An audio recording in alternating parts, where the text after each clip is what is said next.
Morning all, how's it going? Give me a sec, I'm just going to change the name. We've got Cameron in here. My name, I've just got a thing up here, bro, that just says your name. So it just says, just in case I want to ask you a question. Alright. It just says that, just says Cameron. You know, client today is Cameron. Start my charger.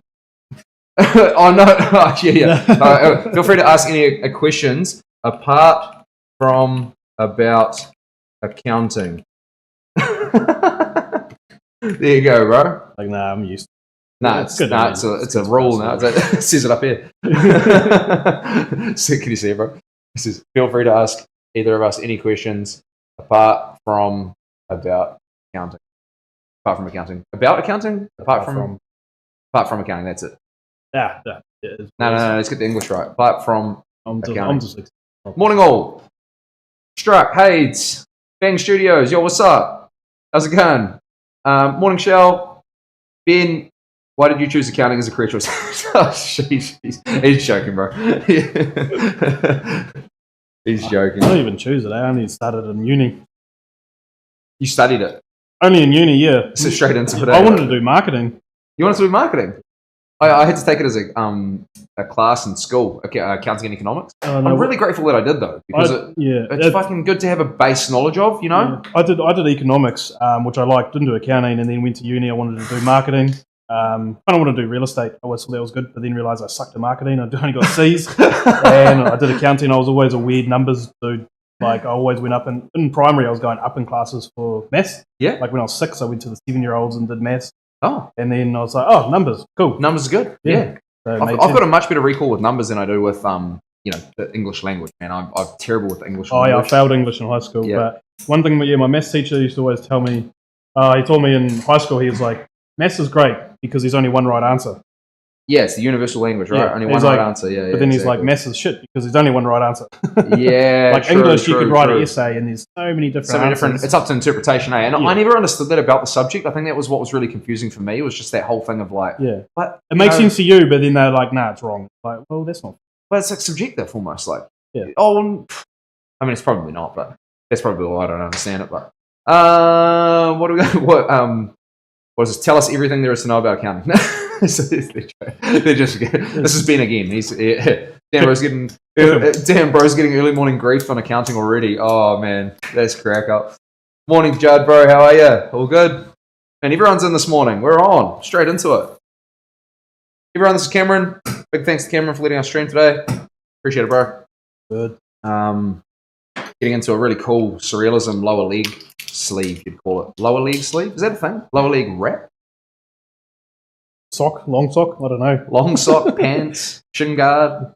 What do we get? Short stocking. Short stocking. Long shoe. Yeah. Boot. Knee high boot, yeah. Knee high boot, bro. That's what you got. You got a knee high boot. Yeah. It's going to be a cool piece. We've got some... this morning we're doing sort of like this. We're going to start ripping into this side, which is like a surrealism piece. Yeah, really cool. Sort of based on like a brief of kind of what Cameron is into.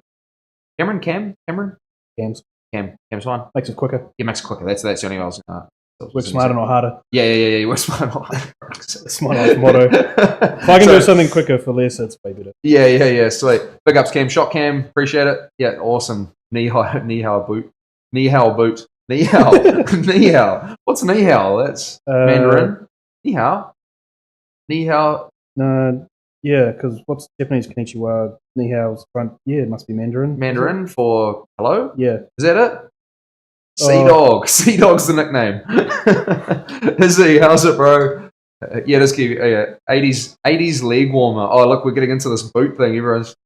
Oh, like the old fluffy. Yeah, the 80s leg warmer. That's a good one. That's like, oh, yeah. Can tell me everything to invest in, make me rich. No, Struck, you already know what to invest in. You've done it yourself. Struck had we're gonna bring it up, bro. He had heaps of Bitcoin, real cheap. 20 million worth of current economy. Sold it. I had that. Yeah, I heard a conversation. Someone had that, and I think they had. He got it at the start. He was actually mining it. And I think he. Were you mining it? I think you said the same thing, eh? Yeah. I was talking to this guy. He said he'd mined some. I think it was like $5,000 worth, and his wife told him to sell it because it was stupid. Like, why are you keeping that? And they sold it, and he had 20 coin, which today's terms is about 4 mil. He mined it as well. So yeah, Struck was just saying he just mined it, and he had, and this, I worked it out the other day. It was 20 million in today's current economy.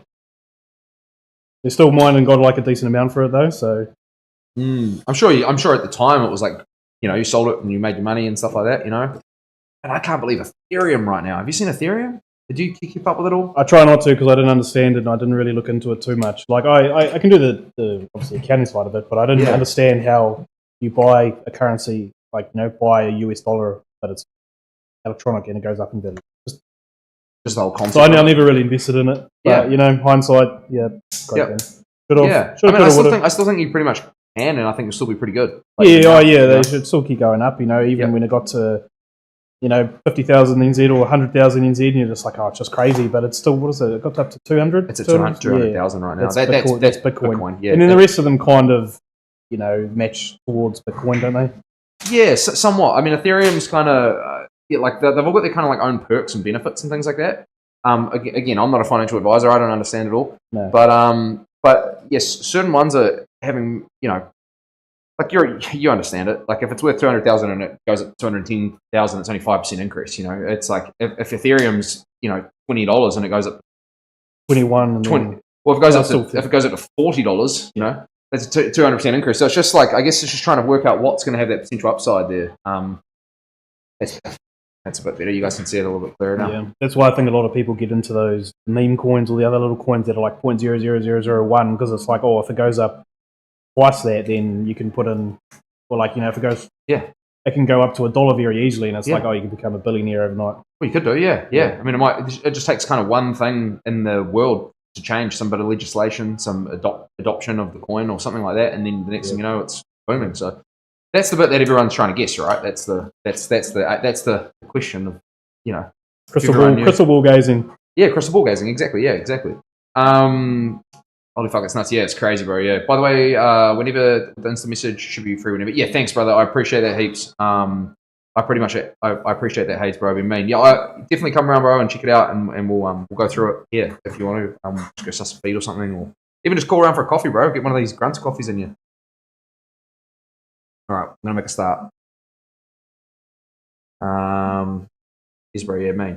I think about getting back into crypto every day. It's so inflated. I hate to buy it at such a high. I made my cousin's friend 160,000 on Dogecoin, but I wasn't invested myself and missed out on tons of money. I sort of feel like it's going to be the same thing, Struck. It's like the same thing right now. It's like it's only going to go one way. I think.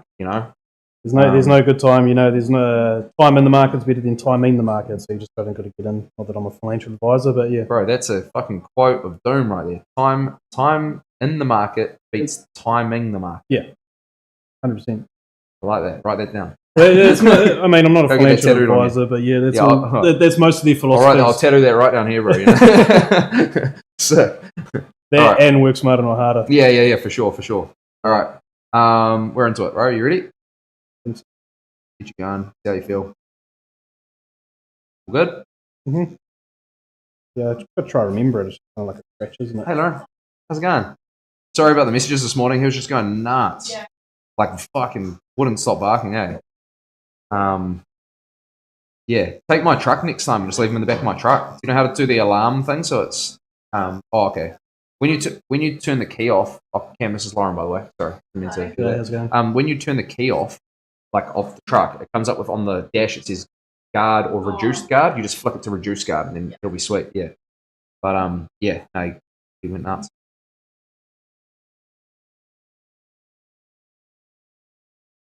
Oh, cool. Yep, nice. Yeah, sweet. Take him in the truck and just do that. Oh, okay, sweet. Yeah. Okay, sweet. All good. Sounds good. Okay, cool. All right, see you later. Have you guys seen the movie that they made on the GameStop stock? I haven't seen that, but I remember that because everyone they just pumped there was kind of just like a rally against the big dogs. They basically got in a Reddit thread or something, and just basically said let's pump the stock, and it went nuts. It's because what happens is the investors. So some people buy shares for the hope that it's going to go up, but while the big GameStop investors, these big financial institutions were doing. They invested in it. They expected it was going to go down, and they would short it and kind of make money that way. Oh. I can't remember the exact theory how they work, but they were manipulating the market. Yeah, well, they expected to go down, so they early buy it at a price, but they pre-sell it at a higher price. Oh, okay. So then they're like, oh, once it goes down, then they'll actually get the money and buy it. And so all these people are like, no, that's not going to happen. So they just keep buying it and keep pushing the price up, and the price went ballistic. So these guys essentially had put in a contract to sell it, say at like $10. Yeah. But they had to buy it at a certain value, and so it went up to like 150. Oh, damn. So they had to buy, a million stocks at 150, and then they had already contracted to sell at $10. Wow. I need to watch this, bro. Can you please just flick me a DM on Insta just with that movie, whatever it's called? That'd be awesome. I want to say the amount they had in it, that it ended up being like $6 billion that they had to pretty much fork out. Something like outrageous. And so they eventually just, they were hoping it was going to correct, but they kind of just had to sell and make their loss before it kept going up. And then oh man, that's fascinating. Yeah, I'd love to watch that. That's cool. And for sure, it's got a great cast. Thank you, bro. Appreciate it heaps. Yo, what's up? The Big Short. Is that what it's called? Lorraine. Yeah, that's it. Short. Yeah, that's it. Fuck you. You feel that earthquake yesterday? Yeah, that was nuts, bro. Holy. You related to Slade and Banger? Oh, there's something else. No. I also made heaps of money on GameStop. Maybe I just need to manage other people's money. Yeah, bro. Yeah. Fuck, bro. Sounds like you're actually pretty onto it there, Struck. You should probably start taking some punts, It's a hard one with the whole, having the balls to actually go after something, sometimes, DM me. Thank you, bro. Appreciate it. Yeah, I'll check it out. I only invest in little stuff through Sharesies. I don't do too much. Yeah. Don't have really the capital to do it. Yeah, bro, whoever that was, I am related. Oh, yeah, sweet. That was Hades, bro. I'm pretty sure. Yeah, the last name's fucking famous in the Bay, Lang, for sure. Now, The Big Short is the real estate stock movie. This movie I'm talking about with GameStop is called Dumb Money. Oh, sweet. Basically predicting the housing crash. I think I watched it. The Big Short. Oh, okay, cool. Send me that one too, please, bro. That'd be great. If you guys can flick me things in Insta messages, then I can open them later. While I'm working, I can't really just go check my phone, Try to keep efficient, keep on it for these lucky clients of mine. I'm lucky to have them, to be fair. So Cam, you were saying before off camera, bro, this has been 5 years in the making for you. Yeah, pretty indecisive, but a few different things. The first one 5 years ago, that was pre-COVID. I was engaged with a different tattoo artist, and you can say their names and stuff if you want to, bro. It's not it doesn't matter. That's all right. It was under your brand. It was a different tattoo artist, and I kind of came in for a consultation, but then obviously COVID happened, so I had to drop the income. Had my first kid, and I was like, how many kids have you got, bro? Just one. He's at school now. Awesome. But I hadn't paid a deposit or anything, but I just had to pretty much rethink and keep the money aside. Yeah, for sure. And then I wanted to do it 2 years ago for my 30th. I was like, right, I'm going to push go. Yeah. That was 2 years ago, and I was self-employed at the time, self-employed accountant, and then I was contracting up to an Auckland firm, and so I was like, making all this good money.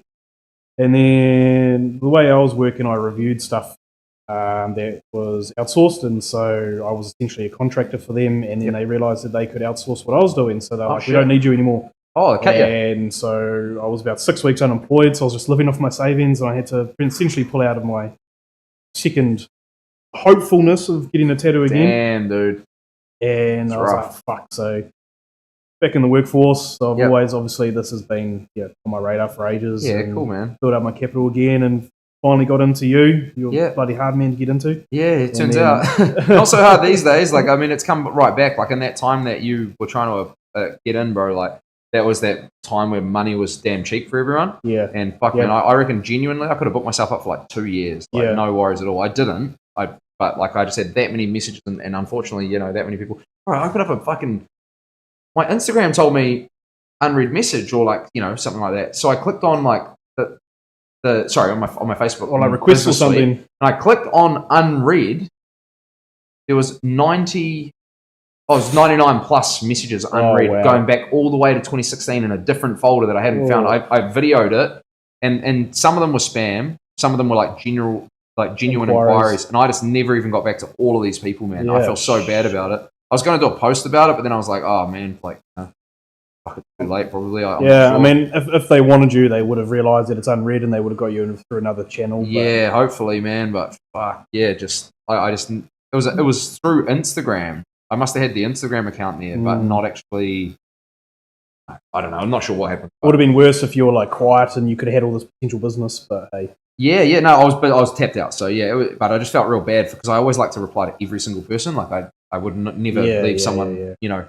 Well, it's the day and age where everyone's contactable, so you can't just like ignore Yeah, people. well, I'm just like that kind of person too. I don't want people to think that I'm just like too good for them or anything. Like, it's not that, you know, whatever it is. It's just sometimes in business you've got two pairs of hands, two hands and two eyes, and that's and that's all you can do. You know, human error is what it is. Yeah. It's like if you're busy, you're busy. It's hard to can't replicate yourself, and yeah. But no, it's come right back now. Like I've still got decent bookings and stuff, but like not too far. Maybe like I've got space in like a few months, you know.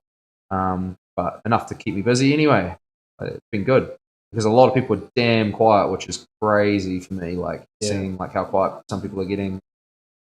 I sort of said to myself, like, if I ever get to that point where I'm quiet, I'll be just doing heaps of art and trying to pump like new designs and crazy stuff. But I haven't been quiet at all. Not one single day off this year. You know, due to due to any kind of financial economic variable. So yeah, because I think I must have been following you for a while, and then you obviously just do random like, oh, I've got a bookings opening, but it was obviously whatever timing happened, and then started this year. I think it came up. I used to just do consultation days once a year. Yeah. So it'd be like in January, I'd open my books and just book the whole year. That's how I used to do it. It was crazy, team. I'd book in like 6 months plus worth of work in one day. Yeah, which I think it was at the start of the year, and I tried to get a consultation, and you said, "Oh, I wasn't ready," so I think I ghosted you for a bit, then eventually came back, and we got it sorted. Yeah. I probably would have. A lot of people message us like, "Hey, my next consultation day is like coming up. I don't have any," because like I'll do a consultation day, and then the very next week it'll be like I'll get a message from someone being like, "Hey, I want a tattoo," and you know, like I just did my consultation day, you know, like, but you know, people don't see everything that's on Facebook. That's the other thing. Yeah. But again, you can only do what you can do. You can't sort of like, even if I had a shop that they could walk into and see me, like I'd still be like, I'm still booked up. You got so many hours, you know. That's a tough thing, you know. Time is money, but time is also. And what do? Do you put your prices up? Like that's what I got told to do. Put your prices way up, like real way up, stupid up.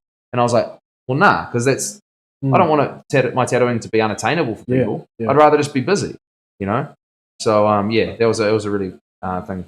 Big Short's real estate. Oh, sorry. Basically predicting the housing crash information watch. Yeah, land's everywhere hard. Did you see Tesla gave $29 billion in the form of restricted stocks? Yeah, to Elon. Is that the one? Finally, should be here all stream. Man, slept through the night. No way, bro. You got a full night's sleep. Hey, Grunter. I see you there, bro. How's it? Good morning. So it is tricky, man, with bookings and stuff like that. You know, you try to get around to everyone, and it is what it is sometimes. Yeah. Can't please them all. But I've scrapped that whole consultation thing, so I'm not doing them anymore. Like I'm just not doing consultation days ever again. Not going to do it. Fair enough. It's you build up your brand. You kind of don't need to. People got to come to you. You don't have to go market. No, it's just more for like more for like the consultation days were great, but it would just be again like. Yeah, I just want to keep my books open forever now. So if it starts getting to the point where it gets to like a year booked, not that it would, but like at the moment, but like if it does get to that point, then yeah, it'll be just like figure it out from there what kind of move we make, whether I just keep booking, you know, or price adjust or something like that. I don't know, but I'm happy with what I'm getting paid. I don't want to have to go down that path. It's more just like supply versus demand, I suppose. It's a tricky one, man. It's there are things in business you're just not prepared for when you get into them. I just went, cool, I just want a tattoo, you know? And then all of a sudden I got people angry at me because they can't get a booking.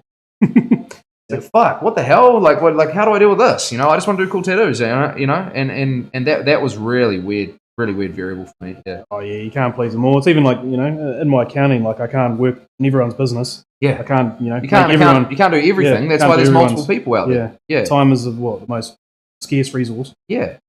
It's just I'm grateful to everyone that wants to get a tattoo from me though. Try and keep things good, and at the moment things are sweet, and like there's plenty of bookings. Grunter with the gifted sub straight away, bro. That's crazy. Like, every day you come in here, brother. You're giving me subscriptions. Bloody crazy man. Thank you so much. What's up, bro? Thank you. I'm just gonna turn that up a little bit so it fucking screams at me every time you guys do that. I want it to almost give me a fright, but not like to the point that it'll fuck the tattoo up, you know? Here we go. Yeah, that's maxed out. Yeah. So guys, anyway, what's the bros tat mean to him? Yeah, it's a good question, man. How was training last night, KVO? I fell asleep on the couch whenever that, which never happens. It was mean, bro. Just real quick, we'll go into his tattoo soon. But you know, it was a real sick training, bro. We just did some like getting up from half guard stuff. You know, getting the knee frames in, working out how to move the shoulders a little bit better. You know, it was something that like I think I moved my hips, but I wasn't really told to move the shoulders so much. So moving the shoulders moves the hips. It was really interesting, just like the way that whole chain thing works. So it was a cool training, bro. Oscar came down. It was always good having Oscar there. He's a beast. Had a really cool like kind of roll with him, and just really enjoyed that, bro. He's yeah, fun, man. Love your work, bro. One of NZ's best, and first to do the live stream. Thank you so much, Bo. I really appreciate that. Where are you from, Bo? I really appreciate you coming in here with those kind comments, brother. Appreciate it so much. Yeah, pretty cool live stream setup to do. Really proud of myself for having the initiative to do it. You know, it's been cool, man. It's been such a cool journey. So, another cough. What does this mean to you, bro? Has it got any? No, I guess that's a bit of controversy. Like, not really, but I know some people, people tattoo their family, or you know, there's a experience they've been through and they want to remember it or symbolize stuff, which that's cool. And I do like the idea of incorporating that into maybe some tattoos. But this one, I just like artwork. Yeah, man, that's sick. That's so cool. I kind of there's nothing wrong with that. No, like the face doesn't, the woman doesn't represent my wife. The tree doesn't represent life or anything like that. It's more just I looked at pictures. I like the idea. But what's funny about that is this could symbolize whatever you want it to symbolize. Like, I mean, like to me, it's like the tree of life in a galactic sort of like setting. I don't know. You could incorporate the woman to be anything, some sort of like blind future, like you're not sure where the future's going. Sort of something like that. Love is blind. I don't know. It could be. Yeah, it could be something like that. It could be anything. You could take it down that kind of path. You could take it down anywhere. So it is cool that people get tattoos for those reasons, and I think that's really sick. To be honest with you, I don't think that you need to have like an absolute ton of meaning. What just been? Hang on, that was my stream deck disconnecting for some reason. Weird cable, like dodgy cable. Here we go. Here we go. Now it's back. Should be. Yep, we're good. I'm just gonna get one more needle set up. Hang on. Yeah, so it's cool, bro. That's mean that you just want to collect the cool piece of art. I guess some people think like every tattoo's got to mean something or have some meaning, but I'm just I kind of just like it. Want a piece of art. Do you feel like for some people when they're searching for meaning so much, it sort of stops them from even getting tattooed, and they want to get potentially, because I guess you want to. I've seen ones, and not that it's bad. Like someone say gets their baby's face tattooed, but then it's like, but then they grow up and they're an adult and they look different. So it's just like a permanent photo. Yeah. I mean, I guess like for those people, it's probably just like remembering that remembrance of that memory, that great life changing moment, maybe. Yeah. Which I looked at the idea, putting like the child's foot or something, and you're putting that into a piece. But I mean, like what I like to do with that, where there's always like incorporation and representation, is like, for the most part, as humans, we all think pretty similarly. Like it's pretty crazy. Like we, if people want to get their kids, it's always like time. Yeah. It's like the time they were born. Like it's like a clock with the time they were born in it. It's like their date in Roman numerals. Mm-hmm. It's like their handprint or footprint, right? Their or just their face. Like there's like those main things, right? Yeah. And I always say like, why don't you put something in the tattoo that represents your kids? Yeah. But it's different to the rest of it. Like represents what they've done to you, like fatherhood or something. Yeah, it could be like that. Or like, for example, like the kid might have like a favorite toy, might be like that Buzzy Bee toy, So we put that toy like just sitting on this bit of planet right here, just to represent like your kid, and like it's like a little Easter egg sort of type integration, rather than it being this like whole face that you just like glue on there. I think I had one picture, which I guess when I was trying to think of a meaning one, and it was the standard wolf one, but it was more like Yep. father wolf, mother wolf, and a child wolf. Yep. So, but like over there, like which again, I mean, even that, that's a similar thing that people have done with bear cub, with lions and things like that. And I'm not trying to say that these are bad ideas. I'm just trying to explain that like the thought processes are very similar.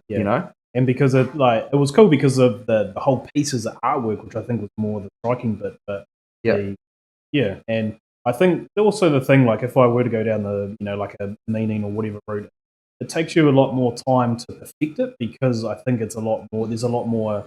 You've put a lot more time and investment of your like personal self into it. Yeah. So you're like every line's probably got to be exactly where you want because it's so like meaningful to you. The artwork, it's highly strung emotions, going into the appointment. You're so, your emotions are so highly strung. It's so important to you. You're really trying to make sure that the person who's tattooing you has that same level of importance. And it can get really, sort of, like overblown at times. I think like what's really hard is like people are always trying to search the internet for their tattoo, right? But their tattoo hasn't been created yet. I haven't made it. Exactly. Like that's the thing. It's like just send me the written stuff and I'll make the artwork. And it's very foreign to people, especially because of like the way tattooing has traditionally happened in the past. Of like, you used to go into traditional tattoo shops where there's flash all over the walls, and I'll grab a number 12 with fries, thanks, and that was literally what it was. Like that's where flash tattooing started, As sad as it is, that was my first one. Like I think I just saw a picture, I was like, I want this, and then they were just like, you want that picture? I was like, yep, and it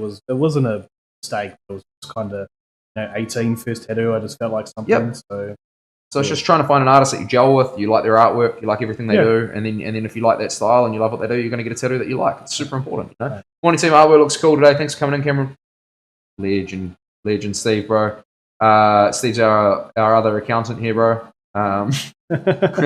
Hey, we haven't. Have you seen the message up the top right yet, Gumboot?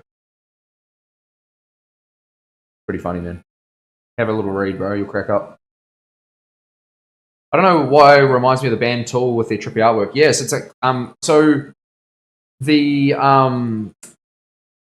there's an artist, I think it's Alex Gray. Alex Gray is the one who's done a lot of Tool's artwork, and that's like very much surrealism, right? That style. And there's another artist by the name of Cameron Gray who's based out of Melbourne, Australia. The last time I checked, and Cameron was like a big inspiration to me in art in my early tattooing. I really loved this guy's artwork. It was very, what you would call trippy, but it's like surreal, very surreal, and it had like a lot of like universal ethereal elements and like kind of, brought it to life. Yeah, deeper meaning, sort of like base stuff. Like it'd really incorporate the whole like idea of life and creation and rebirth and just things that really stood out to me a lot with artwork. So I did a lot of stuff early on in my career, including his actual artwork, like tattooing his actual artwork on people with his permission, of course. Yeah. And he ended up putting me up on his website.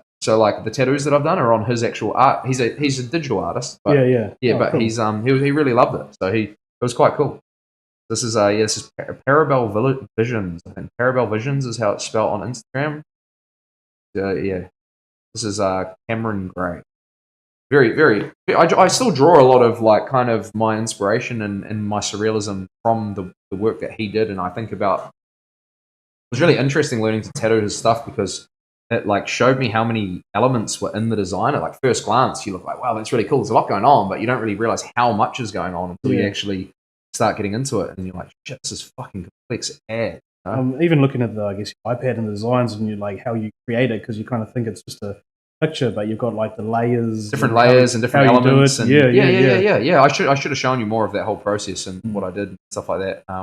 But it's really cool, man. Like, it's every piece of art that I create is custom and original, and I don't even like using photography anymore. Like I don't even want to go on Google anymore and use like if I had to do a rose, I'd like either draw it or I'd use something like AI euthanasia would be cringing to like make a rose so that no one else has that exact same rose. It's all unique, but it depends on what you're doing, as well. So like there's like straight realism aspect of tattooing, and then there's like the artistic illustrative stuff as well. So each thing has its own practice. I did notice that. Crack up, bro. Yeah.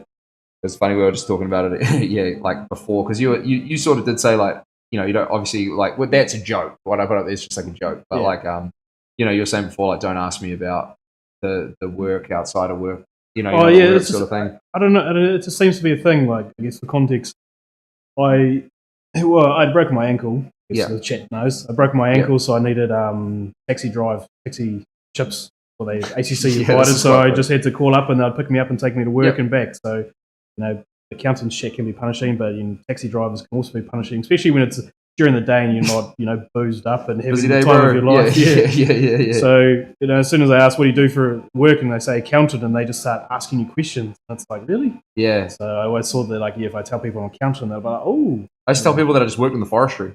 I do that all the time. If I get in a taxi, I just work in forestry, bro. Yeah. It's like my dad. I just cut down trees. So that's what I said. Yeah.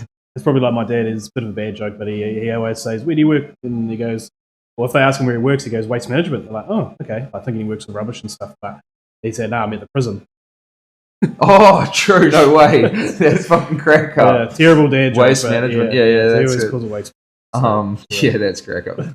Yeah. So because it was usually, you get when you say waste management, people are just like, oh, okay. Like, I'd change my job as well. Like, I'm not just forestry. I'll just change it, and then I'll just talk to the taxi driver about my new job. And I'm like, and I'll just have this big ass yarn with them, like, it's funny. It's like, like, how long have you been in the forestry? Oh, yeah, 20 years, man. Yeah, no, it's been good. It's fucking, what do you do there? Oh, I just cut down trees, bro. I just fucking down the hill every day, like.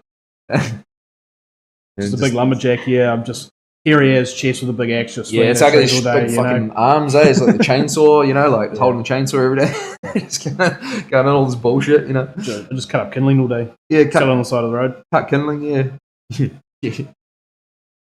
Yeah. Oh, it's crack up, man.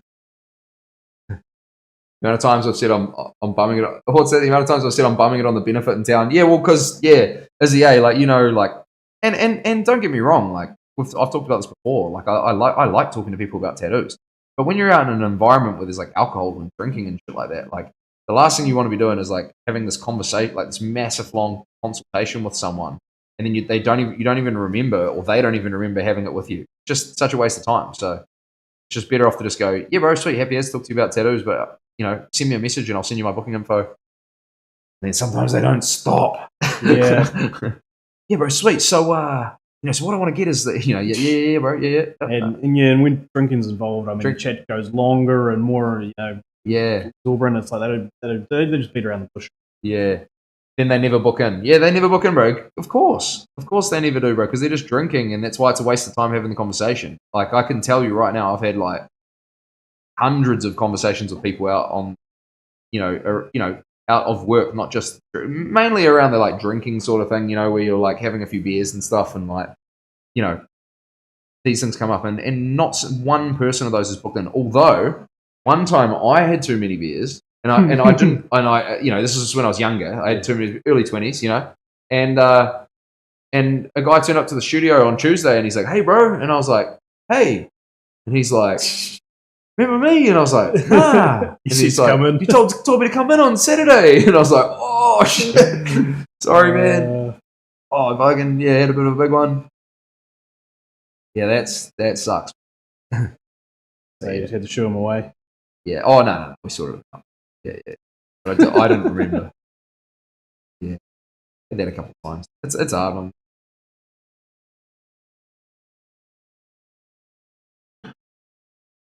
Bro, it wasn't funny at the time.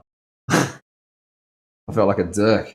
But sorry, bro. I mean, yeah, it's all good if you're like, say, out getting a coffee and you talk about something. Well, of course, I remember that. When you say come to your work and it's like, yeah. But it got like, I don't know, like being not so much that people would even like get to you about tattoos, but like being out in an environment where people are like, "Oh, that guy's a tattoo artist." Like, it was quite good for exposure, you go out and about when I was, in the early career, and it was like, it was good because you'd run into heaps of people and they'd be like, "You're a tattoo artist, bro?" And I'm like, "Yeah, bro, yeah." And then you'd be like, "Oh, look, I won't go into it right now because I'm having beers, but like, come down and see me." And the good ones would actually do it that way. It's just the ones that were trying to consult with you on the spot were the ones that would never book, Like, check my socials. That's your Yeah, portfolio. here's my social. Yeah, here's my social medias. Yeah, exactly. Yeah. So yeah. Have you had heaps of drunk messages on Saturdays and stuff, Izzy, like in your career? Like I get a couple of people, he's a tattoo artist as well, bro. Yeah. Like, it's like,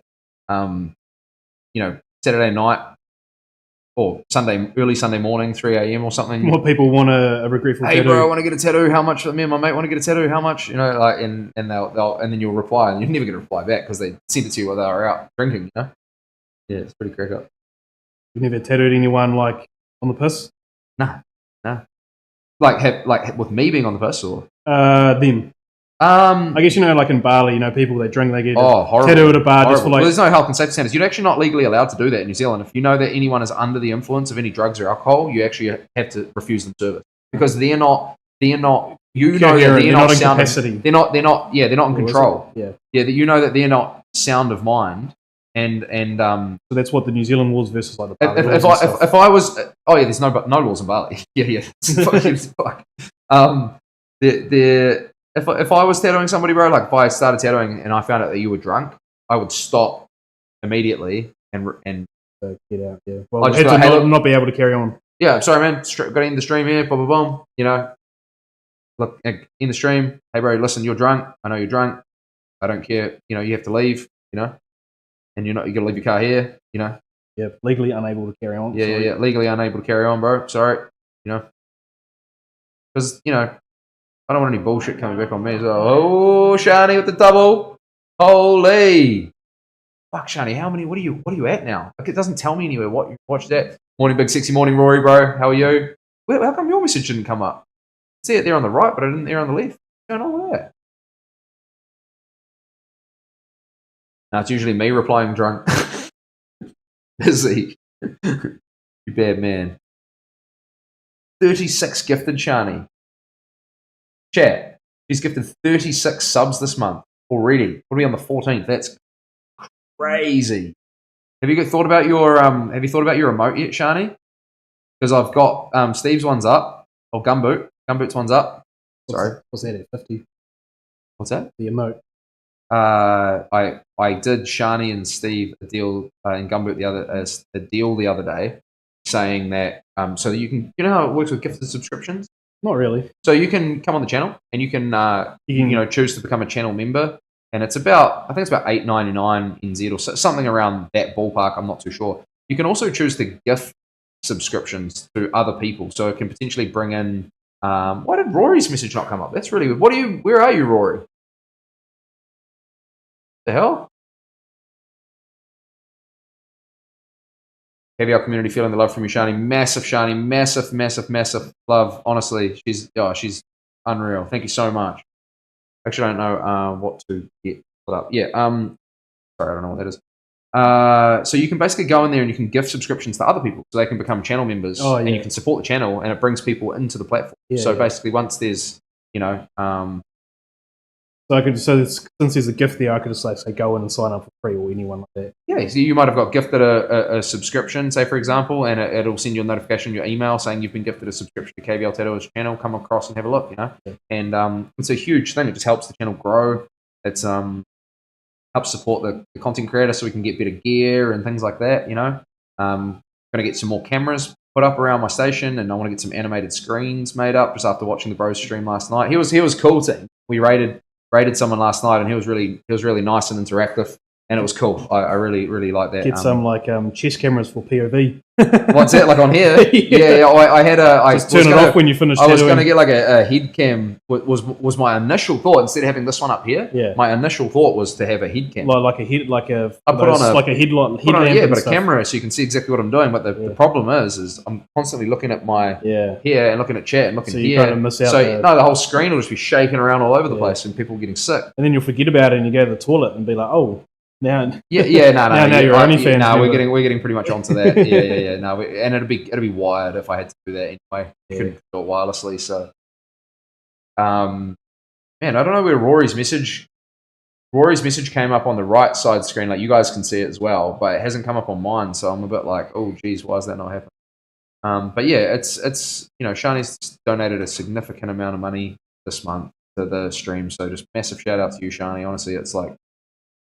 Hugely, hugely appreciated, honestly. anyone though, even if you've donated one, even if you can't afford to donate or subscribe right now and you're still watching, I value you just as much. So thank you so much, genuinely. It helps the channel to grow, and you know, we're doing it, team. We're getting there. We're going to build this thing up. We're going to make it huge. We're going to take over the world. Do you have like this is a business question? Do you have like goals when you're going to, you know, hit your mark? Do you reckon, or have you looked at like 2 years, 5 years? Yes, I do. So my I have short term goals, which are things like, one of them right now is like getting YouTube monetized. That's like one of my short term goals. You know, if I can get there, that's great. If you're watching this back later on, you can help by watching past streams and VODs and videos and shorts and everything that I do. Even while I'm not live, that you can really help to get that monetized. I just need watch hours now, so at any time you can be at home chucking that on. It helps a lot. And then I have a long term goal, which is to create a successful content creation platform where it's bringing in a passive income, so I can tattoo everyone. Is that like a 5 year, or you just think? I don't know what kind of time frame, and I don't know how I can force a time frame or put a measurable outcome on it. I think that what I can do is just try and do the best I can, be authentically me. Because I mean, even if it doesn't, get to the point where it's fully, supplements your income, at least it's still something that keeps going, and you pioneered this, new. I'm going to keep going until it happens. When I set myself a goal, I don't give myself a safety. I don't give myself a second. It's going to happen. I'm going to do it. It's just how long it takes to get there. You only achieve your goal. Yeah, you're not failing. Like, it might take longer, or it might, who knows? But we're going to get there. Like, we've already got a strong community. Everyone's so supportive and loyal, and it's sick. YouTube, bro. Oh, okay, cool. Yeah, that one came up. That's weird. Those 2 messages came up. Don't know, Rory. Your first one didn't. I'm not sure what the story was with that, but hey, you're here now, brother. What t-shirts were you ordering for the lads trip? I saw your message last night and I was very confused. What did you buy? Is it a secret? So I have like individual goals for each platform as well, like kind of, like the monetization and stuff. Yeah. Like, I'd like to, like, some of my short term goals, like I'd like to get my views up on green and red, and when I say that, that's the platform. Oh, hang on a sec.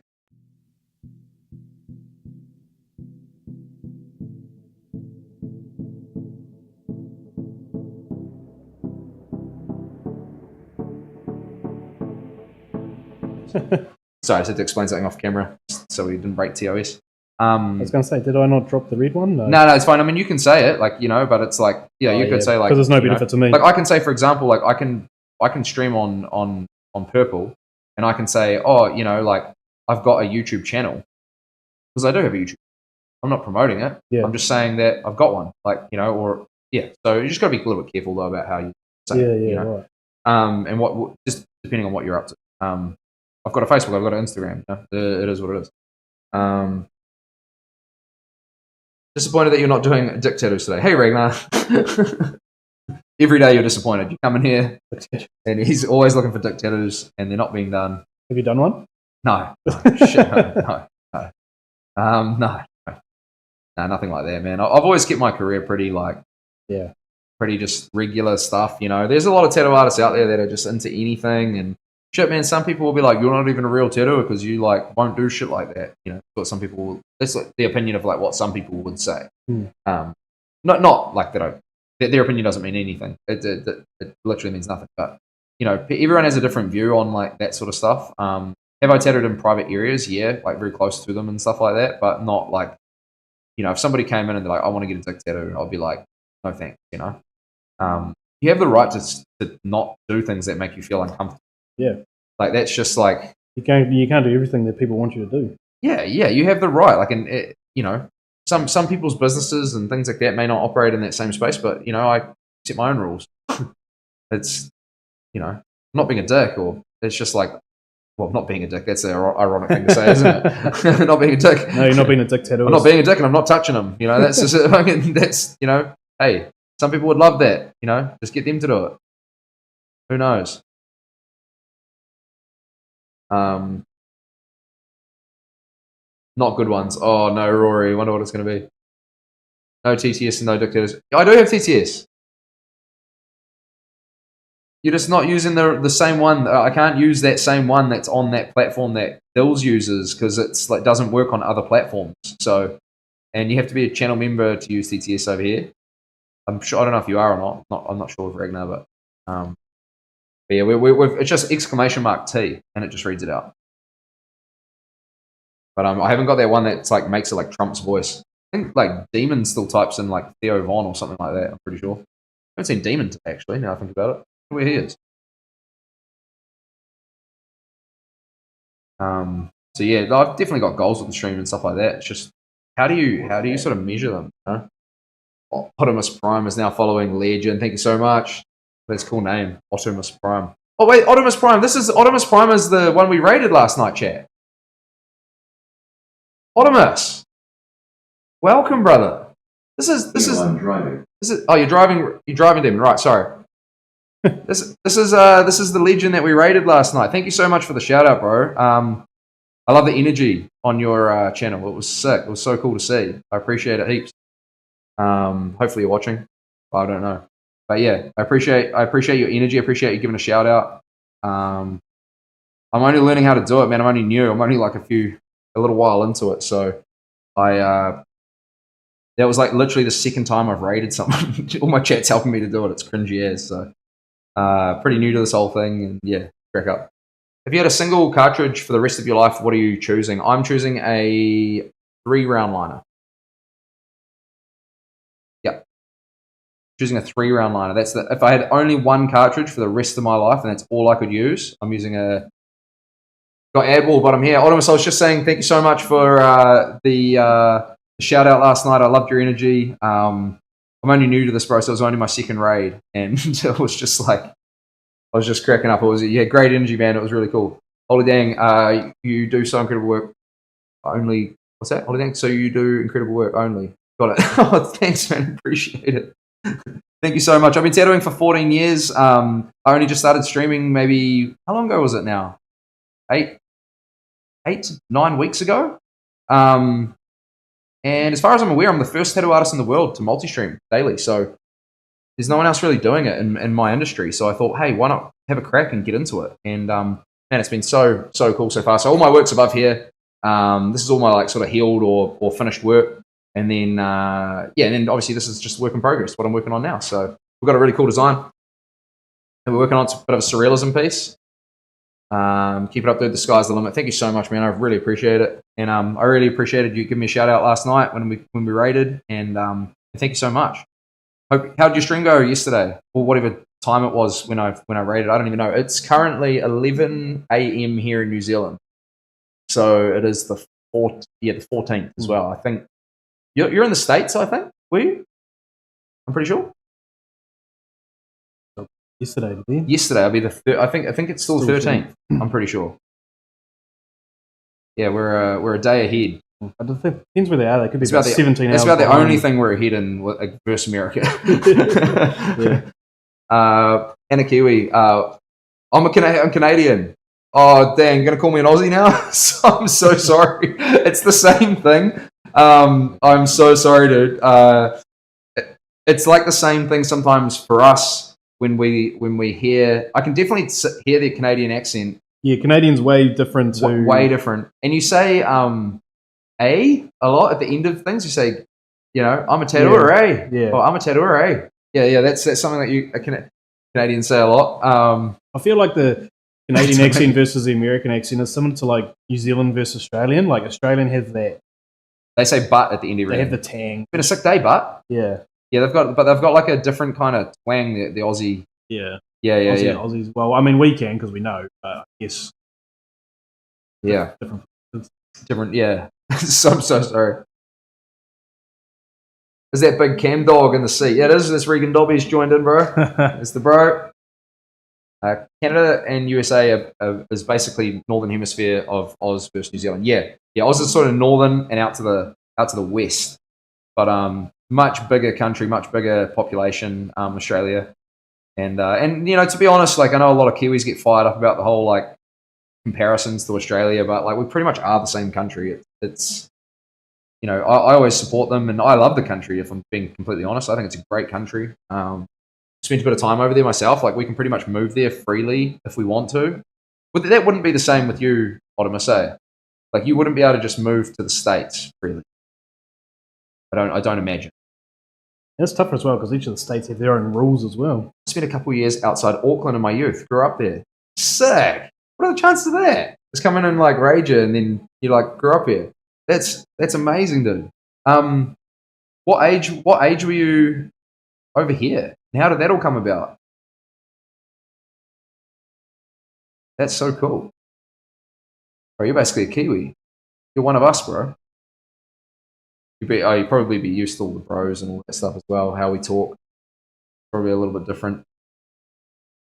I've been invited over to Canada a few times for a few different tattoo conventions, and we're actually going through there on our transit to the UK later this year.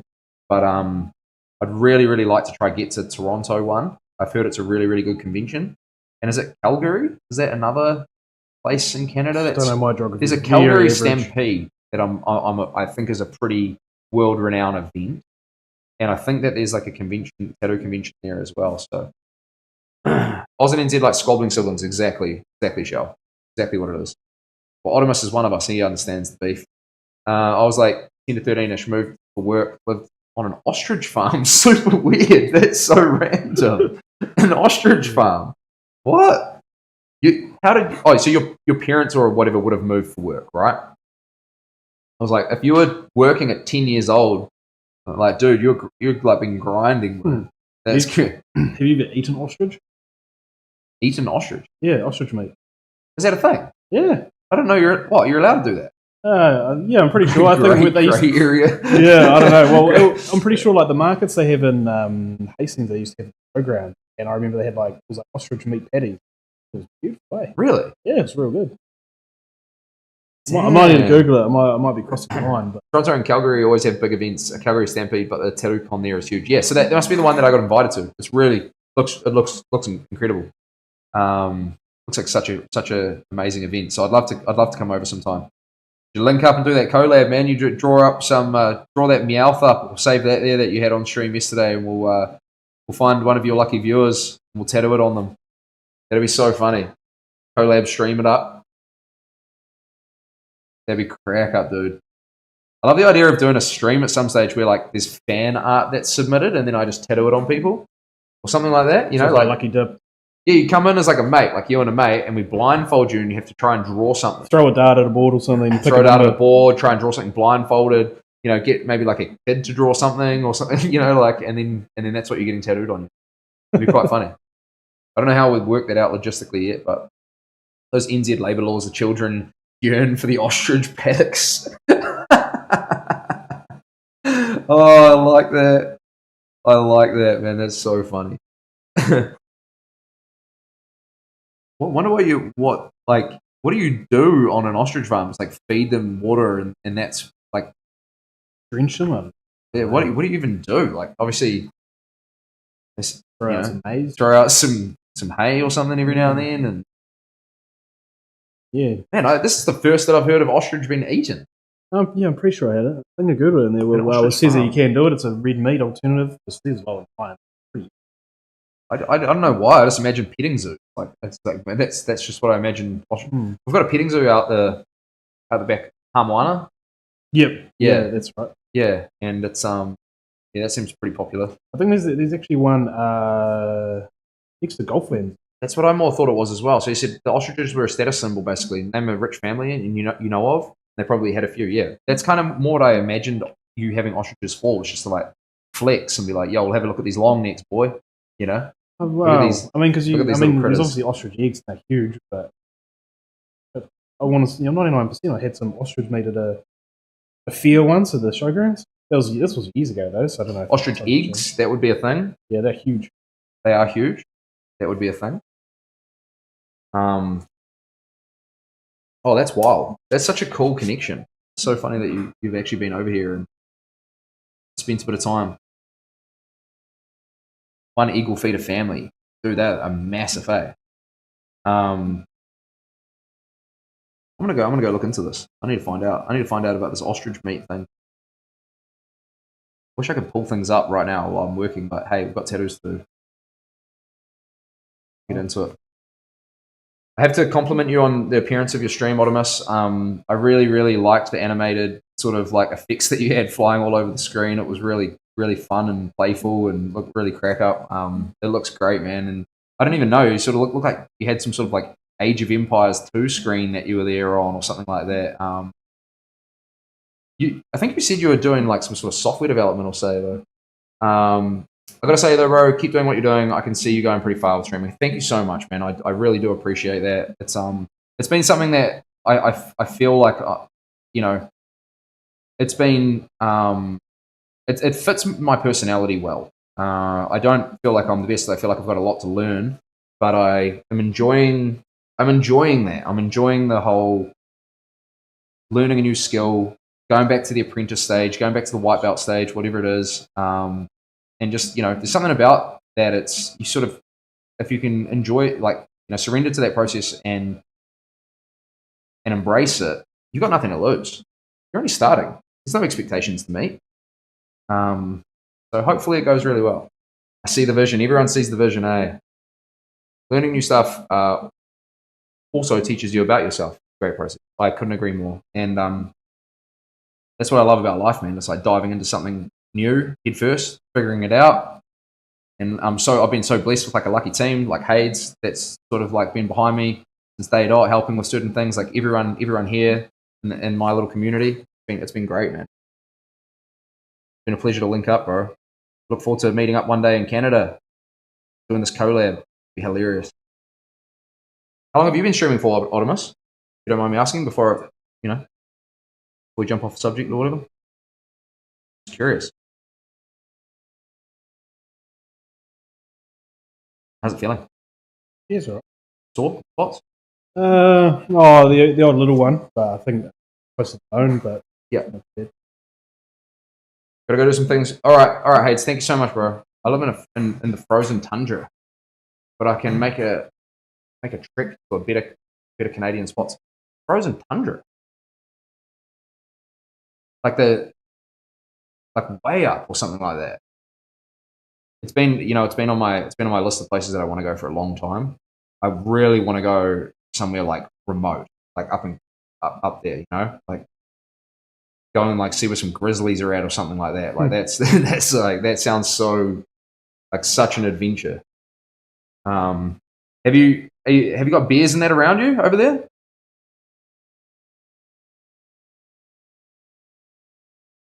Got to do some things, brother. Sorry, I should read that out. I mean, grizzlies are pretty close to me. I'm sure you've heard of Banff and Jasper? No. What was that location? Hang on a sec. Banff?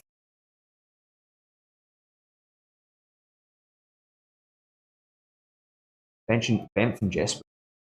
Whoa. Oh my goodness. Probably doesn't look like that if you went there, but okay, that's an Aussie thing. Those places are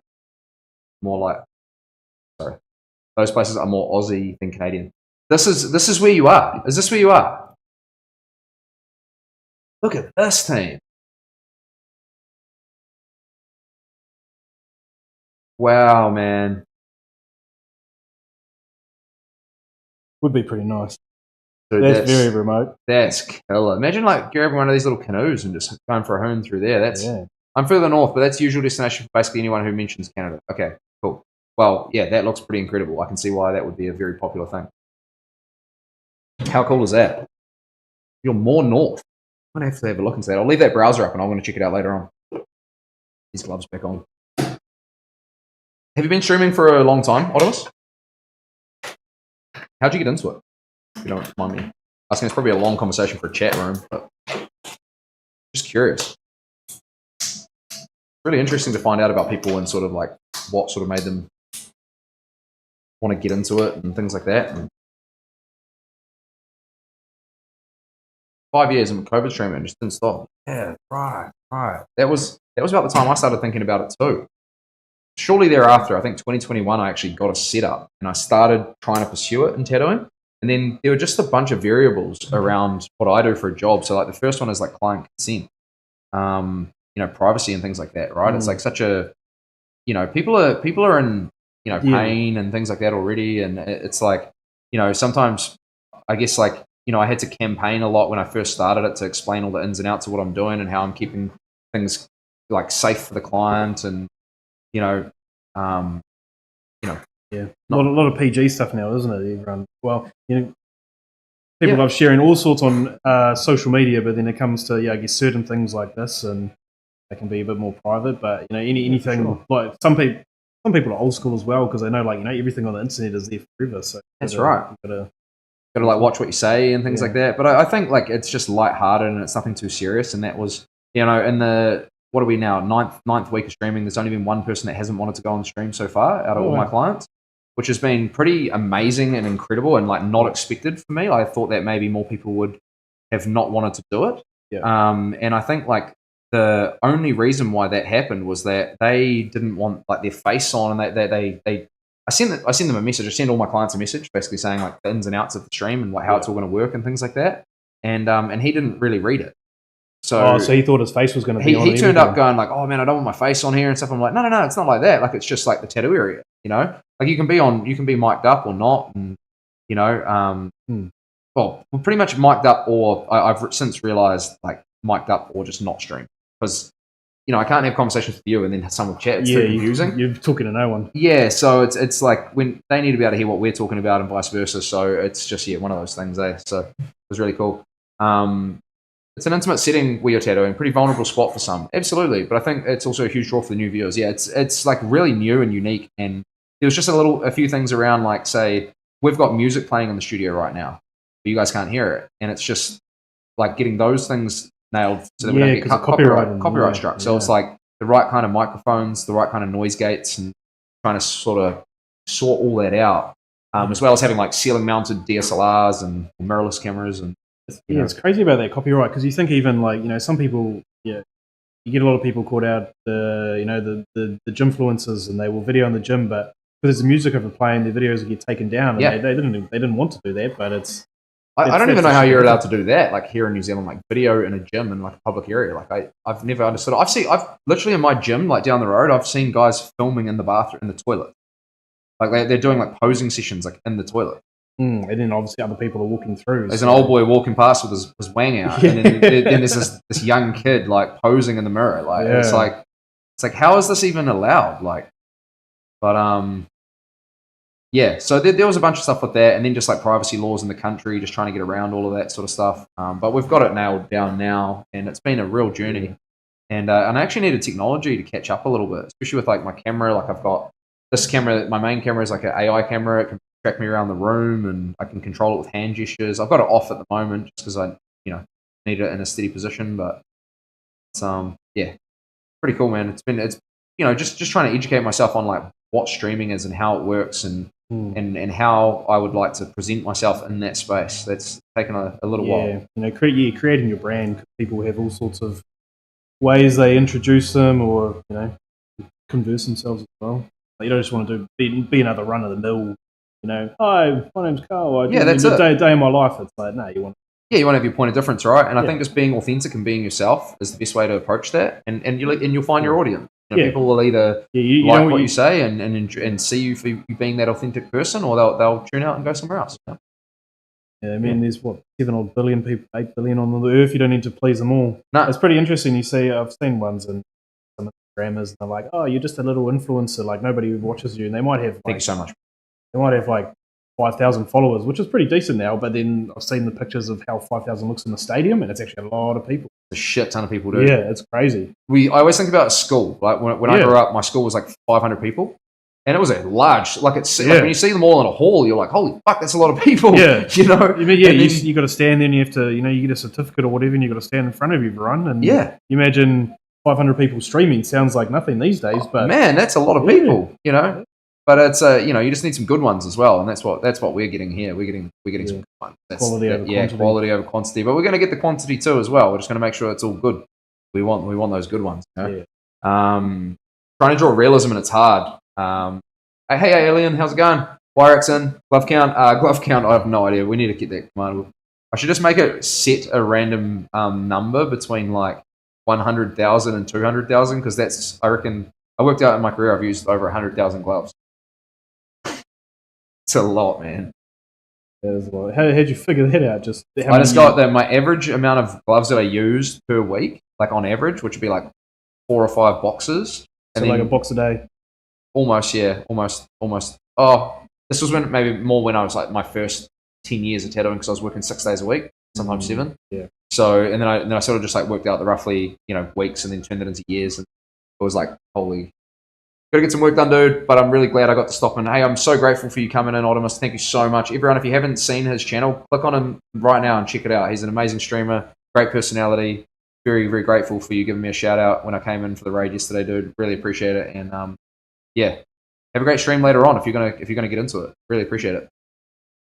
Can I let you create the emote? I don't care what it is. Yeah, you can do that, Shani. We're on level 2 again. Holy shit, I just read that. Holy shit, I hope your back's all good. Should we do a Shani's on level 2 emote or Shani's got a sore back or level 2 sore back? Should we do that? That'd be pretty crack up.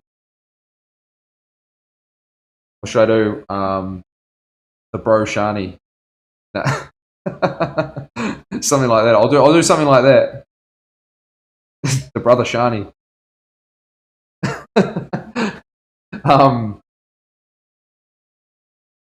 Yeah, thank you so much, man. I appreciate Optimus for joining in their team. If you haven't checked this channel out, go check it out. Show them some love.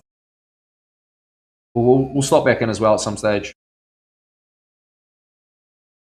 But we're off to a ripper start here. How are you today, Alien? Wyrak, how's things going? What are you guys up to? Yeah, it's been interesting, man. It's such a crazy like start to the journey already. Like it's like, did you see my post on my Instagram the other day? It was just like the Twitch stats for the month. No, I don't know if I've seen that one. It was like over 5,000 messages in a month. Yeah, that's top. Did you? I was going back to that glove thing. Do you know how if you've got your glove numbers, what about tattoos? It's kind of hard to do like tattoos is really hard. Like in the first, well, like probably days tattooing. I've done over 27,000 hours of tattooing. I think it was like the rough. Yeah. A lot of time in the chair, bro. It's crazy, man. Like when you think about that, that's And you've only just like started, Like what blows my mind is like struck one of the viewers. He's done over 50,000 hours of COD. Yeah, I'm probably pretty close to that. I think. Oh no, not 50,000 hours. I think. Yeah. You're a Call of Duty man. Yeah. What about this new Battlefield 6? I'll probably get it because I kind of got back in. I was the MW2 back in high school. Yeah. The original one, then a bit of MW3. Tried some of the other stuff. I didn't do much of the Black Ops. I was more the Modern Warfare side. But, we got back into it kind of last year, me and my mates, because one of my best mates is down in Christchurch. One's in, he was Auckland, now is Wellington, so we're all over the show, but we get on, most nights, a few nights a week, get a yarn and chat. Awesome, and, because we used to play it obviously back at school. Yeah, carried it on. Yeah, so we got the new MW3, but I think we're playing some of the Black Ops 6 stuff at the moment. We haven't actually played the game. We haven't bought it, but we played some of the Warzone things. Cool. Which was pretty fun. Awesome. It's a lot of fun. I don't get as much time to game as I'd like to these days, but yeah, I grew up with it, love it. Still get into it wherever, like every chance I get, Yeah. It's just but further between 100 hours on PH. What's that? 50k hours into COD. Yeah, so Struck was a professional player. He was a professional COD player. Did 50,000 hours. Yeah, he was just telling us about it the other day. It was crazy. Johnny brother, Johnny my brother. That was ridiculous. Yeah, so that's a lot. But I mean, like, fuck, man, like the amount of hours I put into tattooing is so mind blowing. Like it's been a lot. Like it's definitely the thing that I've done the most in my life. One thing. Yeah. It's. I think I've put a bit into. Oh, I might have had like 50 days, so that's like more like 1,000 hours. Well, a 40-hour work week is 2,000 hours a year. Yeah. So if you just work that out, Yeah.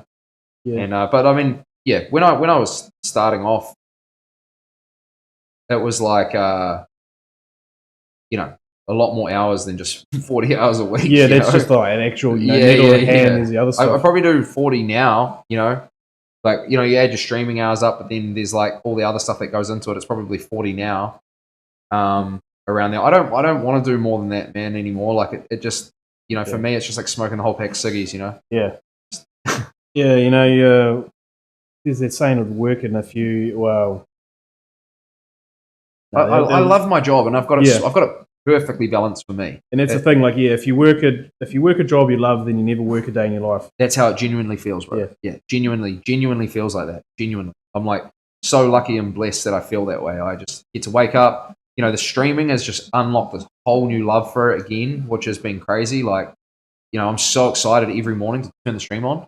It's like it's like, oh, cool. What are we going to get today? Who's coming in? It's like really cool. We had Optimus come in just before and all that. So what the hell? What were you on about, Dobby? I need to know. What's 100 hours on PH? What's that? What are 100 hours on PH? R18 site. Oh, Pornhub. Oh, I love it. You just 100, whatever, bro. You've clocked way more than that. It's 100 per month. Right, back what you're talking about. We're talking about you, bro. We're talking about 100 per week. We're talking about you, Struck. Who's talking shit? We're talking about you, Struck. Who's talking shit? No one's talking shit, bro. We'll have you back. We're talking about how many hours we've put into things. I said that you put 50k hours into COD, bro. With a bit of OSRS in between. Nah, bro, you keep OSRS going, bro. You can do 10 minutes on those OSRS. crabs. Yeah, bro, we used to jam. I still got an account and stuff. Oh, yeah. I got back into it a couple of years ago. Yeah, it's so good, man. It's fucking I think when the mobile came out was... So that's what what brought us back as well. Yeah, because you can play. We can play on our phones, doing that sort of thing. So me and the bros got back into it. It's cool. Yeah, bro. You don't turn OSRS off while you're on Pornhub, bro. That's XP waste. Yeah, that's XP waste, bro. You got to go to the Ammonite crabs, bro. You get 10 minutes before you get timed out. Set the 10-minute timer, bro. Yeah. Change your browser. I started OSRS with Chris Beer.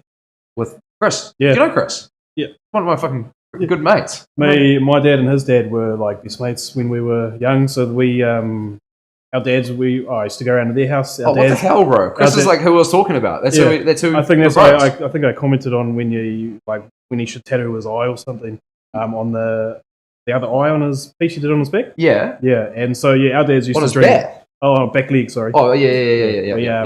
Our dads used to drink Tui cans, yep. and then we would chuck them down the other end of the lawn, and we just pull out a slug gun and we'll shoot them. Oh, no so shit. Him and his older brother Kurt, so I'm the same age as Kurt. Yeah.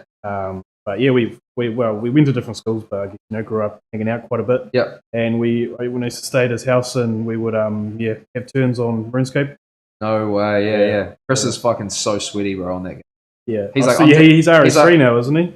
No, he maxed on RC. He's gone to OSRS, started a new account. I was tattooing him, and I was like, bro, you should start an account. And he's like, okay. And then he just and then he's just doing 17-hour days on it, like. Bro, like he quit for ages because he just gets too addictive on it. Yeah. And then he came back into it recently, like maybe 2 weeks ago. Yeah. He's already doing 13-hour days on it. Yeah. I was just like, you got no chill, Yeah. You get those days, where you get into a hole. What? RS hole. Pornhub is banned in Georgia. Am I allowed to say that? Am I not allowed to say? I can't see a problem with me saying it. Could I or no? Am I allowed to do that?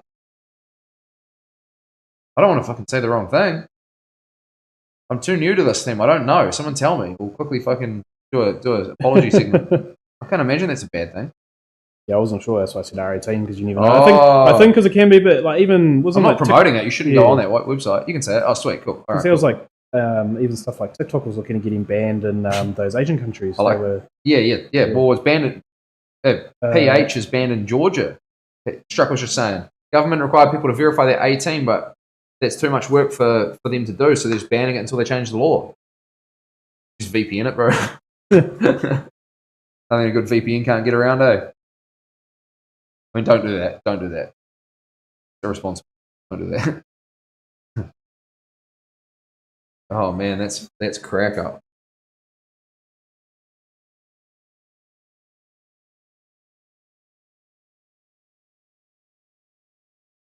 Okay, I'm going to get some chatting started now.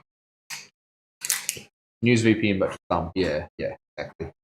And that's crazy that they banned it like that. There seems to be a lot of like banning stuff going on in America, eh? Like you said, TikTok and all that. Yeah. I think I even looked at doing TikTok in America, but then all the other TikTokers were like putting a petition to be like, nah, I can't, because all these people that were making their livings off that, and it was just going to ban, and they'll just like lose all their personality and money, really. What do you mean? Like the say that again? So like all the TikTok, like the big TikTok stars, even like who's the top girl, Charlie D'Amelio, and all the people that have pretty much got famous from TikTok, and I think they're looking at banning it. So like they're just trying to put petitions because obviously. Well, I'm pretty sure it is banned now, isn't it? Struck, have you got TikTok still? In US? Yeah. Oh, maybe it did. Go to I thought our correspondent from Atlanta, Georgia, right now. Going over to Struck. Struck, what's the news? I thought they were looking at it, but then they said like it couldn't because all these people who were so big on the platform, if it shut down and they've got nothing else to fall back on because that's all they did. But they might TikTok not banned. I use it daily. Okay, cool. Yeah. Okay. So I think they looked at it, and even people like Mr. Beast, I think, were rallying to. I thought who's going to buy it? Yeah. I remember Mr. Beast going, I'm going to go into a thing right now to buy it. Yeah. No plans on it being banned as far as I know. Okay, well, that's good. I mean, yeah. I thought Trump was trying to ban it, wasn't he? Yeah. Trump. They're just talking stuff. Yeah. Well, because isn't it TikTok's a Japanese or Chinese made platform? Yeah, Chinese. So Chinese that's why. And there's like spyware and all those allegations and all that kind of stuff. Yeah. So he's probably just trying to get another thing against them. Yes, then they moved on from there. Okay, cool. Okay, sweet. Yeah, I remember like seeing this guy like crying on his it was on Instagram, but it was like of him saying goodbye on TikTok or something like that. And I think and there was even because you weren't able to download TikTok anymore, so iPhones were selling for like 10 grand because they had TikTok installed. No way. Yeah, and then that all changed. Oh, imagine buying one of those phones, eh? Yeah. Oh, imagine selling one. You'd be like, yeah. Just sell and go buy another one. So. Yeah, exactly, yeah. It was just election bullshit. Oh, okay. Right, that makes sense. How's the drawing the realism going, Struck? That's pretty tough, eh? I mean, should we ban it? Yes, will they? Maybe, I don't know. Yeah. Have you tried art and stuff in your life, or is it anything you've ever been interested in? Art? Yeah. I was painting. No, I wasn't pretty good actually. During primary, like I think I was pretty handled. My dad does paintings, like just landscapes. Like he'll do like oil, watercolor. No, oil. And like he'll do stuff like Bear Island to Waimarama. So awesome, have like there's a picture, just like hills or landscapes and things. He's done like little exhibitions. They might be like really $100 or $200 paintings. Nothing crazy. It's good, man. It's cool. And, I don't know because he's left-handed, so I guess naturally like the Sigmas like left-handers are usually pretty good at art. And okay. I don't know. It's just a coincidence, but I did my left hand. Freehand. I wasn't too bad. Like I did a couple paintings in primary. I think I hung up in the main office. That was about it. But other than that, I kind of stopped. Man, is it something you were passionate about at the time and sort of lost the interest for it? I think it was just you kind of did art in school, so I was sort of just told to do it. I just was all right at it. I never really pursued it or thought like about anything about it. Yeah. But yeah, I like drawing the odd time. It's obviously there if the old man's like got it and stuff. Your family from here, bro? Born and raised here? Yeah, born and raised. Cool. Yeah. Well, born and raised. So I was Hastings Boys High. Yeah. You're only a couple of years younger than me, I think. I just worked it out before. You're 32? Yeah. One. 31. Okay, 32 next month. Yeah, cool. I'm 35 in November. Yeah. 2 years. Yeah. Oh, that's cool, man. Hastings Boys. What was it like growing up at Hastings Boys? That was all good. All good? No dramas? No. I mean, you have all sorts of cultures there. It's pretty good. Yeah. I Sweet. don't know. Well, I was actually going to go to Karamu first, but then I realised their sport was shit there, and like most of my friends were going to Hastings, so I changed. Because my sister went to Karamu, so naturally I would go, but I had no interest in going there, so yeah. Decided to go to Hastings Boys, and I think it's good, the all-boys school. I was trying to go to Taradale High School. My parents like that for me because I got into a lot of trouble at Taradale Intermediate when I was there, and so I ended up going to Lindisfarne. Over there, yeah, bro, yeah. That's where I did my high school years. I was at the old private school. It was actually really good, man. Like character building. I didn't want to be there initially. I was in like a lot of trouble. I was in the principal's office like almost every day and stuff. At like, well, not every day, but like a lot. I was in fights and all sorts of shit at like Pterodon's Media, and I was just like a real, chasing the girls around sort of thing. Wasn't really like playing. I wasn't going down a good path. Yeah. And some of the people I was surrounded myself with ended up getting into a lot of trouble later in life. So, that probably is the right move. And my parents ended up just saying, "Oh yeah, we need to like put you into somewhere where you can sort of like concentrate and get a good education and stuff." So, super grateful for them sending me out there. At the time, I didn't like it. In hindsight, best thing I could have done. Great school, great values, and opened up some really amazing opportunities, like traveling around the UK playing rugby, and it was really cool. Like, it's a good school and good name, and it's because I'm pretty sure Lindisfarne's decile 10, isn't it? Yep. And Hastings Boys is decile 1. Yep. So our school fees were $80, I think. Yep, our school fees were probably a lot more than that. Yep. I don't know what they would have been. I was a day boy, so you have boarders and day boys there. I just would bus out there every day. Yeah. Was a bit of a mish doing all that, but not too bad, I suppose. I think some of them now are 15, 20 grand for the year. Wow. Or I don't know if they're... I have no idea. I have no idea what they would have paid for me to be there when I was a kid. They might be no week idea. boarders, yeah. I think, so obviously I do accounts for some people and they send their kids to, the private schools. Oh, and, true. So you actually can sort of see. You can claim a third of it back because it's classed as a donation, but it's just expensive. Yeah. So they get a third of it back, so we usually put in the tax return. And some kids, it's like 15, 20 grand per kid because I think, a lot of them could be farmers, so they obviously send them during school term and they come home for either the weekend or school holidays. Yeah, there was a lot of farming boys there when I was there. Yeah, absolutely. Trying to do a full drawing with a ballpoint pen, trying to go from sketching so much to actually drawing. Have 10 million lines, so messy. Yeah, building it up. Ballpoint pen drawing is pretty hard, man. Like I would just start with like graphites and pencils if you're going to get into like drawing realism and stuff like that. It makes it a lot more easy for you. Start with pencils, get a blending stick, and start trying to just like blend tones and create, contrast in the right areas, and a lot easier. Don't know. It'd be quite hard doing it that way. Right, fullback. Toilet? Yeah, 2.6. I just got a white brush. 2.6.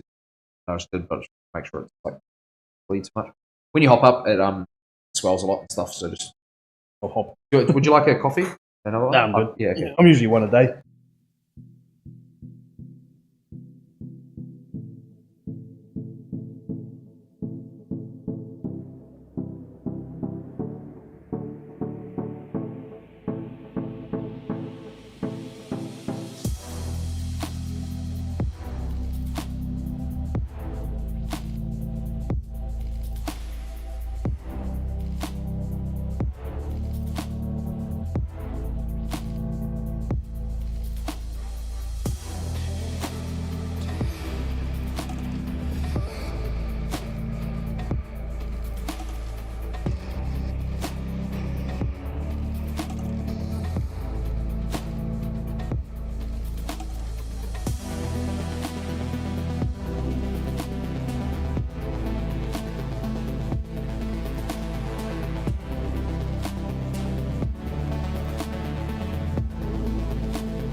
Sorry, James, just had to do a few things. one of the most important things here is coffee. Mm. Woo! All right. Got these little cool machine bags I can whip this into, and my first day trying to drink black coffee today. Tastes like shit. You're on a But, diet. I just sort of thought like it wouldn't hurt. On the day, some days I'll intermittent fast, you know, and I sort of thought it couldn't hurt to get used to drinking black coffee. Never really tried it before. It doesn't taste that great, if I'm being completely honest. No, But it's pretty bitter. But it's real bitter, yeah. Like it's not nothing against the coffee. It's probably really nice black coffee, but it's like, you know, I'm just used to having milk, so yeah, the same. Like even I usually put sugars in my coffee, oh yeah. and like my mate started drinking. He was never a coffee drinker, but he started getting into it by putting 80% Milo, 20% coffee. Oh yeah. So he slowly got into it. Then he was 50-50. Now he's like coffee hard. And if I put a sugar in, he's like, "What are you doing?" Like, yeah. ruining it. I'm like, "How did you start?" Yeah. Well, it's just that thing around sugar, eh? It's becoming like the new swear word. People don't like it, you know. I mean, rightly so. It's not good for your body. No. But I mean, I don't have a lot of other like chocolate stuff as well. It's funny, yeah. Like I was drinking a Monster the other day. White Monster? No, so I like White Monsters. Yeah, I love them. Yeah. You know? Yeah. And I was drinking one of the like flavored ones. I thought they were all sugar free. I actually didn't realize that they weren't sugar free. So I'm in the middle of sipping through it, and I'm like, "Man, this one's sweet, eh?" I had a look at the ingredient list. It's like 51 grams of sugar, and I was just like, put it down. I ended up drinking it over 2 days, but Yeah. I was just like, that's crazy, man. You know, like that's so much sugar. Yeah, it's like 10%. But then you think of, have you ever looked at how much sugar's in tomato sauce? Yeah. Heaps, eh? It's like 30. I think barbecue sauce 30%. Barbecue sauce is like 40%. Well, Sugar. sweet chili, I think is like 60% sugar. Wow. Not that you obviously drink it, but No. That's But still- still, yes. Yeah, condiments are crazy. I went to Burger Fuel and realized that the aioli is like 300 calories. Yeah. For one of those aioli punnets. Yeah. Crazy. we just got some mayo, given to us by a friend, and I was like, "Yeah, how bad this is," because they like eat it a lot. 71% fat. What is that? Egg and oil, eh? Egg and oil whipped, and then they just add garlic to make it. Yeah, but yeah, even mayo, which is they're essentially the same, just without garlic. Yeah. And 71% fat. So if you put a squirt, then more than 2/3 of it is just pure fat. The other third of it is flavor. Yeah. Wow. Outrageous. Which is why so many people don't think about it, and they put all this mayo and sauce and stuff on their salads. But And then they're getting big. Yeah.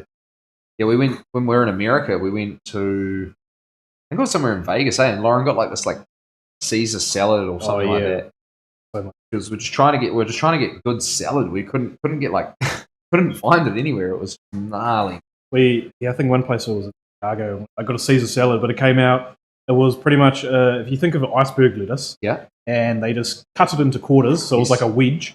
And I had that on a plate with a bit of sprinkled croutons and bacon or something, and cheese.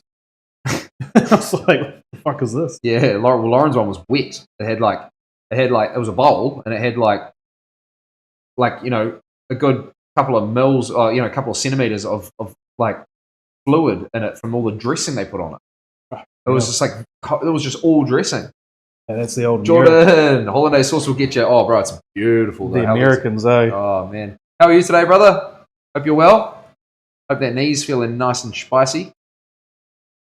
That was fun, bro. Holy shit, I was cracking up at that clip for ages last night, man. We had this funny ass like fucking sort of afternoon segment. I don't know if anyone was there last night when it came up, but like Demon chucked in we're talking about like how older people, accidentally like get on Facebook and they write like the wrong shit in the wrong places. And Jordan they go on Facebook and they treat it like their Google search. Yeah, exactly. Yeah, that sort of shit. And we were just talking about how funny that is, man. And Jordan was saying like how there was this lady and she was in like the Taradale rugby group, like for the Taradale rugby club, and she like posted up her like grandson like eating chicken nuggets like onto the Taradale rugby page. And tried to take a photo. And my grandson loves nuggets, but it was like she thought it was like her personal page, but it was like she didn't know. And like apparently 50 people replied to it, being like, like, hey, how's how many did he eat and all this stuff. And then apparently she's just replied to like 50 of them, going like, Who is this? Who is this? Who is this? Like, and all this shit. Yeah, So funny. My wife's granddad's done that, and he's late 80s or something, and he used to go on, obviously had a phone, and he would go on Facebook Live. Yeah, nice and tender. Oh, what? He'd go on Facebook Live? Yeah. What? Say that again? He'd be like scrolling his Facebook, because Yeah. he was good enough in technology, but he would just, I guess for some reason, it'd be like a live video, and so you'd get a notification, and he's like, he's gone live. He's gone live, and you call in, and it's just like him looking at his phone. Like, yeah. Yeah, he's just kind of like, you imagine like if you're FaceTiming someone and you're just scrolling, so it's really just the video. It's just like that of his awkward face. upshot of your face. Yeah, Yeah. it's like, yeah. Nice and tender. Fuck, that discussion was crack up. I was laughing so hard, and then Demon came into chat, and Demon was like, he knew this lady in her last, like, she didn't know that LOL was laugh out loud. She thought it was lots of love. Yeah. E. Wilson, looking good. Thank you so much. Appreciate it. Wasn't that for like a funeral post? Yeah, and then it's like, hey, heard that granddad died, lol. Like, we fucking went, oh man, I was in hysterics last night. Yeah. Like, that was so funny, bro. I've got a clip of it. I've just got to like edit it because it's in like 16:9 format, and I need to make it like 9:16 somehow. Oh yeah. I've got this big clip up, sort of thing like that. So Yeah, the poor older generation. yeah, sure, man. Well, my dad's the same. He's pretty basic. He's still had a flip phone until a couple of months ago, which he'd turn on once a month. I try to call him and it's off, and then I get a call back 2 weeks later. He's like, "Oh, what do you want?" Yeah. I called you 2 weeks ago. He's like, "Oh, I just turned my phone on." Thanks, mate. How do you know where to put the ink in when it seems all black? Like, how can you tell without seeing? It's such a really common question, like really, really interesting question, eh? And it's like you can't really tell. That's the funniest thing. It's not like drawing with a pen. It's like a feel thing and an experience thing. You know exactly what kind of needle you're using, where the edges are. Most of the time, I can't really see exactly where the needles are. I just know where they are. It's an experience thing. It's really, really bizarre. It doesn't make sense, and it's what trips up a ton of people. It's like what muscle memory. You know what your hand does and what it's going to look like. I just know where it's going to be, and I know what it's going to be doing. Yeah, and it's like, I'll select the needle. Say if I like look here, and I'm like, okay, there's like a hard edge here. I can like use the sort of back of my mag a little bit just to kind of like get in and create the edge of that texture, and then I can sort of like push it up in this direction with this kind of hand speed, and it'll create the black effect, like blending that I need it to do into the face. And you just like learn that over time. It's not like a straight answer. It's not like there's a lot of things in tattooing that are like that. It's not like you'll immediately learn it. You'll you have to practice it. It just comes with time. That's probably what's really hard for a lot of people when they're learning tattooing, is they think it's going to be really instantaneous, and it's not. Just because you can draw means nothing. It means nothing. Just because you can paint means nothing. I'm going to start coming up with the back section now. But it doesn't mean nothing. It means you can see the tone. It's just like the tattooing itself, like that whole process is going to be like something that you have to learn. Thank you, Physics Miracles. Yeah, I love it. Yeah. There's certain things I can do to see where my needles are touching down. Like, there's this technique that I can do where I can like kind of like really, really lightly like approach my needle to the skin. Right. You guys probably can't see it from where you are there, but I can just kind of like touch it down like that. Can you feel that? Very vaguely. Feel that? Yeah, a little. So it's like nothing, but I can like that's me like just touching the tip of the needle on the skin, and it won't pull the ink out like it does here. When it's actually in. It's just so I can line up exactly where it is, but it's not in. It's just on top of the skin. Yeah. But you got to be very careful with that and not do that like as a guide. You can just like end up overworking the skin if you do too much of it. Yeah, really interesting. Thanks for tuning in. Thanks for asking some questions. Appreciate it.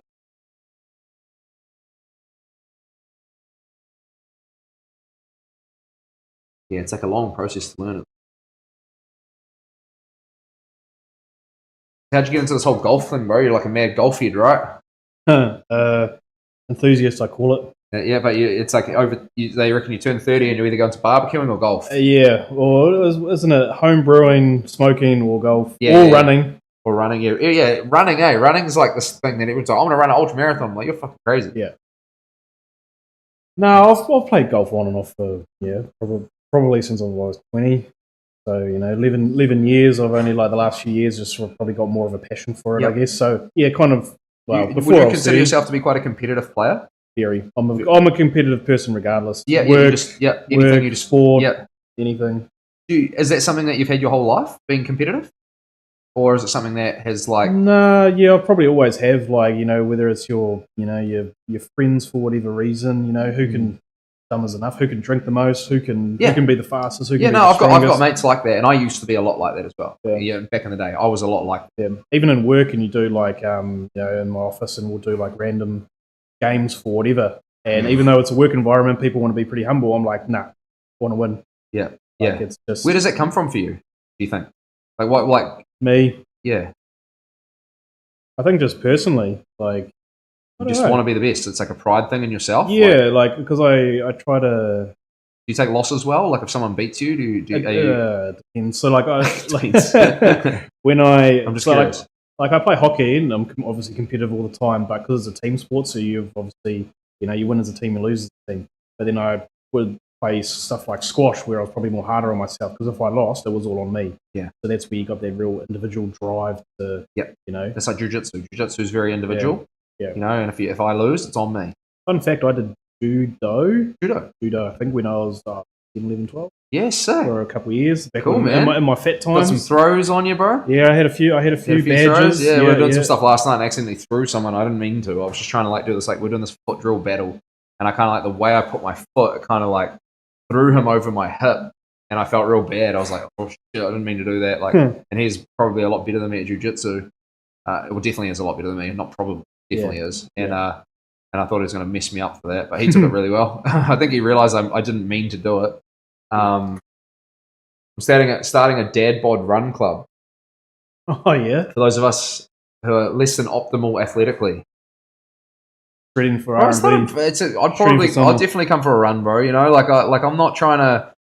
I've had knee injuries and stuff, so I'm not trying to break any land speed records or even go for a massive long one. Like we do a lap around Pandora Pond and then get a coffee at Streetwise. We're on, Meaning you like to win or have to win. Yeah, that's a difference, eh? Like you like to win or do you have to win? Yeah, that's a good point.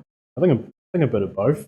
Both? Yeah, like I'm humble in defeat if it's a fair defeat. But it upsets you? Do you dwell on it?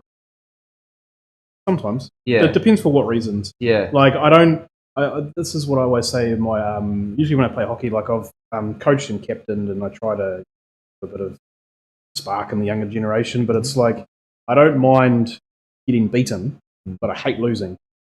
Yeah. So if someone's better than me and they beat me, but you kind of done but your you best. Have to have done your best. Yeah. Then if I've gotten beaten, then there's it's out of your control. Yeah. You put up a good fight. You got beaten by the better person. But if you lose because you were just not doing something good, made a mistake or whatever, then that's man. Yeah. So I always say when you go out and play hockey, it's like I don't mind getting beaten because there's people out there that are better than us, but I don't want to go out there and lose.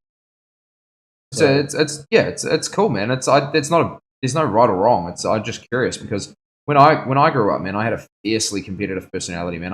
I really didn't want to come second. I would be upset if I did come second. It would, to the point where sometimes if I even thought I was going to come second, I wouldn't even enter, which was crazy. Yeah, and that was like, I remember that at cross country one day, this dude, Kurt Petrick, I still remember his name. So how crazy is that? I was like fucking 7 or 8 or something. I still remember. Kurt was fucking way bigger than me, and I was a beast, and he was better than me, and he ran past. I was coming first for ages, then he ran past me, and I fucking faked an injury and pulled over and quit, a little bitch, and that's just because I was so upset that I wasn't coming first, and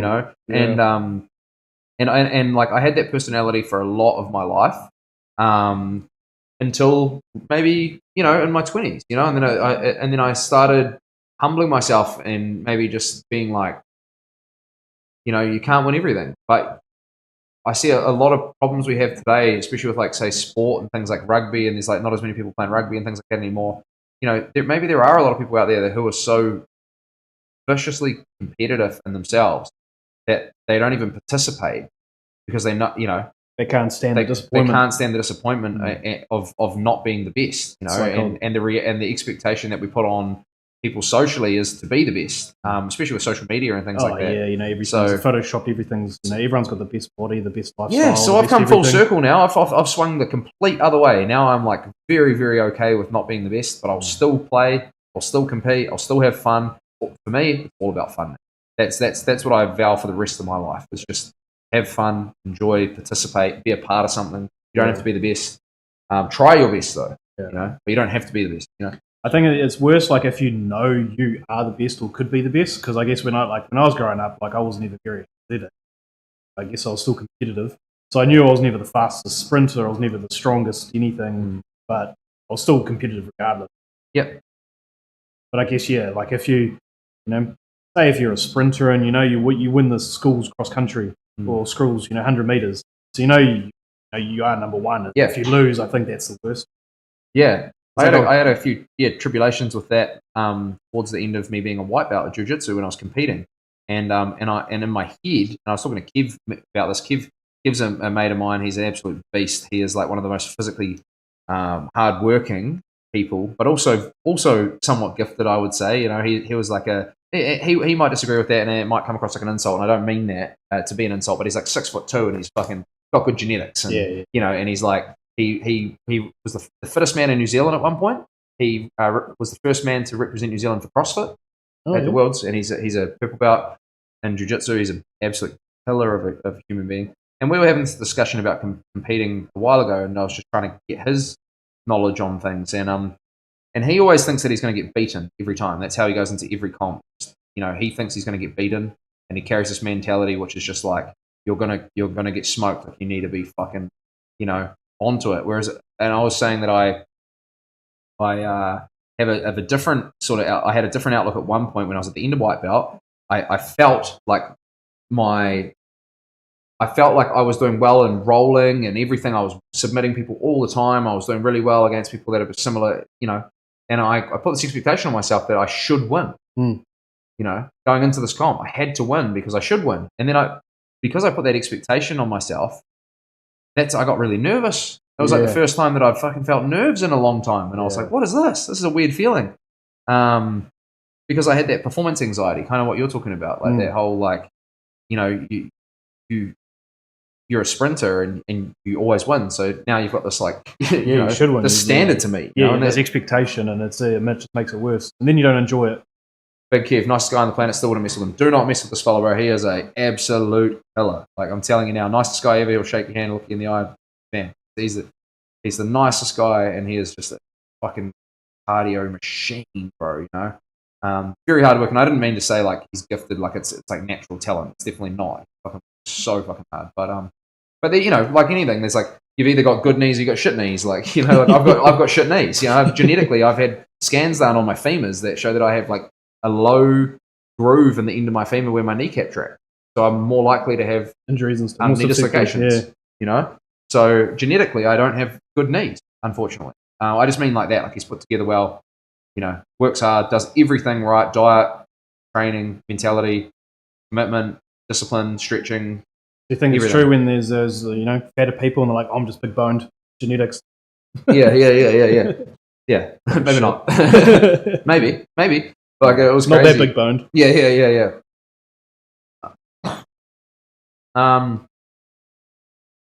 It'll be virtual, but options locally for those keen, small runs, and exactly that. Grab a coffee, beer afterwards. Setting up in the Discord as we speak. Awesome, bro. Cool. And setting up the Discord. Set it up in my Discord if you want to as well, bro. You're welcome to just chuck it in there as well if you want to. I'm taking a break from steroids because I didn't like the side effects in it. And it is for medical reasons. Zero contest of competing on steroids. Yeah. I mean, Kev had a great gym on that. I'm sure he wouldn't mind me sharing. When he was competing at the top of CrossFit for New Zealand, he was in the top, I think it was like 17th in the world at some points. Absolute incredible feat. When you look at the competition you're going up against with CrossFit, and he was saying that because I said, look, are many guys going to be taking them? And he goes, yeah. He goes, they will. There's no doubt that guys will be taking them. But he said the difference between a champion and like someone who is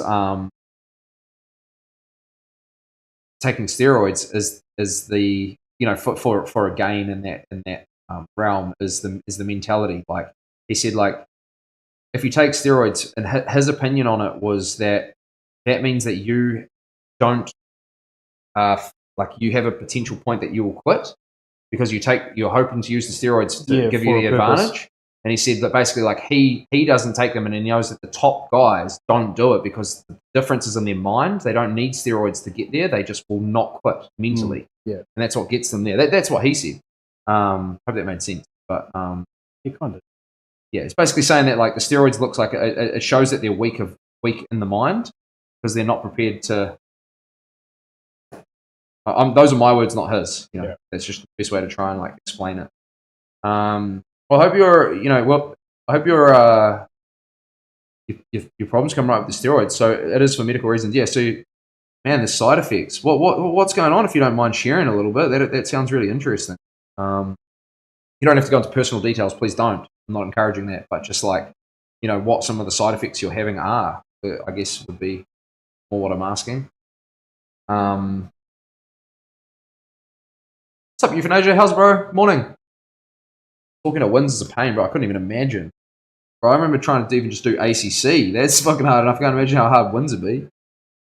How'd you get on with that car, bro? Genetics can't be understated, and athletic capacity makes up for a lot. Yeah. It is a crucial compartment. A crucial part of making a well-rounded athlete. Is having the right genetics. But for application, I probably wouldn't be the best basketballer. I'm taller than I look. That's definitely, like, one thing I will say, because I'm round. but I'm not the tallest dude. Not going to be as good at basketball as some people. Bad knees. Put it on the trailer myself. Ute load of Hindi showed up at 7:30 p.m. All young as. Oh, true, man. So okay, well, hey, get the money, I suppose. I'm happy that it all worked out there. How are you feeling about it today? Because I know you were a little bit on the fence about it yesterday. What's the sort of thoughts, bro? Yeah, I'd love to get into some more sort of, like, team-based stuff, Ben. I love the idea of that run club. That's really cool, man. That's a great idea. Because, like, that's the thing. Like, I always push myself way harder when I'm in a team environment. Are you the same? Like, or are you pretty good at, like, sort of pushing yourself when no one's around? Oh, a bit of both. I think, yeah, probably if, like, when I do stuff myself, then obviously you push yourself because you want to, because of the competitive nature. But in a team, yeah, you want to, don't want to let everyone else down, which is just bad. Yeah, I think I just look for sometimes ways out, which is a bad like trait that I have sometimes. Like, if I'm just not feeling it. I've got a lot on in my life, and it's not that it's like comes from a place of laziness. It comes from a place of exhaustion, and it's sometimes you just need to tap out for it. Yeah. I mean, I'm very efficient with everything I do, and I try to be as onto it as possible in all aspects of my life. But yeah, there's only so much you can try and do and juggle at one point before you start burning out. Trying to have that time aside for training, really important. It's cool. Yeah, got down last night. Big rugby player there who's like in the Magpies, I think. Came down for a role. I don't know how much experience he had, but holy fuck, man, he's trying to ride a bull, that fella. Jeez. He's huge, man. So stocky and just strong. Well, was he throwing it around? No, we're just in a few drills where you sort of had a few battles, you get into a position. Basically how it works is you, like, learn a position from, like, an offensive and defensive standpoint. Yeah. And then you kind of battle that position. You try to get out or you'll start in that position either from the bottom or the top, and you'll, wherever it is, and you'll try and get out of there. You're trying to escape, And yeah, it's just like, like, this dude's, like, so fucking big and strong. It was like crazy. You just, Oh. Yeah. Regretted it the second I put it on the trailer. The boys even see me almost cry. It was tragic. Oh, man. Yeah, let it out, brother. Yeah, for sure. Let it out. Right, Ben. Nothing wrong with a good cry. Oh, man. I'm sorry for you. Sorry for that, brother. You should always tell him to, like, message him and say, bro, here's my number. And, like, if you ever have to sell the car or anything, please call me. Just say that,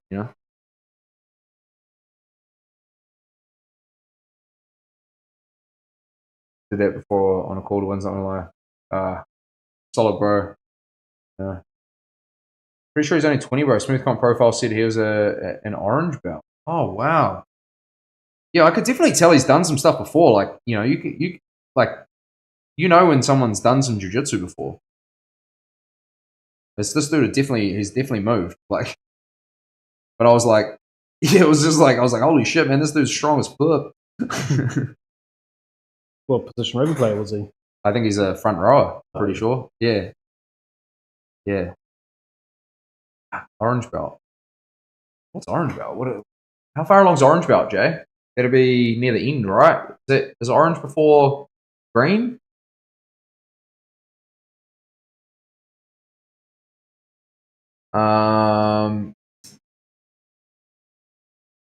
Funds out, but yeah, what I heard from them was on get funds out. What's this? Admitted to them I sold it to get funds out, but yeah, even what I heard is on track. Did that just before my call to wins on my because I admitted to them that I sold it. I don't know what you mean by that, sorry, bro. Like there must be some background stuff that I'm unaware of. Sorry, get funds out of them. Perhaps yeah.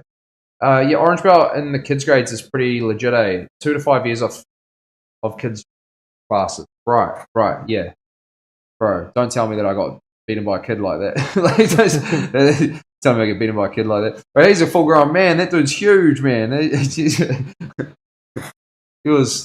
strong as. He's a nice guy too, man. He's cool. Hopefully he sticks around. Is it still half guard tonight, Jay? Gonna come down for the action. Yeah. Oh, how I get on today. Hopefully I can get down.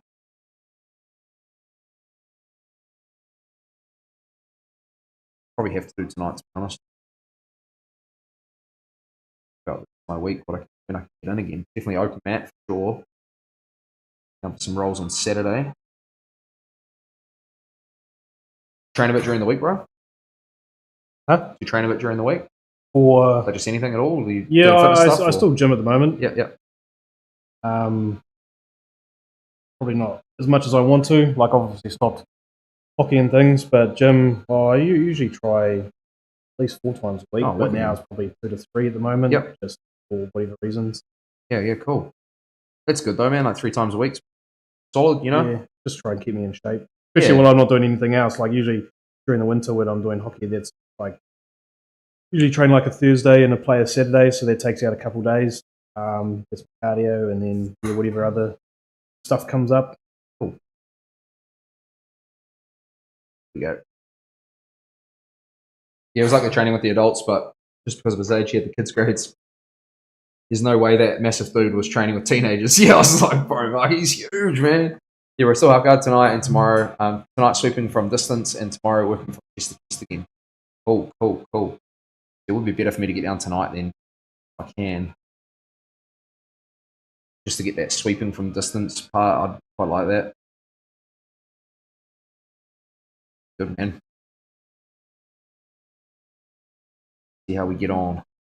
Young one tonight, so coffee machine's just running itself through a cycle. Don't worry. That's normal. Just cleans itself out. How's it all feeling?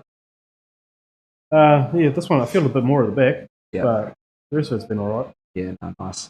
Make sure you're eating throughout the day, like regularly having snacks and stuff.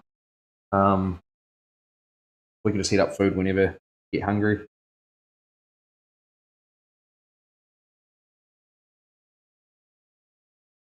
No rush there, so. Sweeping tomorrow too, just from when they're controlling the half a little. Cool. Awesome, bro. Man, thanks for sharing that, bro. That'd be good. Yeah, just a bit tied up tonight. Well, I've got the young one, so I've mission to get down to training, and it's sort of, I try to train on the nights I don't have my daughter, so you don't need so I can spend that time, really nice for me getting that time. Still got obviously the training stuff here, so real lucky. How many do you try to do a week? As many as I can. Like I did I've got a heavy bag set up and everything, and that mats and salt bike and ski erg and stuff. So yep. So try to do something. Try to do some stuff like almost every day. But yeah, maybe at the moment I'll be getting in 2 2 to 3 jiu-jitsu if I'm lucky, and then Take up the rest. 1 strength and conditioning, like a decent full body strength and conditioning. 2 maybe like sort of stretching based sessions, and maybe 1 striking sort of session. Yeah, that's kind of. But like the stretching goes on the end of the striking, so it's like one. Yeah. Yeah, I'd love to go home gym or something set up. I think it's really nice, man. Yeah, but again, it's just been finding it a little bit hard recently, just to find the motivation. I know I just need to do it, you know. And it's tricky just around, like, you know, can't use it early in the morning because then I wake kids up. Yeah, it's the same. Like, I don't want to really drive and leave early for the gym because you don't want to wake them up. Yeah. Figure it out, eh?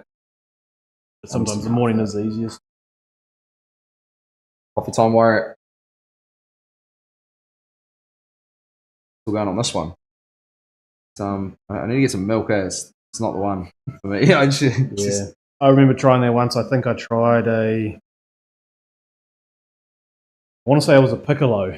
Oh, yeah, okay. Which is pretty much just a short black. Yes, yep. And is that like an espresso? Is it a similar thing? No? Pretty much. I don't know how much difference it was. Like, there was no milk. Oh, no, it was like, I think, a dash of foam. Okay, yeah. Pretty much a shot of coffee and a dash. Like I'm pretty sure that's an espresso, isn't it? No. Espresso is just a shot. Oh, okay. I think this one had like a little bit of froth on the top or something like that. That's what we were having in Italy, those things that you're talking about. The foamy like one. A ristretto or something. I would just go anywhere and I'd be like, can I have a flat, like, you know, they don't even know what a flat white is. There isn't one there. No, it's just straight coffee. It's just straight coffee, man. Yeah. And I had it from the coffee shop and I had a keep cup. So it was obviously a big keep cup. They're like, you sure you want this? It just looked pathetic, a little bit of coffee in it. I took it back to work and put some hot water and milk in it. Have you spent any time traveling? Not like hard out. Like I did 10 years ago I went to America. I've got uncle in Canada and uncle in Iowa, in the middle of the US. So had a few weeks there. But so it was Canada and then America. I did the Vegas side, the other that's West Coast. Yeah. Not the East Coast. Fiji a couple times, Aussie a few times. About it. Not much. Yes, which is shit because my wife works at New Zealand and I haven't. Really? Yeah, haven't really done. You haven't capitalised on the family discounty thing or whatever. No, not too much. Because you guys get some you get the ability to go on those last minute flights, don't you? Yeah. Well, there's stuff called standby. So standby. That's it. Yeah, that's the one. So it's cheap if you go. We've done it once with Fiji, and we tried to when we were coming back and we're on standby. And so we get to the airport and they're like, "No, you can't get on the flight. So yeah, that's stay another day." Yep. So yeah, that's it. You run the risk, but yeah, it is very cheap. You should you should try to get that something real cool, like, you know, block out some time and just go with the flow on it a bit. One of my mates, he just went over to Japan like the other day. They spontaneously book it like a week before. Yeah. You know, they'll just go. Yeah, I would like that. My wife couldn't handle that. No, she likes the planet. Yeah. Yeah. Wants to know everything's done. I'll really? Like full itinerary and all that? Yeah, we'd like to know that it's all like book and solid. Like, standby is good, but you just don't like the unknown of not. Oh man, you just go anywhere with a credit card. You get lost, you just go find in a motel. It'll be sweet. Yeah, it's easy. I suppose people want to just know that everything's taken care of before they leave. Stress factors and things, you know. Yeah. I could do it without it, but yeah. Piccolo was like a tiny flat white. Yeah, that must have been what we were having in Italy because they had like a bit of froth in them or something like that. Yeah. Yeah, practically a shot of coffee, not even like at least a long black. It kind of like doesn't make it as strong. Liquid though. You got to like. Well, because essentially it's just Americano, isn't it? I need it for the effect, not the taste. Oh, trying to pouch it, right? What I can do now, go like this, and open it and drop it. Still sterile. Oh man. Yeah, so we went over to Italy and it was really interesting. Like going, like nothing's open early, man. Like a lot of places over there, they just don't have anything open like before like 11 o'clock. Really? Yeah, it's weird. I'm like a real morning person at times. Funnily enough, I like wake up. Yeah, if I'm on holiday, I like to get up pretty early and make the most of the day. So I got up like left Lauren like she was still sleeping or whatever, and I get up in Venice and I go down and I found this. I luckily found some coffee shop that was open. Went in there, no English, just like just like pointing at the coffee Yes. machine, like coffee, you know. Yeah. He's like, yeah, or whatever I was saying, and then I was like, he's like, how do you want to, you know, whatever, or like trying to say whatever, and I was just like, why? Like, I don't know, like it's just coffee, you know. And he's like, yeah, and then he had this cabinet food, and they had these like little pastries in there that are like these apricot turnovers or sort of Danish. They were so mean. Yeah. I was like pointing at them, like, you know, he's like, sweet, easy language. Yeah, chucks them in a bag for me. I'm like, yeah, sweet, all good. Yeah. That's a cool experience, you know. It's fun to do that. Grab that. Took them back. Left Lauren a pastry. I think I dropped her off one or something like that, or I got one for her. And then Venice is. Have you been to? You haven't been to Venice? No. Venice is in my opinion, one of the coolest places I've ever been. It's unlike anything. It's a city built on water, right? It's the only city, or whatever it is, you can't get run over by a car. It's only canals. Yeah, true. There's no buses, cars, there's no cars, there's no nothing. It's just boats. Like, and you're walking around these cobbled streets, and there's these awesome little like archways of walking over the canals. And they have little mopeds and stuff as well, still though. Nothing. None at all. You're just literally walking. Like, it must be nice, but like clean air there. Then, no pollution. It smells a bit in some places. Like the stagnant water must kind of get a bit of a whiff. It smells like some off squid or something like that. But like, it's so beautiful. And anyway, at 6 a.m., no one was awake, so I was the only person like walking around 7 a.m. or whatever. So here's me just like with my coffee and my pastry, and I'm just walking down these streets in Venice, like looking. I went and got lost. I just walked off into a direction, and it was so cool, man. I just saw some amazing things, and there was no one around, and ended up in like this whole square, and there was like 2 people there. It was like this massive big open square, this big cathedral and shit. And I'm just like, cool, you know, like. And then Google mapped it like to find my way back, because you can just still use Google Maps, and it tells you where to walk through the Italian. It'll tell you to walk alongside the canal. Yeah, it's real weird. Anyway, it took me down this like random spot, and it looked like a dead end. And I got down to the end, and it told me to go left. And I was like looking at it, and I was like, there's nothing there. There was a gap, bro, like this wide between the buildings. I couldn't even walk straight in it. I had to shimmy, and that was the walkway. But they said there was a legit walkway. Me up. It said it on Google Maps. It was random as. Thanks, Judas. Tattooer's coming along. Awesome. Love it, bro. Thank you so much, fan. Appreciate it. We are going to be trying to crank out as much of this as possible today, if not all of it. Should get pretty damn close. We've got 3 sessions booked. It's a full lower leg wrap. So, today we're going to be focusing on this piece. The next session we're going to be focusing on the inside piece. And then the 3rd session we are going to be focusing on like all the joining elements, and really like sorting out everything between the two, tying them all together. Plus kind of like gives me an ability to be able to go back into these pieces and sort of treat them more like a painting and kind of get more layers in there, which I really, really value in tattooing. Anytime you can give me 2 sessions on a piece, I'm so grateful for it. It just gives me the ability to be able to get in there and just make everything perfect and build it up in layers and add extra textures. Is it just touching it up? Because after you're kind of like irritating the skin. It's not a touch up. It's just that the skin can only handle so much in one go. So you can only put in so much detail before having to move on. Now, if I come in and I have the ability to be able to do 2 sessions on a piece, it means I can just get a lot more detail and layers and stuff built up into it. So, yeah, it's like, I might do my original pass, and I might get in some blacks, and I might get in some, some shading, right? And then the next session, I might be doing like texture, like adding like wrinkles to the face, and like, not saying that this face has wrinkles, but like, just an example, or more, building up more fur on the animal, or if it's got if it's going to have a cracking effect, I might do that on the 2nd session. So yeah, it gives me the ability to be able to just spend a bit more time like working on the piece, which is really valuable.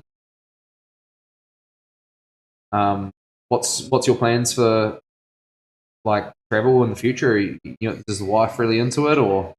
Yeah, I guess it's funds and school and kid and all that to try and figure out, because you always want to go outside of school holidays. Really, the time is school holidays, because it is.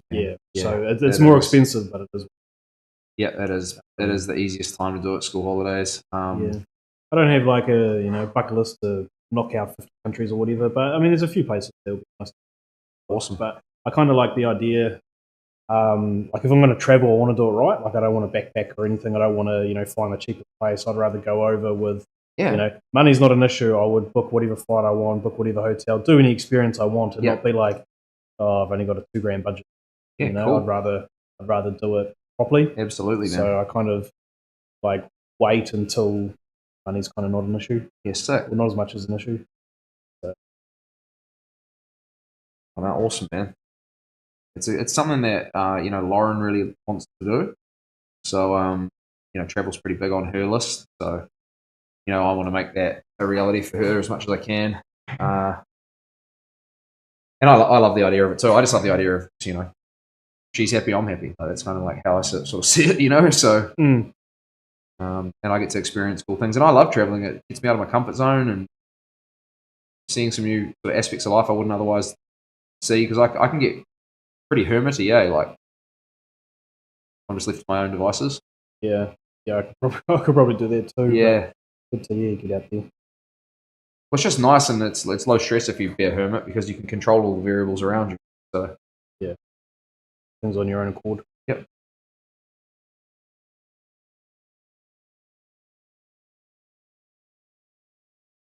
not the same thing, like live sport. Always, watching live sport, like going to a stadium, is always cool. Yep. You get out there and you get to experience it. It's like, well, I could watch it at home. I get a better angle of actually the action, or I don't have. I personally prefer watching sport not live. Yeah, because you get the close up right of it. You're watching the ball. You get because otherwise you're sitting in one stationary spot in the stadium. Yeah, you got to wait in line if you want to go get some food or a drink, or toilet's always busy, and you got to get out of people's seats, around sitting next to you, and it's hard, you can't hear anything. But also it's a nice experience though. But it certainly is, and the atmosphere can be great for certain games and things like that, or fights or whatever you're watching. I just prefer the comfort of my own home for that. I got a really nice media room and all that, so I'm pretty theatre room, so I'm pretty lucky with all that. And it's 85-inch telly and fucking full surround sound and stuff, and it's pretty sick. Man. So it's it's obviously it's the UFC's on. That'll be me on Sunday. Hamzat versus Crickus. 85 inches, fucking outrageous. Yeah, I was going to get 100 too. I got talked out of the 100. You might as well just get it'd be like 4 and sink them all together or something into a bigger square. Pretty big, man. I'm trying to think how wide it would be.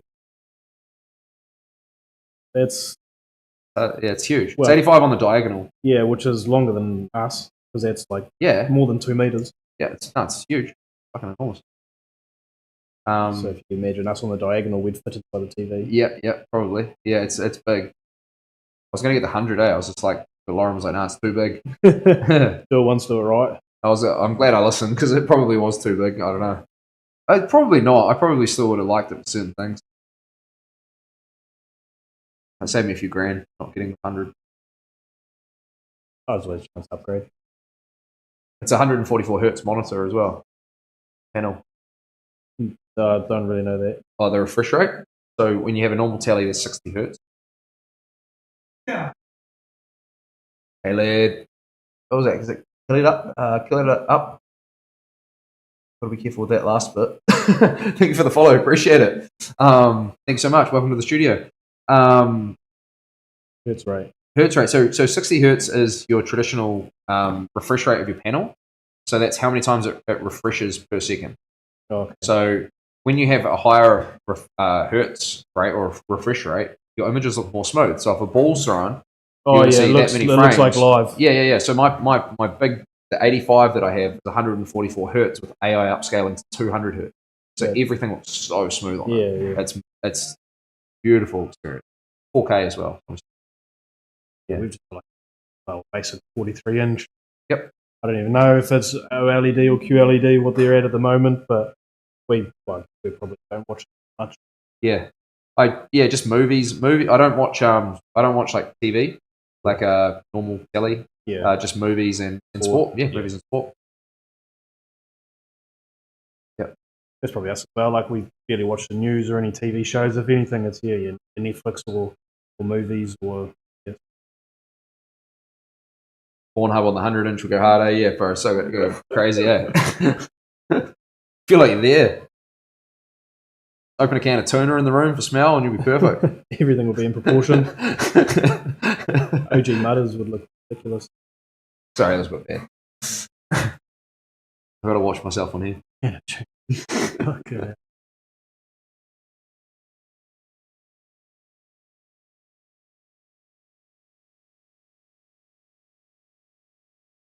So gaming, bro. So just Call of Duty's the main one. Yeah, I've always probably been a COD person. Like Warzone. Yeah, some nostalgia, or like other like kids games. I had like ones that Ratchet and Clank. Yeah. Did you see the Jack piece that I started? Yeah, Yeah. I know. I've seen because I also thought about I've seen like or like not anime, but Anime said it was cool. I like anime. yeah, I've just started watching DBZ again. Yes, So I'm up sick, dude. Where are you up to? What am I watching? GT at the moment. Oh, GT. I never watched GT. No, I couldn't do it. I skipped Dragon Ball, and then when I just watched Dragon Ball Z. You watch Super? That's the latest one, eh? Yeah. Nah, so it goes Dragon Ball, then Dragon Ball Z, then GT, then Super. GT isn't. GT is not like part of the universe, so you should go. You should go. Ball Z, then Super. DBZ, then Super falls. Is it after the Boo saga? Before. Yeah, Boo Saga is part of DBZ. So, well, No, Super. Like Super. The events of Super. You know how Dragon Ball Z ends with Boo. No. With Oob. Yeah. Super Which is right. lands between end of the Boo saga and that Oob interaction. When Goku buggers off with Oob and trains him. I Yeah. Because DBZ, Anime is also, bro, the best there. It was like 290 episodes, so it started with you're gonna love Superman. Yeah. You're gonna love it, bro. Started with the like Nappa and Vegeta. Cool. Piccolo being the enemy, then went to Frieza, then Cell, then Boo. Yep. And then I think GT was there. It's kind of it's a bit of a spin-off. Yeah, it is. It is a bit weird to get into because it's like Goku turns into a kid. Yeah, I didn't like it. I had to quit. Yeah. And then but it's short. I think it was. Oh, okay. Yeah. And then there's Super after because.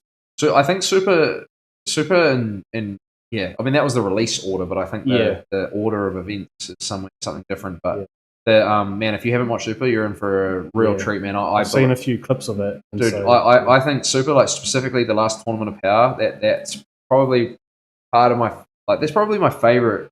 It'd be the childhood memory of Goku charging up the Spirit Bomb, going Super Saiyan, right? Yeah, that was like huge. And then the next thing for me is the Tournament of Power. Like that was like the next big moment. Is that like the last? I liked it more than the Cell Saga, which I loved. I liked it more than the Boo Saga, which I loved. Like, yeah, it's what did you say? Sorry, the Tournament of Power. The Tournament of Power is that like the final of Super? Yeah, sort of the final of Super. Yeah, you would say. Yeah, sort of the final of Super. Like the whole Super Saga builds up. But the whole of Super is really good.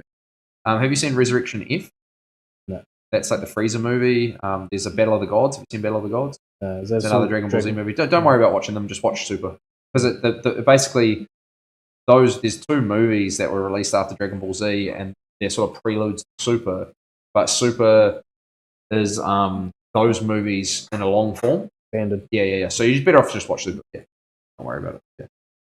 Super is awesome. Yeah, man, it's so good, eh? It's really, really good. I think they're starting some new stuff for it soon, which I'm really excited about. We're watching a really cool anime right now called Kaiju Number 8. You guys haven't seen it. It's fucking really cool, man. Kaiju Number 8. And they just released this part of the second season, so we're into that at the moment. Yeah, we're loving it. Yeah. Excellent. But yeah, I saw that Jack one because I played all those Jack games when I was a kid as well. Yeah, Ryan loves it. He's right into that stuff. So what's that? The Naughty Dog were the creators. Yeah, so I didn't realize it was Naughty Dog, and that was like. So they really had obviously they had the nostalgic Crash Bandicoot, which was obviously huge. Yes, yep. And then transformed into Jack, and then I think. Yeah. He did tell me about another game that they did recently, and I completely forgot what it was called. But it was quite a big title. Like The Witcher, something like that. Did they do The Witcher? No. I think they might have done The Witcher. Yeah. That could be the one I was thinking of. A huge title as well. New one of them coming out at some stage as well.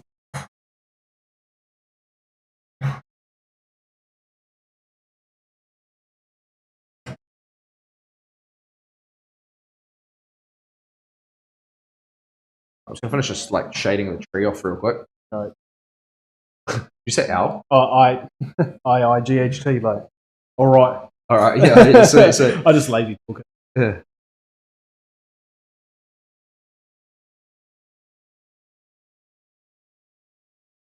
Yeah, so have you watched much other anime? Nah, No. none of like the One. Yeah, One Piece is a long one, bro. I don't Yeah. recommend getting into that next, Yeah. man. I reckon the way Lauren and I did it was really good. We sort of went for some shorter ones first, just to sort of see what it's all about. Mm. There's another couple of ones out there that have like really left an impact on me. You know, like I some of my favorite ever sort of like ever things I've watched type sort of thing. You know, one of them was called Solo Leveling. I really, really enjoyed that. If you're a gamer, you'll probably really, really love that anime. Oh yeah. Solo Leveling was great. One Punch Man's funny as if you guys haven't seen One Punch Man, most people have. It's about this. It's kind of like a crack up spin off anime about this dude who's like does this shitty ass workout routine and he becomes like the most powerful being on the entire planet. So there's like 100 press ups, 100 star jumps, 100 squats or something like that, and a 10K run every day. And he basically blitzes everything with one punch. So like he's like demonic creatures from all around the galaxy come to invade Earth and take it over. And he just fucking punches them and blows them to bits. Like it's so funny. It's like make it so quick compared to like Dragon Ball Z. And yeah, but the plots get all real drawn out because they have all these sub characters that are goodies versus baddies and shit, and then you know Saitama, the main character, just comes along, blitzes everyone. It's so funny. It's a great anime, and it's a real funny kind of light-hearted one that you can just kind of watch in the background, and you don't have to pay too much attention, you know. So that's a ripper. And then Attack on Titan for the story. Attack on Titan is probably one of the better story-based animes. It's got some jujitsu in there as well, which I really love. There he is. Hell's Paradise. Cool. I haven't seen that, bro. Can you, Demon? Would you please mind sending that through to me? Aiden, how are you, bro? Oh, cool. Here's some of the OGs have come in now. So we've got. I was wondering where you were all morning, Demon. Have you been here the whole time? That's what I asked, but maybe it's lunch break. Yeah. Afternoon, lads and ladies in chat. Aiden, how are you today? What are you up to, brother? Jujutsu Kaisen's another cool one, and there's another one called Demon Slayer. They're really, really good. Just great stories, man. Great, like in depth, like and heaps of good action. You know, if you like fight scenes of Dragon Ball Z and shit, you'll love these anime. Kaiju number 8's fucking awesome. Yeah, well, because I tried to figure out how to watch DBZ and then found Crunchyroll. Crunchyroll, yeah. And I was like, oh. So all of the stuff I've just told you about is all on Crunchyroll. Yeah, so like, because I think initially did the free one, and I was like, that's shit. I think it was subtitled, so I paid for it, and then so obviously there's a shitload on there, but once I finish the Dragon Ball stuff, I'll see what else. Yeah, man. Go straight to Solo Leveling. Solo Leveling. Fucking man, bro. Cool. We'll have you hooked pretty quick. Pretty easy, yeah. Well, I usually just, because I'd watched most of DBZ, I usually just had it on iPad while I worked, so it's kind of just in the background. I wasn't just sitting there aimlessly looking at it, only because I'd seen it before. Like having it. Been here the whole time. Oh shit. Sorry, Kira. I know. Sorry, Damon. I don't even know you were here the whole time, bro. The hell? Did I miss your comment or something? How's the new screen, bro? Aiden is so much better. Oh my goodness me. What was I reading before? I can actually fully. I jumped on this morning and I made a few more tweaks as well. How's the audio coming through, by the way? Does it seem normal to you guys? Like normal volumes and everything? Solo Leveling is a great series, man. It is so cool. Heavy ignoring Demon damn rude. Well, he's been throwing some questionable comments my way, Wyrak, so you know, I just have to be careful, you know. Seem normal on my end, man. Cool. Yep, I did some audio adjustments this morning to try and work out some of that, getting rid of that background audio that was coming through with my voice. I did that this morning, and I also, what I did is I managed to get a black background on the chat monitor, and I've managed to make the problem I was having with the last lot was all of the messages were coming through the same colors. There was no like Demon isn't like that cyan color. Aiden isn't purple or blue or whatever it's coming across. It was just coming through. Everyone was the same, and now I've managed to get those colors going so I can see everyone's individual messages, which is great. So a little louder and clear. Good. Sound is all good. Perfect. Because I did make it louder, but I also tried to. I noticed I was like, it was kind of like distorting out whenever there's a loud noise. So I tried to just set the gates so it wouldn't do that. So hopefully it's all good. Not a biggie. There's random flash here and there on your face cam. Yeah, I know, bro. So what that is, Aiden, from the investigations that I've done, is there's an auto exposure setting in OBS somewhere, like the software, and there's an auto exposure setting on my webcam, and the two are scrapping, bro. They're having a battle. And I can't work out how to turn it off. Like they're just battling each other all day long, and that flash is where they both are just like, arm wrestling, and I guess one wins, and then the other one like kicks back in, and they reset, and that's pretty much what's going on. I don't know how to disable it.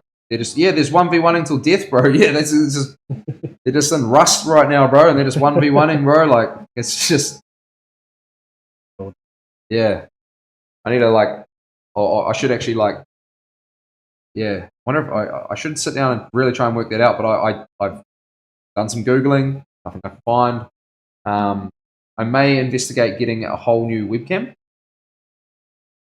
I don't really want to do, but there's one called a DJI Osmo 3, and it's like a video cam, but it's got a gimbal on the top, and it's got AI tracking, and you can just use it for general videoing. So it's like on a handle, and it will always stay straight. Yeah, always stay straight. Yeah. And I'm thinking about getting one of them. They're about $1,300. It's a little bit of an outlay, but really good for IRL stuff.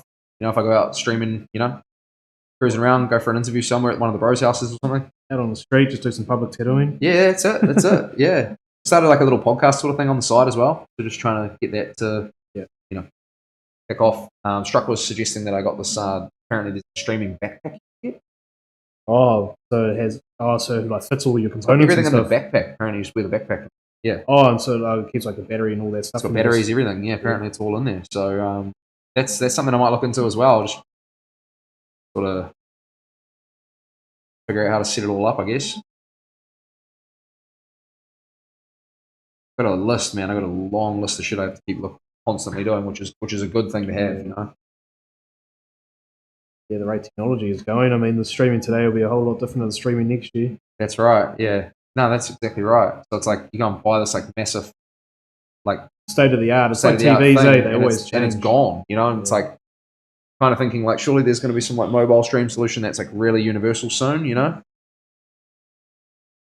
that bad since your Facebook's a spoiler, yeah. It's annoying though. Prefer not to have it. So the camera I have, if you guys are interested, like it's called a Link 360. Link 360. That's the camera that you're seeing me on. So I tried to have a bit of a Google, but there wasn't really anything I found that was coming up about how to stop the link from flashing. I mean, if anyone, backpack streaming is pretty legit. It looks pretty cool, man. How does it work, Struck? Is it like done on a mobile SIM type sort of scenario? Some cool shit that I could do. I'm gonna take that as my carry on to Japan, when I go over there. And thinking about that a lot, like how I go about that. Yeah, mobile SIM, okay.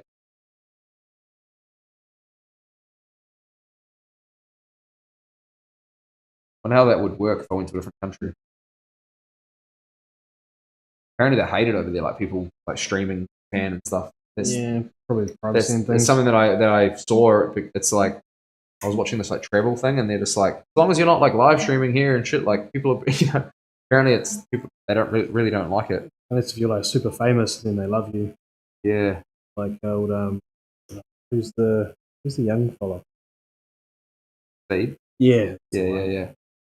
Yeah, but Speed's like Speed, like he's like a he's a G, like. Well, that's kind of his thing, He's just going to traveling and causing a ruckus. He's an awesome streamer. Yeah, can't see why anyone would have a problem with him coming into their establishment. Yeah, Home Speed. Yeah, that's it, bro. Just the exposure that one stream would bring you would be like next level crazy. Give Speed a tattoo, love to, bro. It's just how do we get in contact? That's the thing. I'm keen on all of that. I'm keen on all of that. The tattoos feed. Yeah, fuck yeah. You reckon you can get him to sit down for long enough? Well, me and him together, but there'd be no chance, bro. Nothing would get done, eh? Yeah. But no, he's a whole other level. But like, it's good, man. Like, that sort of shit's cool. I love that sort of stuff. Tattoo your Twitch name on him, bro. That'd be so funny, eh? That's a good promo idea right there. Like, I should just take the lawsuit, eh? Just take the lawsuit, you know. Yeah, I know. I know. That's not happening. Struck really. Like that's not happening, but not happening now anyway, or for a long time. Like, you know, I'm not trying to say like, you know, some people have levels of fame that are so large that like you can't even. Yeah. They don't even like manage their own socials or anything. No, so you can't exactly, actually get in man. touch Like with they're not answering no message from Kvltattooer or some random tattoo streamer from like Hawke's Bay. Like, you know, not like maybe one day if things go really well and we get some solid traction, you know, but like not right now. Definitely not. We're building it. We're building it. We're going to get it up there. I'm not saying it won't happen one day, but I'll hold your stream camera while you're getting smashed at jiu-jitsu, bro. Viewers would love to see you in action. Yeah, that'd be actually cool. I could definitely do that, bro. Yeah, for sure. Who wants to see that? I'll do a jiu-jitsu stream. Mid rounds, I'll come over and have a chat. Just not going up against Ahmed. Fuck that guy. Respectfully, he's so good.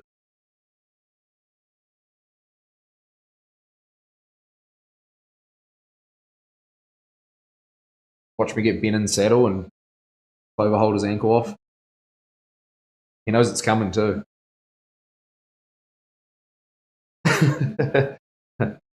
Oh, what's that UFC tee, bro? Here we go. This is a limited edition actual UFC tee that they did. Check it out. It's better if you know. It's an XL as well. It's an XL. It's a 3XL. Yeah. It's a limited edition tee that they did, and it was just this when Zuckerberg was actually going to fight Musk, and they were talking about having it in the Coliseum. So it's an actual like proper product of the UFC. It cost me like $150 to get it here from the States. Expensive tee for me because the shipping price, you know. But I was like, oh, I gotta get that. That's so funny. Yeah, just a lol. I DM'd you a couple of stream backpacks for you to take a look at after the stream. Thanks, Struck, bro. I appreciate that. I think someone has already sent me them, and I had a little look, but I didn't know what I was looking at or how it works, like in New Zealand, I guess. Because I don't understand the mobile thing. Like, how does that work with the mobile? Like, do you just go get a SIM card, like a separate SIM card, and pay like a monthly plan?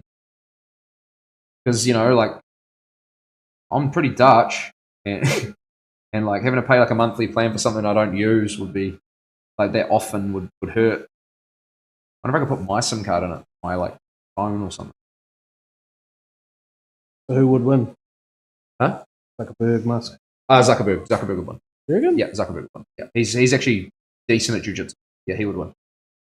Yeah, yeah. Zuckerberg competes in jiu-jitsu, bro. Oh yeah, I thought Musk would just be a psycho, and Zuckerberg's a lot smaller. It depends on like the battlefield scope, you know. Like if it's like unarmed combat, Zuckerberg would win. If it was like they could use robots, Musk could win. If it was like information, like data breach, like, you know, like if like Zuck would be able to just like pull up some DMs from Elon, you know, like trying to get some baddies, and like, you know, Zuck would win. Depends on the battlefield.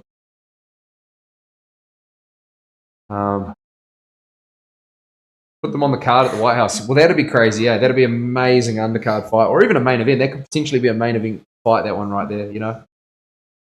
You get a SIM from any company in NZ and put it in it. Okay, it has built-in encoder transmitter. Right, okay, cool.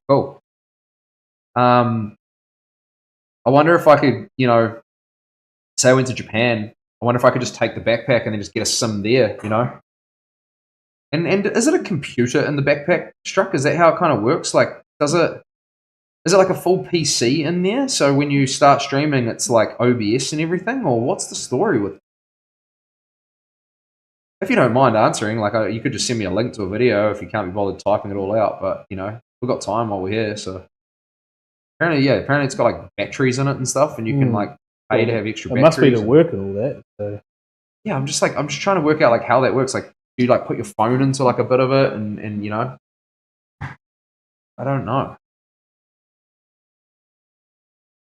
Must be like how you can get like a because you can get like Apple computers like full screens where you can get those little square blocks. So maybe that's like your computer, and That's what I'm sort of thinking. Yeah. Whether it's like a small little thing like that in there, like you buy it comes with a little PC. Because I guess how does it work with like so you use a SIM for like Wi-Fi and that stuff. Or if it's got its own, you've got like a little mobile router Wi-Fi. Yeah, I don't know. That's the part I'm trying to work out. Like how It that would will. drain data. But it's smash data. There was one up here, YOLO box, I think it's called. I'm not even joking. It's what it's called, a YOLO box. And apparently it's got like 6 Sims in it. James Gerardo was telling me about it. He's a guy a tattooer from New York. And he was telling me about it and saying basically that there's, you can hook that up. But I'm like, well, does that mean you have to have 6 Sims? And basically if like one drops out, the next one kicks in. And like, yeah, I don't know how that all works. But I don't know. I get Musk on enough ketamine, he might have a chance. Who might have a no? Musk won't have a chance if he's taking any of that. He'll be stuck in the shower, rocking there in the cold water, bro.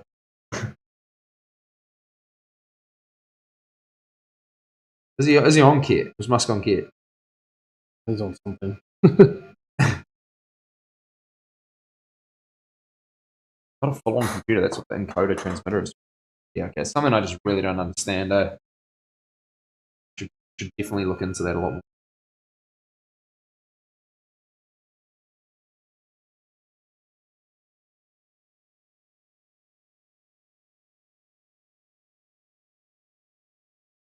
How's the hunger levels? Not too Getting bad. I don't know. When it's different. When I'm sitting, not doing much, I don't do much. Yeah. Because I know, like when I fucked my foot, and so I was sitting at home doing not much. I like lost weight. I was just not doing much, not eating much.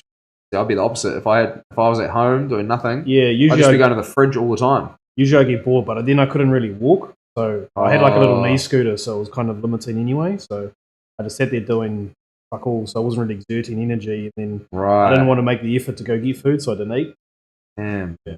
Oh, wow. Whereas usually like I'm at work, I'm kind of snacking a bit there. Oh, here we go. So like a Live View Solo Nano One or a YOLO Box Pro, or sometimes like sometimes a single board computer like Raspberry DIY builds. Best way to do it is the backpack sends a video stream over to the internet to your home PC's OBS or a cloud server. Camera encoder to a bonded internet or RTMP/SRT. Is that some sort of like fucking Dodge Ring? Like, is that some sort of like, what is that? A car? I don't know. OBS at home. No, that sounds so complicated, but yes, I'll look into it. But this is the sort of shit that I have to do, chat. This is where it's at these days. You got to understand like all of this shit, and it's so confusing. So I got to look up what all of that is now. But I'll do it just for you guys. I'm thinking, this is what I'm thinking, can I get this like handheld device, say this like DJI Osmo, right? Can I get that? Can I plug it into my phone and go live? Because that would be real handy. And then I'll just get battery packs for my phone. Surely there's a way I can do that. Does that plug it in so you get like connection to internet? Plug the camera into my phone and use that as my source, my camera source.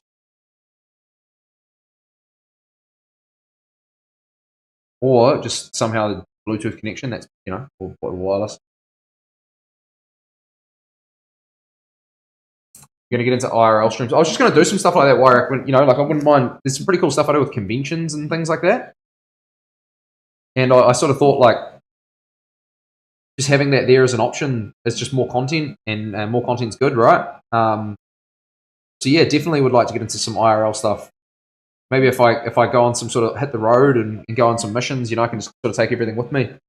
Go on a big tattoo trip around Europe or something and just bring you guys with me.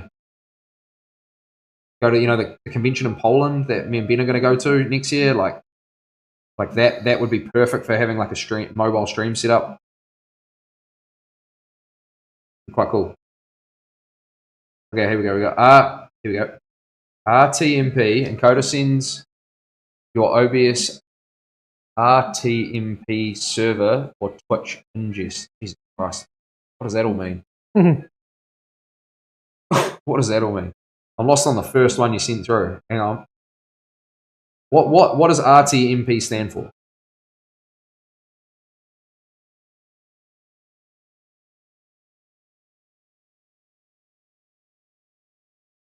SRT, lower latency and more stable over band network.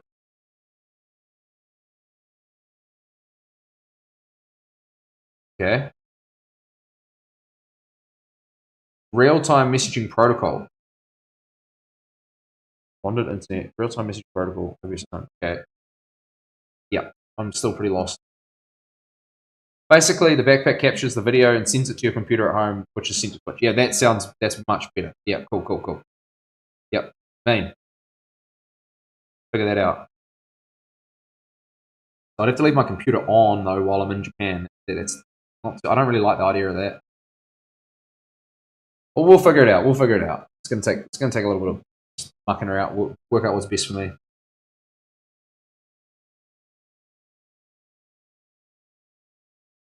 I need to find a house sitter as well. That's one thing to do. I never go on holiday without having someone staying at my place permanently. The idea of that. Or just being left alone. Yep. Don't like the things being left alone. Don't like the idea of like someone seeing like, oh shit, Carl's away. Like, time to target his place. You know. So I always have someone staying full time. Yeah, probably for an extended period, maybe like a weekend. Yeah. You still do it for a weekend or no? I wouldn't. If I was going away for a weekend, I probably wouldn't even post anything. You know. Yeah. But for like over a week, 2 weeks plus. Depends on what I'm doing. Like if I'm going away for a convention, yeah, I probably still would get a house sitter. But I mean, I have most of my gear with me, but I'd still like to try and get someone. The good thing is like I'm surrounded by friends. They're like literally my neighbors. It's quite good. They all know what I'm up to and stuff. So I know that no one should be here. yeah, no one should be there. Yeah, I always let them know. But although you just never know. People want shit, they'll get it. Pretty crafty.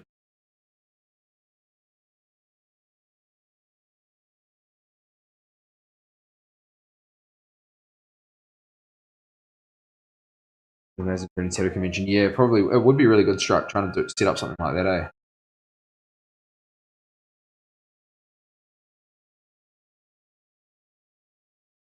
I just wonder, like, yeah, if we could go like live to one platform, maybe. I mean, I want to continue the multi streaming. That's the idea. So maybe a laptop, essentially. Laptop and a few bits and bobs, and that'll be enough for me to make it work.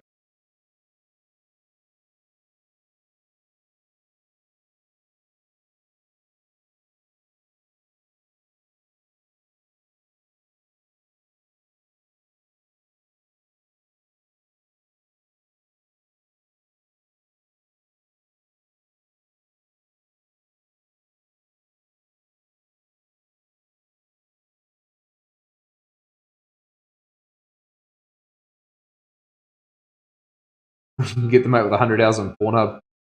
Come house sit for you. I'm trying to work why I'd still need the backpack though. Extra laptop and a backpack. Like, do you mean just like chuck the laptop in a backpack? Is that what you're saying? Or you still need the streaming? Still need the streaming thing? You reckon? But why couldn't I just get a laptop and then put my cameras in there that I need, and then just bring all the cameras with me as well? If they're all pretty small portable cameras, it's kind of more what I'm thinking, and then just somehow figure out how to get an internet connection, whether that's like some sort of like box that uses a mobile thing and just plug it into the computer in the LAN port, whatever it is, Poor connection.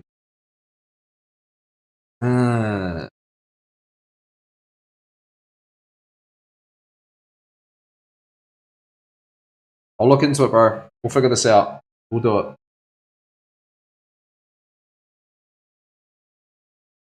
The conventions are so limited with space as well. That's like a massive problem. Like me and Lauren are going to be tattooing in an area that's 3 by 3 meters.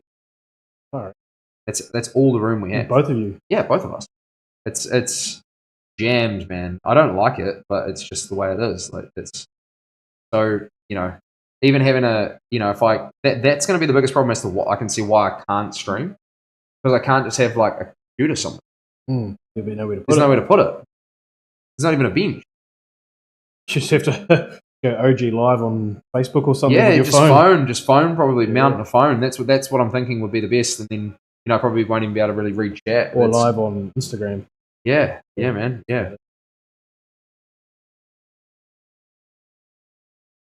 Or just not stream it, just like, take videos and take footage and do a YouTube video on it rather than, hey, this is us going over to the convention. I'd love to be live though. That's kind of my thing. I want to be live as much as I can. My point of difference in the industry,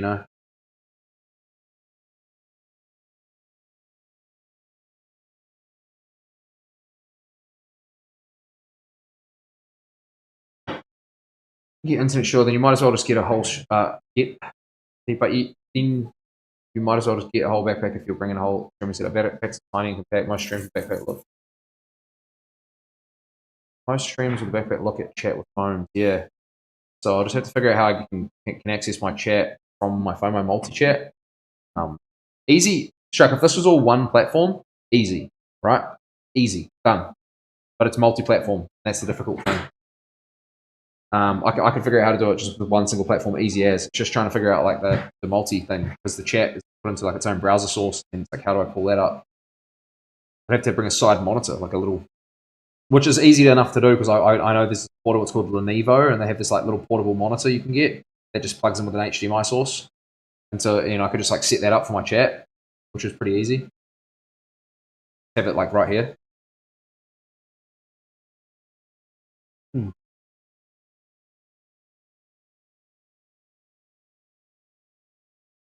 I just don't want to like buy something too early and then realize that there was a better thing to buy. So I'm trying to figure that out right now. Probably was going to be something better that comes around though. Yeah, but just like there's a better solution out there right now available, but I'm just too new at this to understand what I'm purchasing. I've done that a couple of times with things in tattooing, and then just like gone, oh man, that's not at all what I needed. Just need to take my time with it, make sure I get the right stuff. Definitely not like in terms of like an evolvement of technology, but more just like what's available right now. Like there's this, it's called this Lenovo monitor, and it's a small little monitor. It's like they're available. They're at like Noel Leemings and stuff right now. They're powered by the USB as well. Yeah, my father-in-law has one of them. Oh, cool. Yeah. They're really good. Yeah. They look great, and that's probably what I think that I'm going to get. It's like a whole Thunderbolt USB thing, and it's like, so it's the power cord and the power cord and the display is in one, all in one cord. Yeah, which is really good. It's like USB. I think it's just USB-C. I think. Yeah, it does all in one. So I was thinking about going to get that, like now, because I can project. Then I can use that as the display.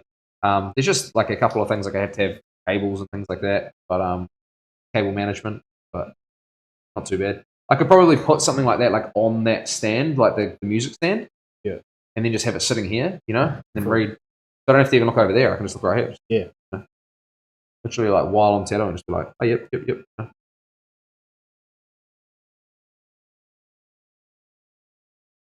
Multi-stream chat apps for iOS. Yeah, okay. If you can find one, let me know, man. Like that, the one that you've sent me, the Social Stream Ninja, is just beautiful, man. It's perfect. I tried to download it on iOS, but I couldn't do it. I tried that yesterday. It didn't work. I tried to just do the Mac installation thing, like on my iPad, but no. It's obviously a Mac computer coded for. But.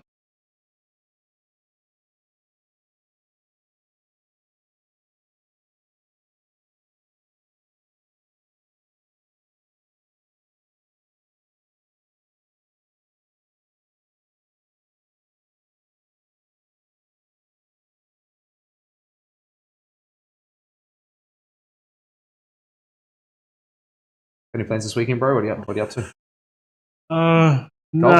Oh, yeah, I got asked, but my wife's working in the morning, so busy. Yeah. The hockey that I play for, I think it's the finals weekend. We're not in the finals, but I'll probably go and watch. See what they're all doing. Who's the hockey team you play for? Keno Rovers. Cool. The third spot for a few years now. Yep. Well, third and fourth playoff, but they'll go down and watch. Really enjoy it. Yeah. Yeah. Well, it's what well, this is did half a year, but it's what my 10th year back from uni. Played during high school. How long you go to uni for? 3.5 years. Wow. What one? Vic. But that's Wellies, eh? Yeah. Yeah. Again, I was actually going to go down to Otago and study marine biology. No way. I just thought studying underwater ecosystems sounded pretty cool. Fuck yeah, it does. I like biology. Awesome. Yeah, like biology and stuff. School, high school, cool. Mm. Like, because I didn't do accounting. So, biology. Like, I could just be diver and study all that shit. Like David Attenborough growing up. And it's crazy. none of my friends going there, so I went to Vic and like an accounting. Crazy. Marine biology is such a cool job. I mean, different to study. Yes, but absolutely. Yeah. I don't know what I'd do if I did tattoo, man. No idea. I don't know if I'd be able to go and study. I don't know, because I haven't used that part of my brain for so long. Like definitely need some Ritalin or something just to sort me out. Like, get some focus. Yeah.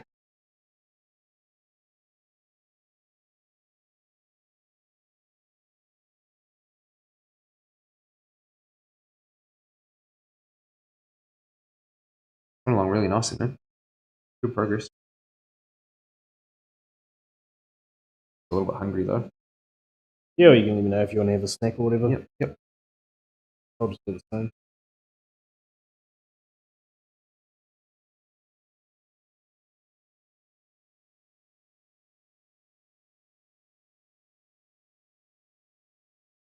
Funny that the shin's not anywhere near as bad as the back.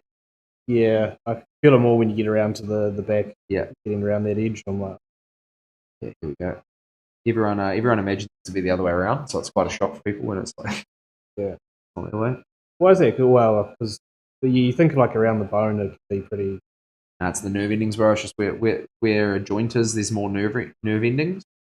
So your body naturally has more nerve endings there to protect the joint, so that's why you feel more pain. Yeah. Anywhere around those, this area here is actually really nice. Not even that bad to tattoo. Like, in my opinion, I found it like I was almost falling asleep.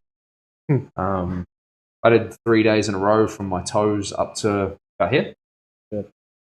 Fully around? No, not just on the front. Yeah, Yeah. 3 days pushing it for that amount of coverage. But so it was just like Jimi Hendrix, Stevie Ray Vaughan, like pretty much up the side of my leg. Guitar that kind of wraps around my shin. Yeah, it's real cool. It's one of my favorite tattoos. Still, like I love it. Probably is my favorite tattoo if I'm being honest. Who did it? By the name of Dwam Wairapo. He was a tattooer here back in the day. I think he's changed his name legally to Ricky D Swampwater now. So yeah, I think so. I'm pretty sure that's what his name is now. He's a legend. He's like one of my mates. I'll like one of my mates growing up. Kale and Kobe. There's like he's their old man. And when I got into tattooing, he was one of the tattoo artists that was in, like, he was a senior tattoo artist in the studio that I apprenticed in. Yeah. And real interesting guy, like real different, and he was a pretty talented tattoo artist, He'd been tattooing for like 20 years at the time, so he's probably tattooing for like 30 now or something, or more. Yeah. 30 something. And he was a talented artist, put ink in really well, really clean, good tattooer. And he'd just kind of cruise though most of the time. He'd just come into a couple of tattoos, just sort of at that point of the career where he didn't really want to do these like massive days and stuff like that anymore. Some tattooers go that way. They just want to do small stuff, even since like the get-go. Some of them want to do like little face stuff. Yeah, 2 hours, like have a break, chill out, do another couple of hours, call it a day. I'm just different. I just want to pump it, Put a statement piece on there. Yeah, big pieces. Yeah, big, cool, crazy pieces, man. Yeah, exactly. Have you done any on your own? Yep. Part of my apprenticeship, I had to tattoo myself. I did this like shark on my upper leg. Before my apprenticeship, I did this like rose on my ankle when I was like trying to learn and shit. Pretty crap. But Yeah. No, I tattooed myself. Tattooing yourself's not that great. You've got to deal with the pain and the precision of like having the tattoo, but then, um, you like you got the pain, but you've got to be precise and you've got to be able to tattoo well. Yeah. And as the two together, it's just not a good mix. It's much easier to just actually get tattooed by someone else. Yeah, they only need to focus on one thing. Yeah, and you can just get through the pain. So. I haven't been tattooed in quite a while myself. Just got a lot of tattoos out the gate, and I really enjoy the process of putting them on. Like you get to the end of the day and you feel really proud and stoked that your new tattoo. Well, I feel the same pride and the fact that I did the job. So you're out there like walking around with this cool tattoo, and it's you get to enjoy the tattoo, and I get to say I did it. Yeah. So cool. It's like a nice sort of scratches that itch for me a little bit. Yeah, turns your wheels, turns your cogs. Yeah, well, otherwise, like I think before that, I just wanted to get tattooed all the time. I was getting tattooed like super frequently. There are many things I think about, but I want to redo my arms, like both my arms. So I got to get laser on them at some point. So I need to have some time away from tattooing while I'm getting laser before I get it redone. So that because I can't tattoo while I've got these like healing like arms, What do you reckon laser is to tattooing? Pain-wise? Oh, I've had it before. Yeah, it's definitely more painful, but yeah, it's still fine. Over quicker. That's the way I think about that. Like, yeah, true. I'd rather have a more painful experience that's over in 20 minutes than have like a whole day of like a little bit of pain. Like, it's just one of those things. Like, I think it's your way of processing it. I'd be interested to know how I would go with like having full days and stuff tattooing nowadays because I'm like, apparently as you get older it gets worse. I can see that. But yeah, apparently it does. I was always pretty good. Well, as you're old, nearly everything. Yeah, yeah, exactly. So it would be interesting to see. Cool. Just getting in some of the like pure black sections that I need with this needle, and then the rest I'm going to be doing with my my lining needles. So.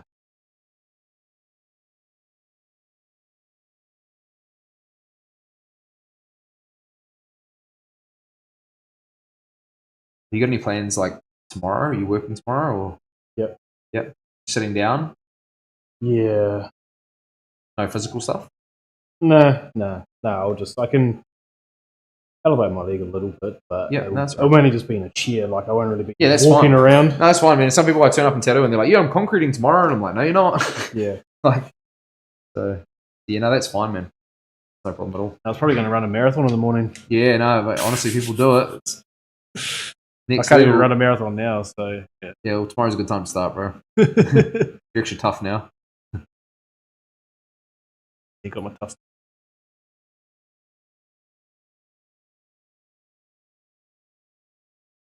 I won't.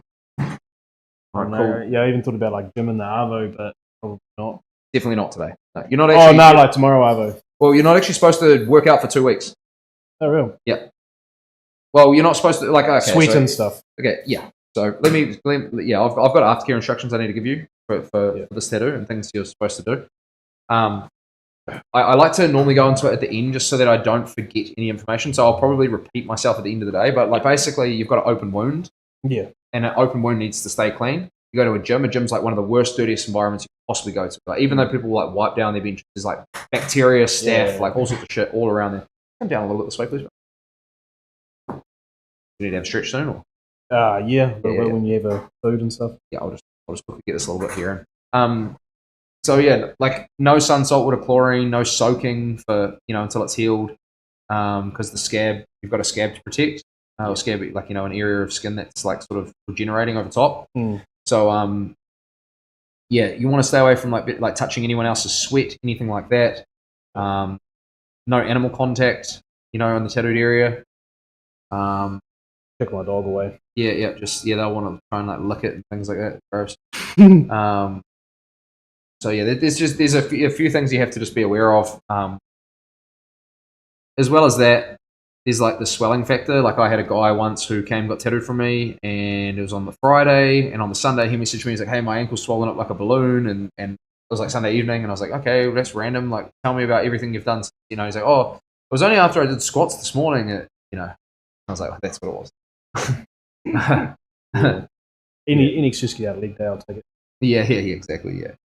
So, no, it's just one of those things. Like, you've got to look after them. It's like 60% me, 40% you. You can take a really well done tattoo and go home and completely fuck the healing process by like just like not listening to the aftercare instructions and not looking after it. So you just got to be pretty vigilant with it.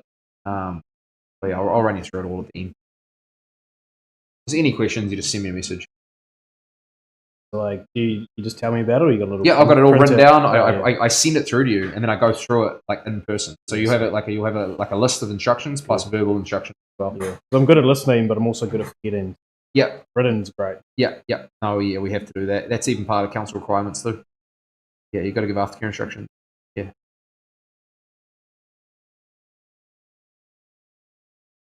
And then I'll provide aftercare for you as well. We've got our own that we make. So.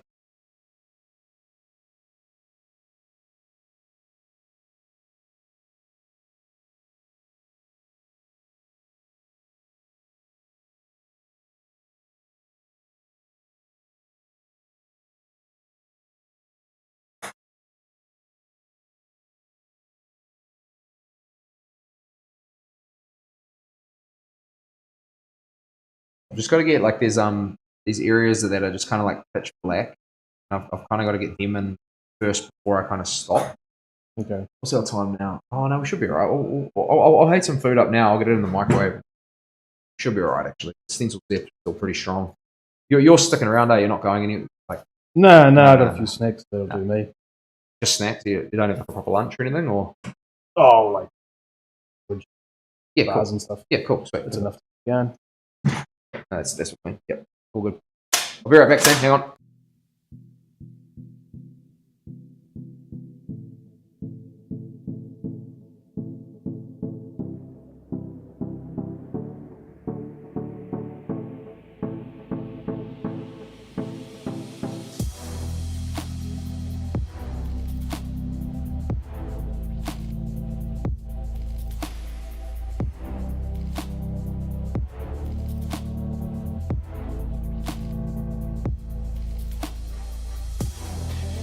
Giving us a few minutes, just better. Yeah.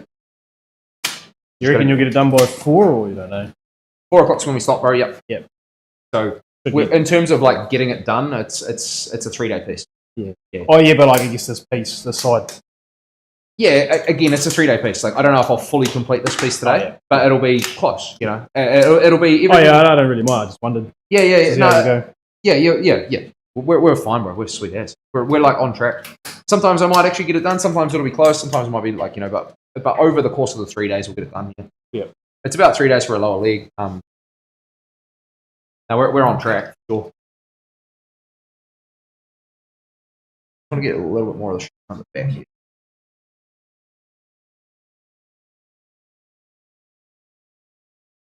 And we'll keep hissing until 4, bro, and then that's us. School pickup. Nah, not me. How old's the young one? 5.5. Oh, yeah, nice. So he started. Yeah, my wife usually does early or late shifts, so I just have to be on pick up or drop off. Oh, cool, man. So it worked out today, was good. Perfect. I think the same as the next one. So either she's off on the day or she'll be on the morning. So what does she do? It works at the airport. Yeah, what's she do? Just like check-in, customer service. Oh, yeah, cool. A lot of stuff on the ground floor. You scan your tickets and walk through. Yeah, cool. On the gates, all that stuff. Doing that for a while? Yeah, did it for 5 years before we had our kid. Had a year off. Didn't go back because it was easier to work at her dad's place just for kind of daycare hours. And then when I went self-employed, there was a bit of flexibility, so the job came up, go back to it. So I could deal with pickups and drop-offs. Cool, man. And then now my current job, I've still got that flexibility. So that's awesome. So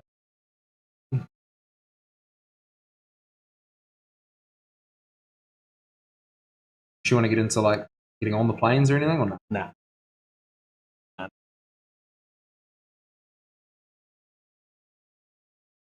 Damn miss some days, man, especially with like working away and stuff with family and things like that. Like Mm. I don't know how like some pilots and stuff do it. Like it'll be tough. Oh, it's good for a bit. I guess they make good money, they get good travel, but they might not be with, have a family at their stage or whatever as well. Different stage of life.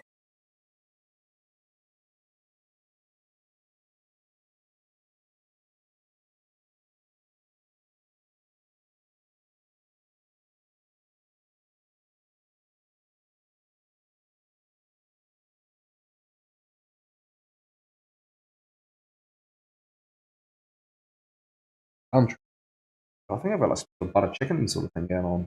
Let's have a look. Right.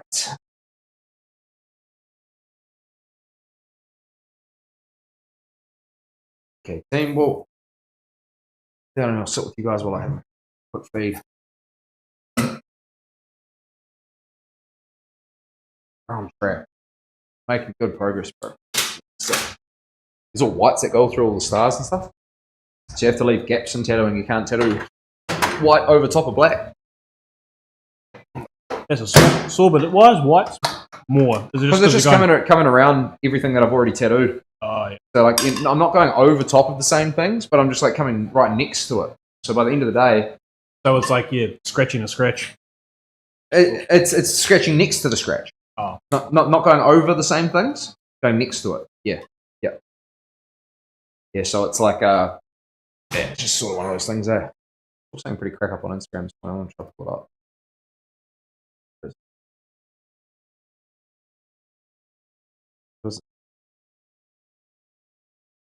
Just looking sick. Thanks, Ben, bro. It's cool. This here.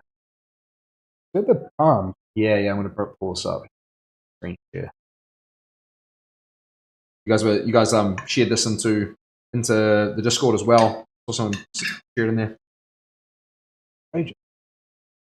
Pleasure for connecting up all the areas of pain. That's exactly right. just for fun. How outrageous is this? Did you guys read the blurb on this, Steve? 6 3-hour sessions. 18 hours for hands. Yeah, 6 3-hour sessions to get it to that point. It looks like it's all done with individual dots. Not all of it. Some of it might be packed. But you can see at the top where the fingers of the colour are, like the stars up on the fingers. It looks like a lot of it's falling out, man. This is such a crazy concept of piece. Again. Sorry? Plug. You see, Mike? Oh, yeah, sweet. Yep, cool. That Cosmic Tree. Oh, hey, I shared that. I wonder what you thought of it. Yeah, I saved it as well, bro. So, it's a really interesting piece. Like, first off, you can tell the tattooer kind of knows what they're doing. That's the first thing I'll say. Like, hands never heal well, man. They're like pain in the butt to deal with. You can see like that the color is not like fully in there. Like you can tell that this person put color in. Like I want to make it clear. Like this person can tattoo, man. Like it looks like they do a lot of palms and hands and stuff like that. It's like their specialty. This tattooer can tattoo. Like look, like that's pretty well done. If I'm being honest, for healing palms, like you can tell that that's the specialty of this person. This is remarkably good. Like I can't express how good this is. Like healing. So hats off to them. But with it, there. But this is a whole different concept altogether. Like color, like very temporary. I don't know, man. Like I saw you comment that in the Discord. You're like, it's good for a temporary tattoo. Like I don't know if it's temporary. Like I think it'll be in there. I just think like this is he's saying this is mostly healed, Steve. So we're like 6 3-hour sessions to complete the left side. We learned that this is the best way to make the color, and around the 3rd hour sitting, things start to get pretty sore. But hang on, I think this has taken around 6 3-hour sessions to complete the left side. So 12. Yeah, so it's 6 per hand. Oh. 6 3-hour sessions per hand. It's 18 hours a side. Yeah. Per side. 3 hours is just because of the pain. 3-hour sessions because of the pain. But like, this is really important to acknowledge. Like, a lot of tattoos you see online, most of the time we only see the finished product. Mm. You know, you only see the finished photo, and you're like, this piece is phenomenal, it's great, it's cool. But you've got no idea how much time that goes into. It ages very quickly. You can see on the right hand. No, that. So what you're saying, you're saying ages very quickly, as you can see on the right hand. It's not like an aging thing. Like, I think these pieces were done within relatively close succession. I started in 2022 when it's fully healed, right? But like, I reckon it wouldn't have been much different to this after the initial heal. It's like it gets tattooed, it goes through the healing process, and usually what's kind of there after the healing process is pretty much there for most of the life of the tattoo. There are a few things like some of the oranges will fade. But it's an amazing tattoo. Never seen anything like it. No. How the fuck do you get it in like that? See all the questions, you know, like how do you get it in like that? How do you do it? You know. I've seen, and the issue with this too is it adds like unrealistic expectations. This is not my issue. Sorry, I want to rephrase that. Yeah, anyone can do it. The tattoo artist, So like the tattoo artist, 18 hours for the left hand. Mm. So we've got a session today, right? It's going to be 7 hours of tattooing. Just double that plus some more just for the left hand. Yeah, just for a hand. Okay, at a day rate, you work out how expensive this becomes. But like, what happens is people see this and they come in there and they're like, you can do this in a day. But no. Oh, and probably. So I'm really grateful that the artist. I'm really, really grateful to Luke Ashley, the artist, that posted how much time this took. Because for a lot of tattoo artists, we get the same shit on Pinterest coming in, and you're like, bro, this is fucking hours. Yeah, you're like, oh yeah, I'll get it. Like, you see a picture and you're like, I'll get a tattoo as, and like, I'll get it that in a day, not. Yeah, and it's like multiple healing sessions, and then pain sessions and things like that. So it's really important to just acknowledge like this sleeve here, like this was done in like 21 hours. Which is 3 or more than one hand. Was it people? Collab, two people, 21 hours. But like, to put that in perspective, like 42 hours of tattooing. 42 hours of tattooing, so 18 aside, 36. So those hands were done at the same time to do this. Pretty close. Pretty close to the same time it took to this whole leg. Now you think, why the fuck is that? Mm. These areas in this tattoo, they're all big and open, and it's very easy to get large mag needles in here to just pack this out. Okay, so like this bit here, I could get my 27 mag and just come down sideways and just pack this whole thing. You know, the background, just big open background. You know, there's a lot going on in here. It's not simple, but like it's open. It's big. It's big enough that it's open. Can get speed. But in the hands, like you've got some open.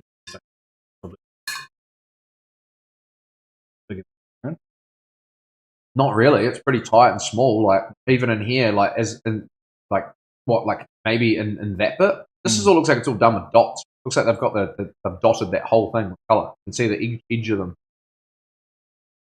This is all done with dots. All of that's dots. That's all dots.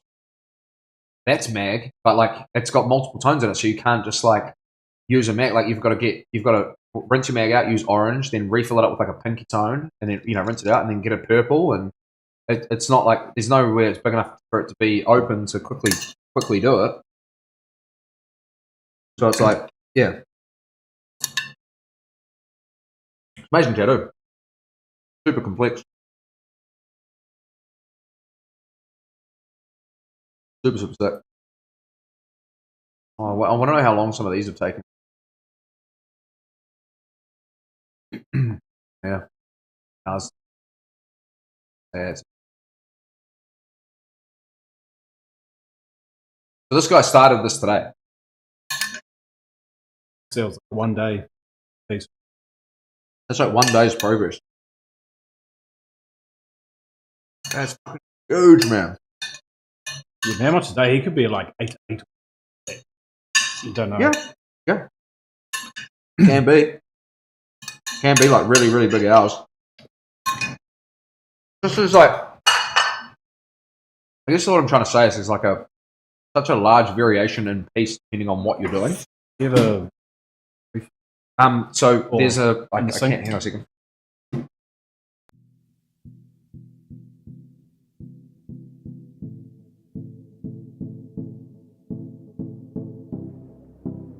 I was going to go on the sink or something. Yeah, it might not fit under there, but you can do that. It's all filtered.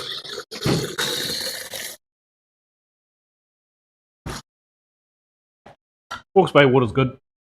I fill mine up from there every morning. I mean, even tap water's probably better than... It's micron filtered anyway. Out there is better than, like Wellington or somewhere else. Yeah, for sure. It's on a whole filtering system, the whole place. So.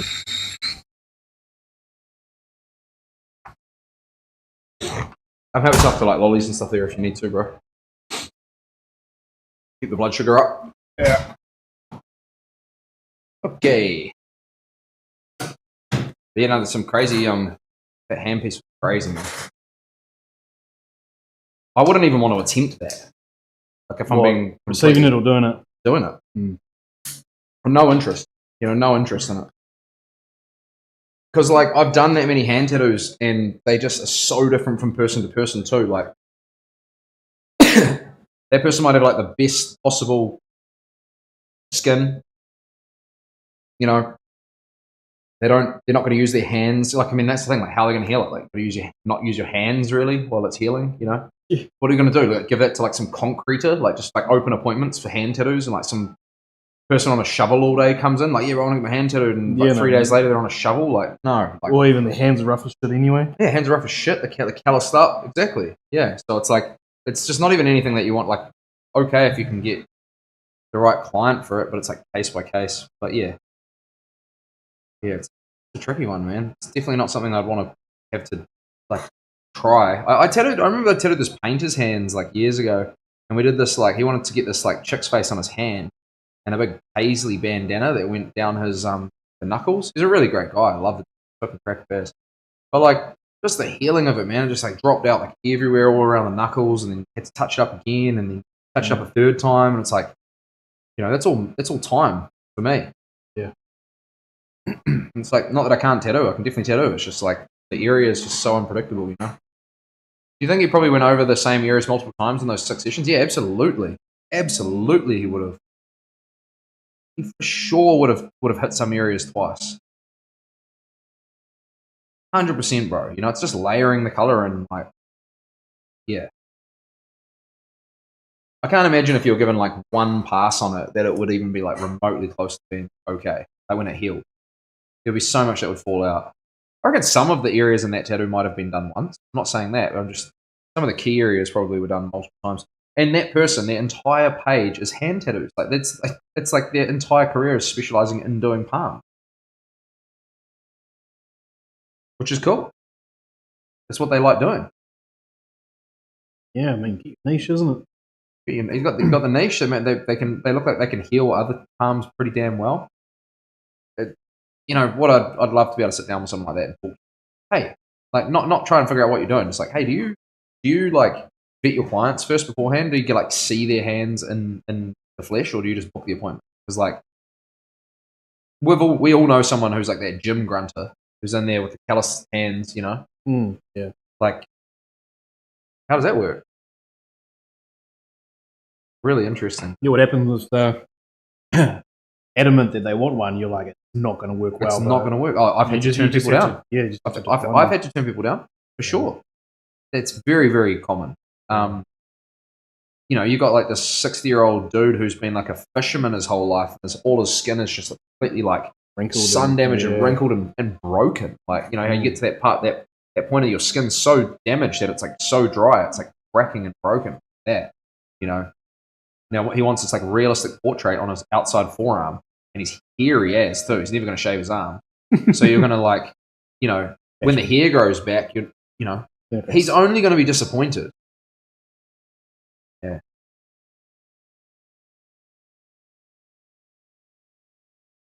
It's very case by case. I don't know. I want to try and like help people where you can. Of course. Doing all right? Or? Yeah. Oh, yeah. Yeah. I don't know if it's just that. That's what the skin was on my old greys. Sometimes having a short little break, getting back into it, just sort of hurt a little bit, bro. Yeah, so yeah. And if at any stage you just want to jump off, let me know, bro. No stress. Everyone understands. Everyone's just grateful for you allowing us to stream, bro. But like, yeah, get into the trenches pretty bad. We've had a few clients that go pretty quiet, bro. It's pretty normal, you know. Don't feel like you got to talk or anything. Into a hole. Yeah. It's normal. Without the stream, it's much worse. Yeah, I think it's the distraction's good. I mean, it's like not like it's ages. You take it off and put it on. It's like little second bursts. Yep. Yeah. Yeah, some bits better than others, but it's also like probably your first big tattoo as well. Well, so yeah, like it's pretty ballsy to even jump into the stream. You know, it's great. Like hats off to you, bro, for it. Because like you know, your other tattoo you had when you were 18, so it's like pretty basic. It's on my back. So yeah, I can't even remember if it hurt or not. Probably not. Yeah. Well, it would have been a pretty quick appointment, right? Like 40 minutes or so, or yeah. Long. Done bloody well.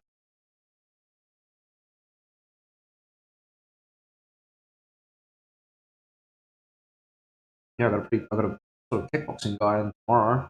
Getting a Muay Thai piece. Interesting. First time tattooing him too. First tattoo or your first time tattooing him? Yeah, it's got a few. I don't think. Oh, I can't remember. Sorry, Kieran, if you're watching this, I have no idea. Just met him for a quick consult. Sort of needed to chat about certain things, and I don't think he does have a lot of tattoos from memory. Remember, initially he was going to get a sleeve, and he's kind of wanted to go to this sort of 5-piece. So. Yeah, I wanted to do. I still want to. Mm-hmm. He has an upper like sleeve, shoulder pad, sort of. Yep. Up there somewhere. Yeah, cool. Shoulder pad, I like that. Shoulder pad.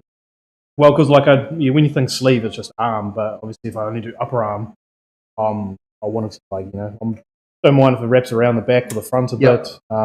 See how the design works. But yeah, cool. Hey, what do you want that to be? Initially, I thought a Greek theme, but I don't know. It's kind of weird. Like I'm kind of thinking of like a weird anime one. Yeah. Something like that. Like Greek's cool, man. All I'd say is just like try to go for different tales. You know, like it's not the same old Poseidon and stuff like that. Like don't get me wrong, if you want Poseidon, go for it. Like if that's like your main tale that you want to do, it's just a lot of people that don't even really know what they want for tattoos just jump in and get like Poseidon or Zeus. And there's nothing wrong with that. Like if that's as far as they want to go. But when I'm talking to someone, I always try and say to them, listen, it's a cool idea. Anything that's popular is cool. That makes it a good idea because it's popular, right? But you know, I always try and do unique, original, custom tattoos for people, and I want people to have something that's unique to them. So what I like to do is even just use things like ChatGPT. If you're unaware, like, and you're trying to do your own research, I'm just telling you some tools of what you can do. You can go on there and say like, hey, give me 5 lesser known myths or legends in Greek mythology to do with the sea. And it'll give you some stories. Yeah. You know? And then you can go on there and be like, wow, this is a really cool story. And you can send that story through to me. You don't need to find the visual imagery. Just send me the story and I'll create the piece. You know? I love doing that sort of stuff. Just need to get that start point of the myth, or it's one of my favorite things to do in tattooing. Yeah.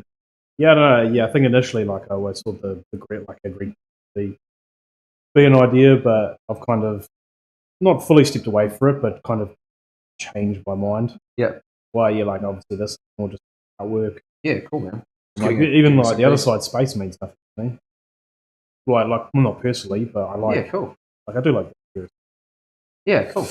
But yeah, I don't know. I'll have to think about how it would work. Like, because I kind of want like a few different ideas, but then I just don't know how far I want to take the full piece. Yep. So I want to make sure it all works. Like if I just do an upper arm, or if I do the upper arm and up the upper chest piece as well, or wraps around to the back. You're just trying to figure out like your like dimensions. Yeah, kind of what the full piece what'll eventually be, and then think of how it will be made up. Oh, yeah, sounds good. Like, but you said gaming or something? You wanted to go to more like that? Did you say? Well, yeah, but like I have a weird like interest. Like I've seen, even like watching DBZ, I've seen heaps of cool like DBZ tattoos. Yes, sir. I've seen like random mix-ups. There was one of... Did you see the back piece I did? Huh? Did you see that big back piece I did on Dills? It's a giant. Did this giant Dragon Ball Z back piece? Oh no! Did you do the PlayStation one? There was like Tekken and stuff. Yeah, so that's his front piece. He's got a giant back piece as well. Oh, I think I remember seeing the front and the back. Yeah. You know, he's got an entire Dragon Ball Z back piece. Oh yeah, that's really cool, man. Yeah. It's one of my favorite fucking back pieces. So. Because there's that. I don't know. Obviously, did you ever watch Yu-Gi-Oh? Yep. I've seen one, and it was I think I got it on my phone, and it was 3 dragons. So it was like Pokemon, Yu-Gi-Oh, and DBZ, and then each of the like DBZ ball, Pokeball, and Yu-Gi-Oh eye. I wonder where my Yu-Gi-Oh cards are. I definitely had some of them too. Yeah, hopefully they're in a container. Oh, they're probably gone. I sold some of them. Oh, So man, it was a drawing that. I was like, that's pretty cool.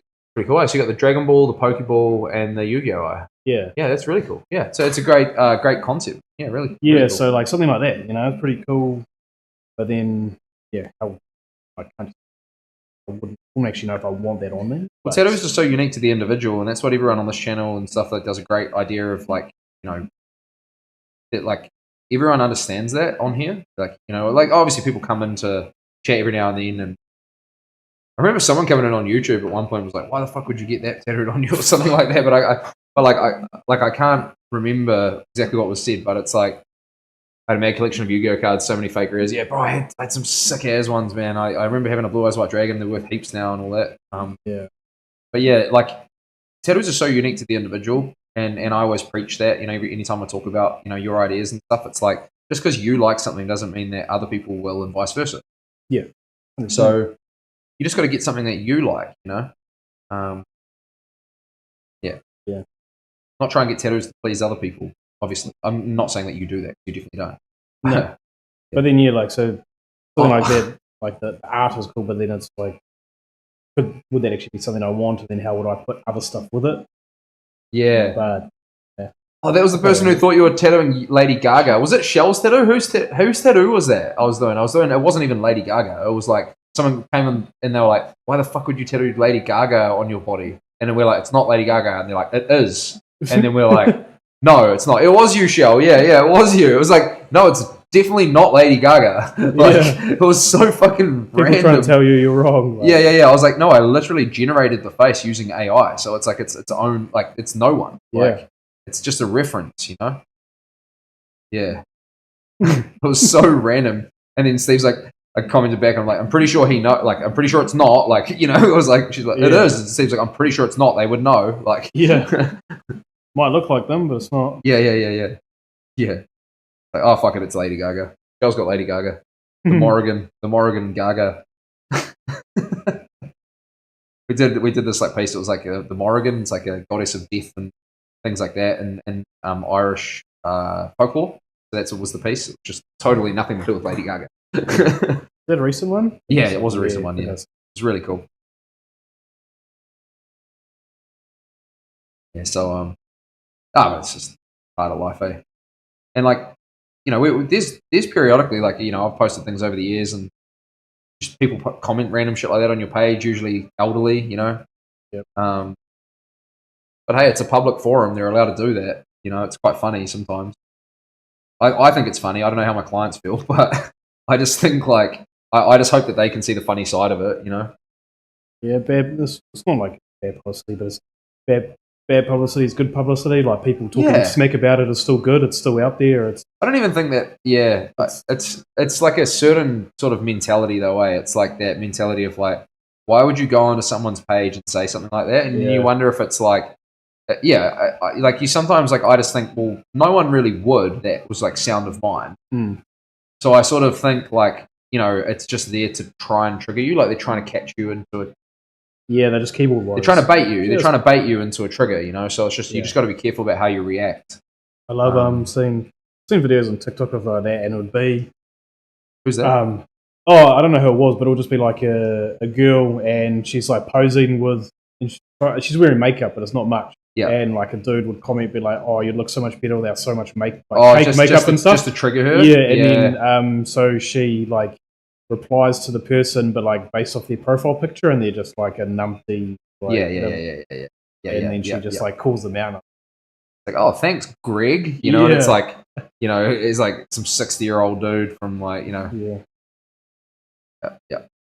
It's like, why are you even on her page? Freak, like. Yeah, well, they've just got a comment for no reason. But. Yeah.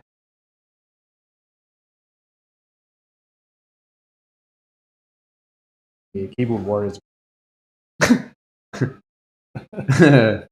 I sort of like have said I've like laid out rules for the stream with like my moderators and stuff, and like, you know, all the good people of the community. Yeah. And I sort of said like, look, if people come in on some bullshit and start like going after my client, like ban them straight away. But if they start going after me, then just leave it. So I want to kind of like. I kind of want it. You want to battle? Want to fight? Not too bad. Just see, you know, just sort of just like a bit of spice. Yeah, just see what they're all about. You know, like test myself a little bit. You know, could make for some good content. Who knows? When I got Crash Bandicoot on my chest, there were quite a few judgmental comments. Really, and one comment about my small chest. What? No way! Someone said that. Steve, bro, emotional damage, eh? Like, go after the tattoo as much as you want, bro, but don't talk about the size of my pecs. Like, come on, brother. No good, bro. That one would have hurt. Other people's opinions of me are none of my business. I don't give a fuck what they say. Yeah, see, I love that about you, Shell. You know, it's just, no, yep, perfect. Love people like that. It's like, yeah. Because, you know, when some people, like, you say something to someone, like, oh, sorry. Not me, but like, you know, when like there's like a negative comment that's said, and they're like, "Well, I don't give a fuck about that." Like they get real rattled. They're saying they like, clearly do. They clearly do. You're like, you definitely give a fuck about it, you know. But you're like, you know, yeah. Shell's a real one. She doesn't give a shit. Yeah, I developed that a lot in my well, I went through a separation, and there were some certain things that came with that, and one of the great benefits that I learned of that is just to not give a fuck about what other people have to say. Yeah, it's just this little, you know. There's not a lot of positives, but there's a little positive that came about it. Yeah. You know, it's like you're not born or put on this earth to make everyone else happy. It's to make you happy, and you know your truth. You know, you know what you did and didn't do, and there's going to be a bunch of people that might be saying things that are about you that are not correct, but you can't change their opinions. You know, you just got to let it happen. You know, like.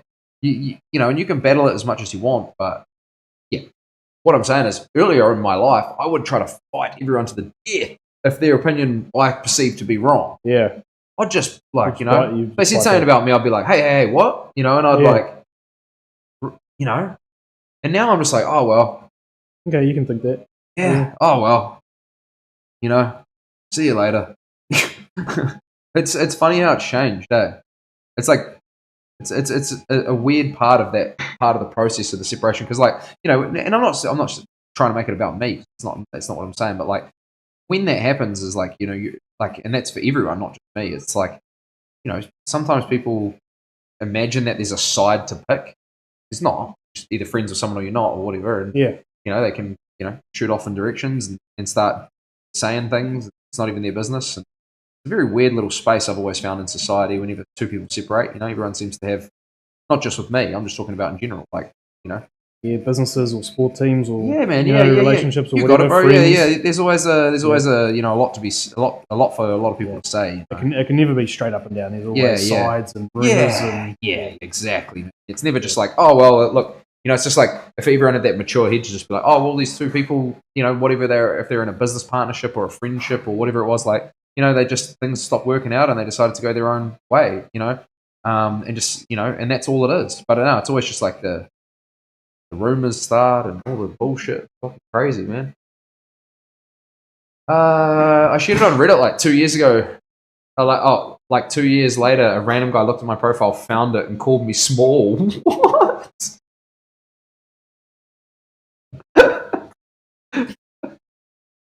Yeah, keyboard warriors. I had a random guy.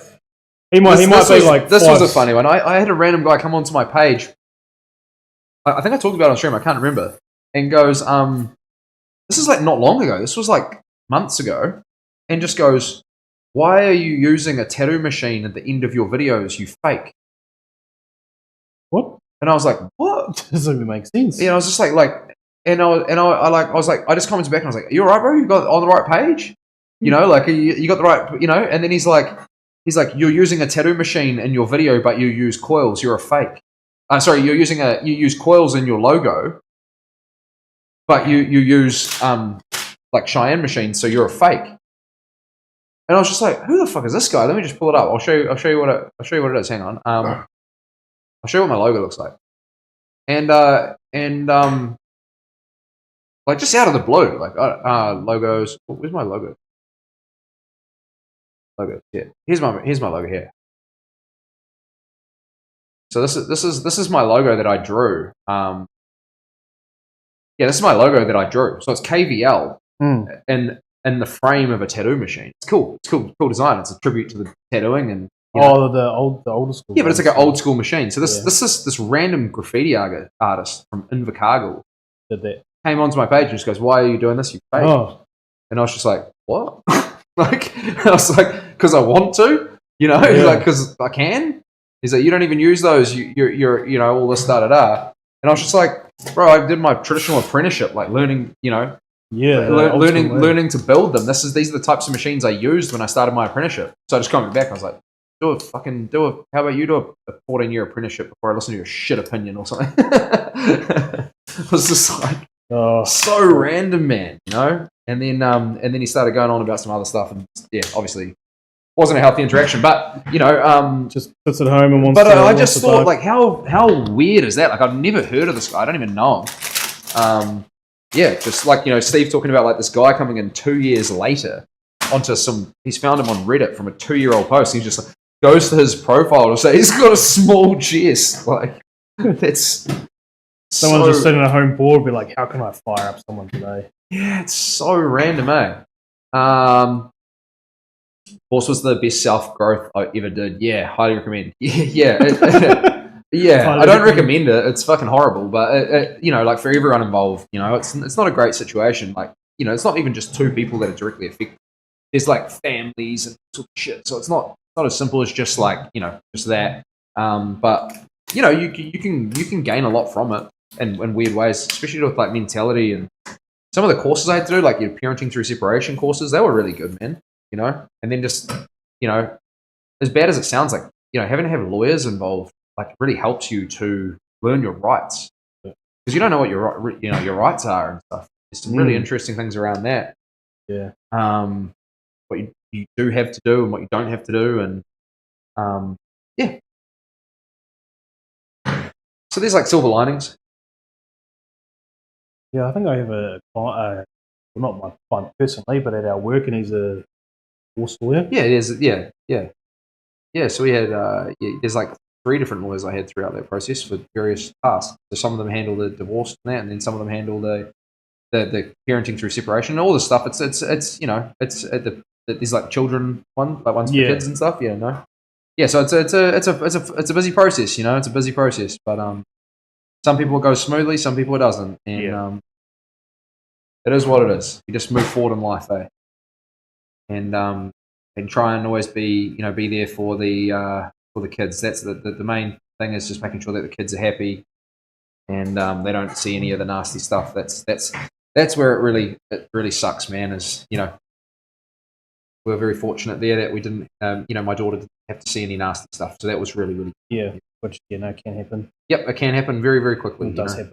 It does happen. Yep. But she didn't have to see anything that I'm aware of. So that was really lovely. If you keep streaming, I can help you grow. Well, go on, spill the tea, brother. Spill the tea. What's the story? Got a plug. Where's the plug? What's the plan, bro? What's the plan? Come on, let me know. I'm never quitting. Just so you also know, I'm when I do something, I just lock in. I'm not quitting. I'm not stopping. If I stop, then I lost. You know. So even if I've got like a couple of viewers, I'm still streaming. Sure, some days will be, have more going on than others, but it's all about the long game. Huh? But I'd like to know. A little bit of sore stomach. Just give me a second. Just gonna have a little stretch. Hang on, I'll be right back.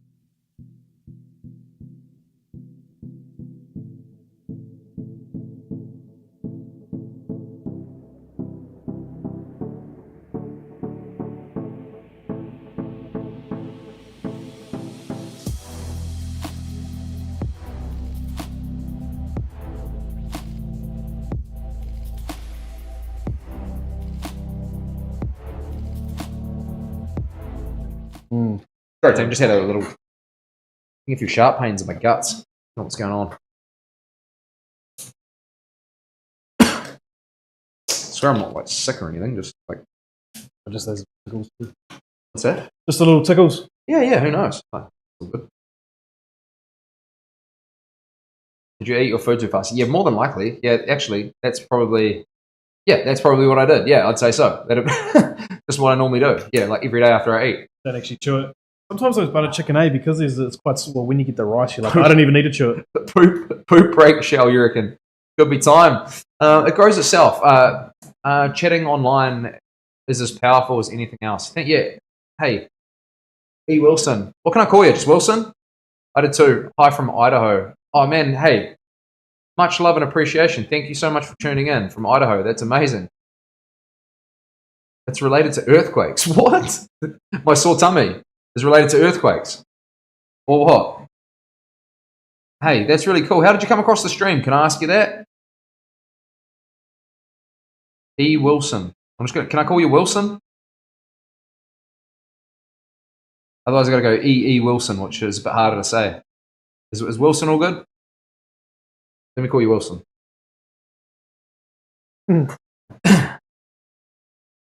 Maybe I did eat too fast.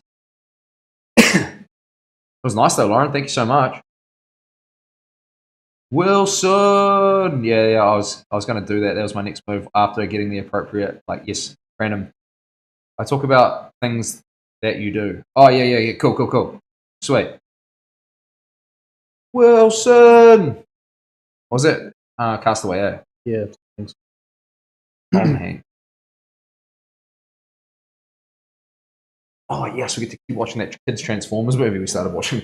I started watching this kids Transformers movie with my daughter. Oh yeah. Like the animated kids movies, but they're kind of cool for adults too. And I got real into it. Of course they are. And then we could only watch 20 minutes as bedtime. So tonight. Yeah, I think my boys watched some of the episodes. Man, it's I don't good. think the movie. Always. Algorithm. Yes, the algorithm works, chat. Let's go. Thanks for joining, Wilson. I appreciate it. Are you following? I'm not sure if you are, but I'd love to have you here as a follower if you don't mind hitting that button. Come in here. I'd love to. What's it like in Idaho? Is it Idaho? Whereabouts is Idaho? In the States. Yeah. I know it's in the States. I'm just what part of the States is? I want to say it's like Massachusetts, Wisconsin, or I don't know. I'm just not very good at the States. Not very good at geography. Yeah, I'm trying to work out about southern, eastern, western, whereabouts Idaho is. It's so cool, man. It's so awesome to see people coming in from all around the world. We've had people coming from Denmark, Hungary, Italy, States. Yeah? Yep. Out of the blue? Just out of the blue. Just the algorithm just feeding me out to people. It's pretty incredible, if I'm being honest, Yeah. Because sometimes with Instagram and stuff, when I'm normally doing my posting, I feel like it doesn't push me out there like that. So I find these platforms are so cool with thanks. Because you asked, I'm in the north, just west of Seattle, Washington, state of North. Oh, sick. My cousin's in Seattle. My cousin's over there, and her husband plays for the Seattle rugby team. So yeah, I grew up hearing Native American Indian bamboo tatting. No way. What? Bamboo tattooing. No, tatting. So the tap. Oh yeah, the island guys, the Samoan tattoos. No. Native American Indian. Oh, but it's similar. It's that. Is it? I've never even heard of that. How does that? Was that a similar thing to like the Samoan tattooing and stuff like that, where they have like the they're sort of tapping it in with the bone into the skin and ash and stuff like that. That's really cool. You're welcome. I'm finally having my lunch now. Big day out for Loki. Oh man, Loki he'll be happy as. Neat small world. Yeah, there are no more artists in tribal communities. It's all machine. Yeah. There are, like, in our part of the world, in New Zealand, we have tamoko here, and we also have a lot of Pacific culture in tattooing. So there's like Samoan tattooing, which is called tatau, and there's like all sorts of different cultures. And when we go to the conventions, like the tattoo conventions, there are still some traditional artists that are doing those styles. But even just like in Japanese tabori and things that are traditionally done by hand, a lot of them now use the machine. Then they'll do a little bit of tabori on you, and then they'll be like, "Hey, look, we can continue with the tabori. This is what one of them said to my mate, or we can switch to the machine, and it's like 4 times faster." Yeah, and it's like, and you actually I think you feel the pain of the tabori, and then you're just kind of like, yeah, let's just get that machine going. So that's pretty amazing, Wilson. Honestly, I had no idea that Native American Indian culture had tattooing. If I'm being completely honest, I did not know that. That's something I'd love to look into. Got like a beam of light coming in through here at the moment. Look at that. It's like perfectly centered with the tattoo as well. Look at that. That's pretty amazing. Look at that. That little beam of light. That's like bang on. What are the chances? Are you looking it up? Nah. Oh, I was just my mate was messaging me about golf. I can't. I'm busy, so I sent him the YouTube link. Oh, crack up. So they're like, oh, that live chat, or that live fuzzy. Cool. And then I was like, oh, you can put something in the chat. But then I was like, oh, that's not for YouTube live. It would be one of the other ones. Yeah, they can chat. For YouTube live. Yep. Everyone's all in together. Yep. Oh, and then my wife was looking as well. She's like, oh, it's looking good. Cool. How good is that, man? That's pretty cool. It's pretty interactive. Yeah, everyone's able to chat. Oh, so it just comes through like, oh, I see. Yeah. So it comes through the chat. Yeah, so no, that's kind of the whole point, is to sort of grab as many as possible. So there's even a tribe called Tattooish. Tattooish. I need to write this down. Lauren, can you write this down or something? I want to have a look at it. Are you still there, Lauren? Yeah. I want to have a look at this later. This is really cool. I'm doing some sort of like little podcast sessions with tattooing, where we kind of explore tattooing throughout the world and just talk about all sorts of different cultures and things like that. I've got another friend who's a tattoo artist here that's sort of in like Samoan tattooing and things like that, and I was thinking maybe trying to get him on and talk about a little bit of that. Just have a bit of fun with it. But that'd be really cool to explore that style. Did you want me to look up something? Oh, just that American Native American Indian tattooing. If you don't mind, I just wanted to sort of see what it looked like. Never heard of it. American Native Indian. Yeah, I've never heard of it. Yep, that's good. You mean just pictures, not yeah, the just technique? pictures. Yeah, just so I can have a look at the pictures. Go to just images, so I can sort of see what it looks like. I've never take a screenshot in my brain. Look pretty photographic. Oh no! Like traditional, like not like old traditional. Yeah, I didn't think. That's traditional American Native Indian tattoo. Yeah, like. It's still showing up the same Write it down, stuff. please. Thanks, Lauren. I'll look it up later. That's all good. Thank you. It looks like it's showing up the same stuff. Nah, that's like American traditional. So that's like that style is called American traditional. Now you'd have to find like tribal, maybe like type in like tribal old tattooing style of Native American Indians. Maybe I'm not sure. Yeah, I even did native or traditional tattooish, maybe like native Indian tribal tattoo. So Wilson, are you an American Indian yourself? It was mostly chief logo. Chief leagues. It's all the same stuff. Wow. I'd love to look into that at some point. That's so interesting. It's amazing how a lot of cultures around the world, no matter where they're from, all of them had a sort of adaptation of tattooing. Even Croatia. Croatia has tattooing, like where some of my relatives are from.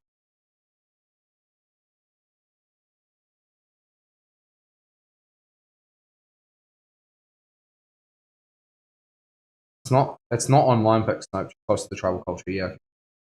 Yeah, I wouldn't have imagined that there'd be a lot online. When we were in Utah, we were sort of like looking around at some stuff there about sort of native tribes and everything. It was very interesting in the Museum of Utah. I'm really fascinated by a lot of that stuff and the history. It's yeah, it's quite cool.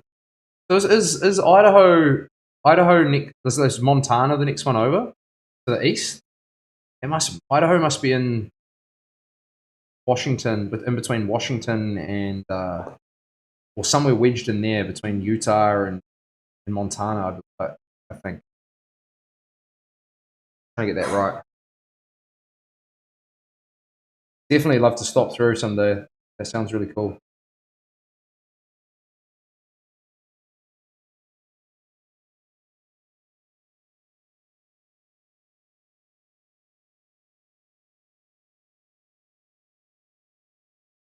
Yeah, the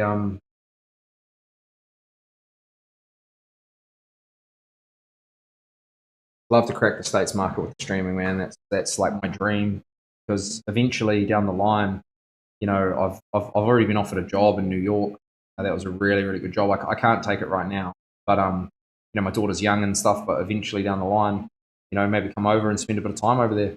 So it'd be great, through this venture if I could build a great base of people in the states that know of me, and then potentially when I come over for work, have some people to tattoo.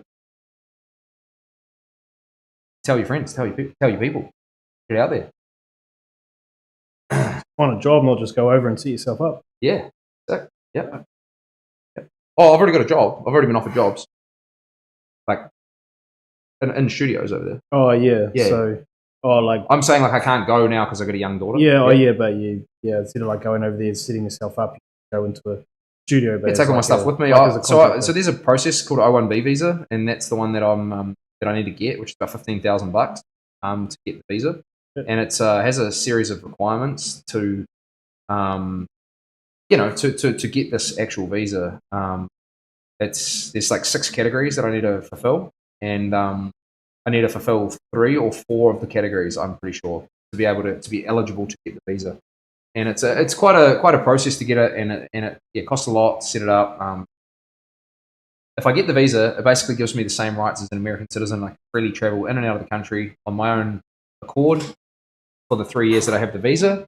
From there, I have to spend a bit of time back in New Zealand, and then I think I can go back and renew the visa and get another 3 years and stuff like that. So you're going to do like month or 2 stints at a time or something? The plan would be, potentially when my daughter's older, and it all just depends on her and where she's at and what's going on with her. But yeah, the potential plan would be to go over there and spend stints at a time over there working, travel the country, use it as a base, maybe even live there for a year or two, and use it as a base to get around other places, similar to Mexico and do all Canada, those kind of things. So that would be one of the potential plans that Lauren and I sort of talked about, down the line.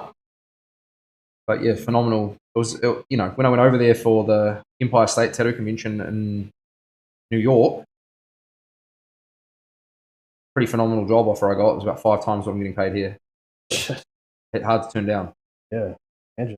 Yeah, hard to turn down. But we do it. We've got to do it for our kids and stuff. It's really important. Didn't even like cross my mind like what I was going to do, because my daughter was worth more to me than anything.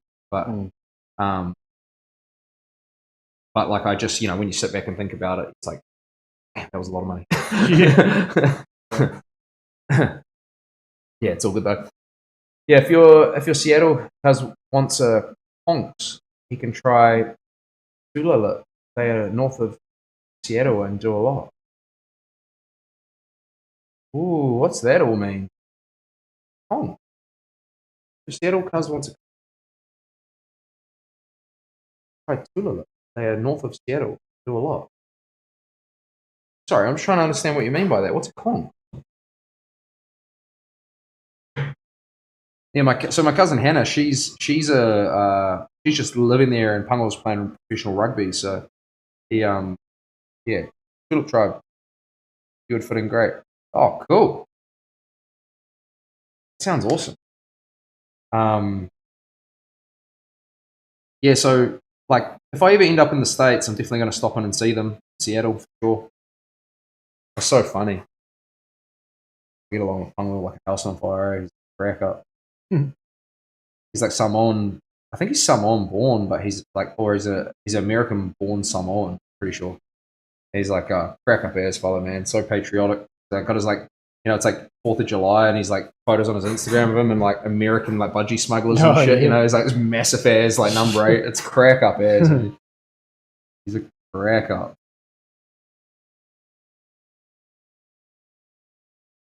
Born Samoan. What's that like? Samoan parents were born in America. Yeah, I'm pretty sure it's one or the other. I can't remember if he was born in Samoa and then moved to America, or he was one or the other. But he's a unit, Big rig. My cousin's husband.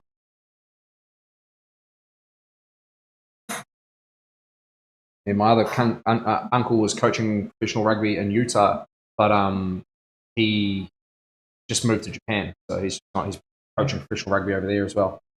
This is my mum's brother, one of my mum's brothers. Yeah.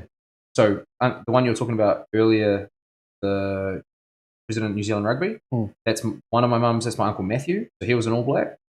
Matthew Cooper, and then my uncle Greg. That's my mum's other brother.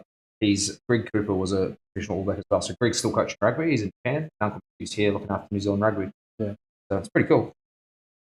Still haven't been to an All Blacks game in my life. I should really ring him up. He's like, no, I've never been to an All Blacks game in my life. And my uncle is literally the president of New Zealand Rugby. So I should really ring him up and be like, hey, any chance of some tickets? Like, go. I'd love to go with him, but he's always so busy. Like, he sits next to like the Prime Minister and stuff. That, at the games if they go. Yeah. So he does all that sort of stuff. So I can't just like tag in. Look like I'll be bringing down the look of the whole organisation. Yeah. Are you still planning a trip to Melbourne, bro? Liam? Yeah. Melbourne's probably pretty low on my list if I'm being pretty realistic, bro. Like I it's a great place.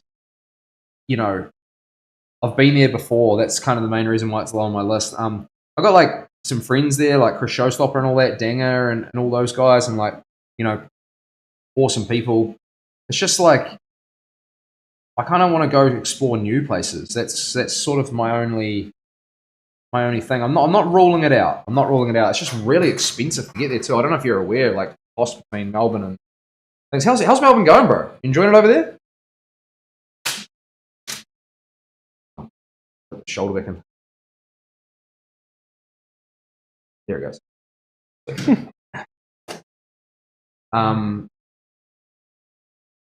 Just looks out. Yeah, it's a bit out of place, I think.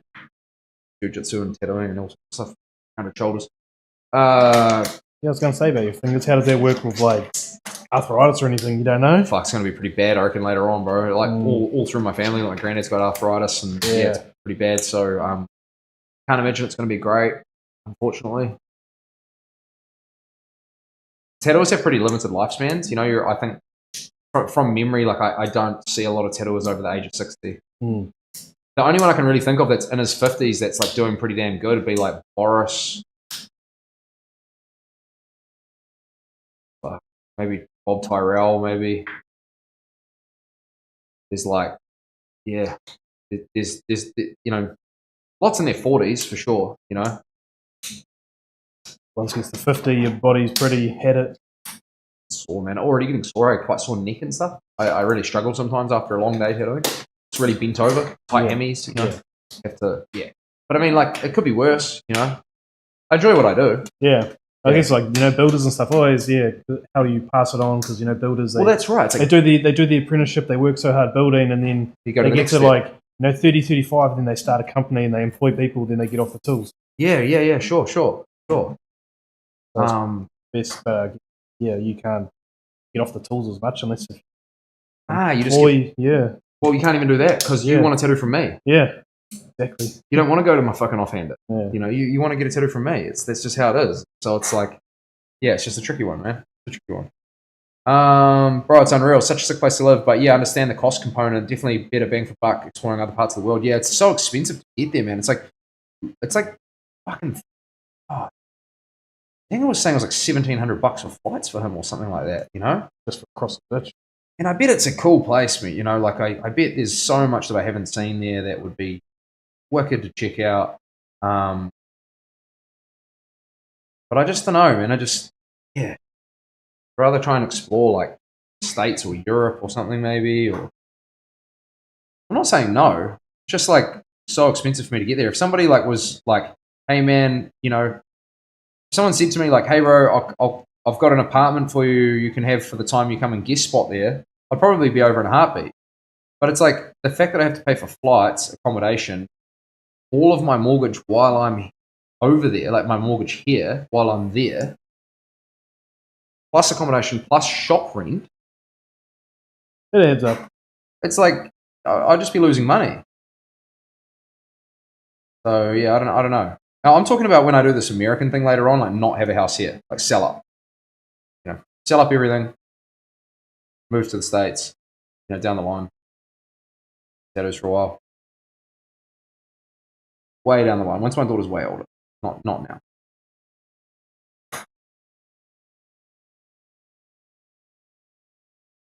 And then she might just say to me, Dad, I don't want you to go, that's it. And I'm like, fuck it, I'm staying here. That's just how it is. I just answer to her. That's it. Just how it goes. She's the boss. She's the boss, not me. You know, that little human dictates what I do. That's it. I don't care. Dad, I love you. You're not going. Oh, yeah. Fuck that. Fuck the money. Fuck anything. Staying here. I'll just keep working till I'm broken. Yeah. That's it. Yeah, we'll just keep on working. Yeah.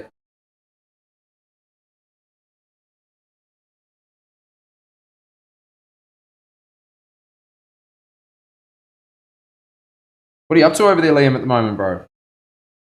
Haven't caught up since you sort of made the move and stuff, bro. You know, it's real funny, Liam. I was going through my photos, trying to work out my portfolio. If you're still listening, hopefully you're still there. I was trying to work out my portfolio for these like images like above, like up here, like these on the slideshow thingy. And bro, it was like months and months and months later, bro, I saw your tattoo on my camera roll, and I was just like, oh fuck, I forgot to post that one. I'm so sorry, bro. I've got to post it at some stage. I just completely forgot. It was like total, no idea what happened. Maybe I just tattooed you and then just got busy. I don't know. Typical tattoo bullshit. But yeah, I was real proud of the tattoo. I think I might have even chucked it in above here, maybe. Can't remember. I may have done that. Can't remember, but yeah, my bad. Just working and exploring, mate. Pretty sure it's the same Liam. Just Liam F, but I know Liam F. And he said what you said, so I was like, yeah, that's different. I'll just put the two and two together. Lost audio? Changing songs.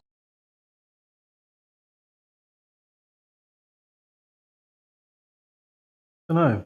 Maybe it's lost. That might have been a total loss. I think it's connected to Lauren's Spotify, so sometimes I think she just forgets and chucks something on and then realizes, and then we've lost audio.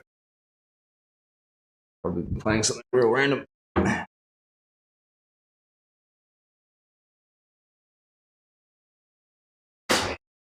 Want a little stretch, bro? Just be hips. No, You're right. You're right. Sorry. That'll be about it. What's that, sorry? I'll just do that. Oh, yeah, sweet.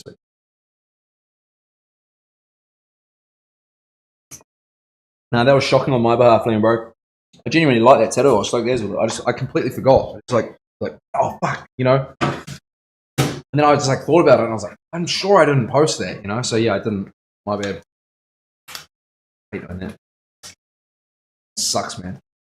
Because then people think that you're not stoked on their tattoo, and it's like it's I've not. said it before. Like, why did you not post my tattoo? Yeah, it's not that, man. I just genuinely like. Some days you like, you know. Say for example, like we go till 4:00, right? Yeah, and it's all the tidy up and all that. No. It's like it's fucking like 4:00. Quickly take a photo or a video, right? Wrap you up, get you out the door. I leave my shit here. I get in the truck and I'm off to grab. I come back and strip it down later. Oh, okay. So I'm off to go grab my daughter. Yeah. And then I'm like doing shit with her for like come back, and it's like I come back in, like get her sorted with some food or something. Then I come down and I strip everything down. This is just like an example of how a day could go. And then it's like, shit, now it's her gymnastics time. So then like, straight to gymnastics, do all the stuff, get back, cook dinner, finish dinner, go to train, come back. Got to get everything else done before you. Well, you forget to post. You're just you're so busy. Yeah. That's where it comes from. It's not even from a place of like, I don't like the tattoo. It's just, you're just so damn busy.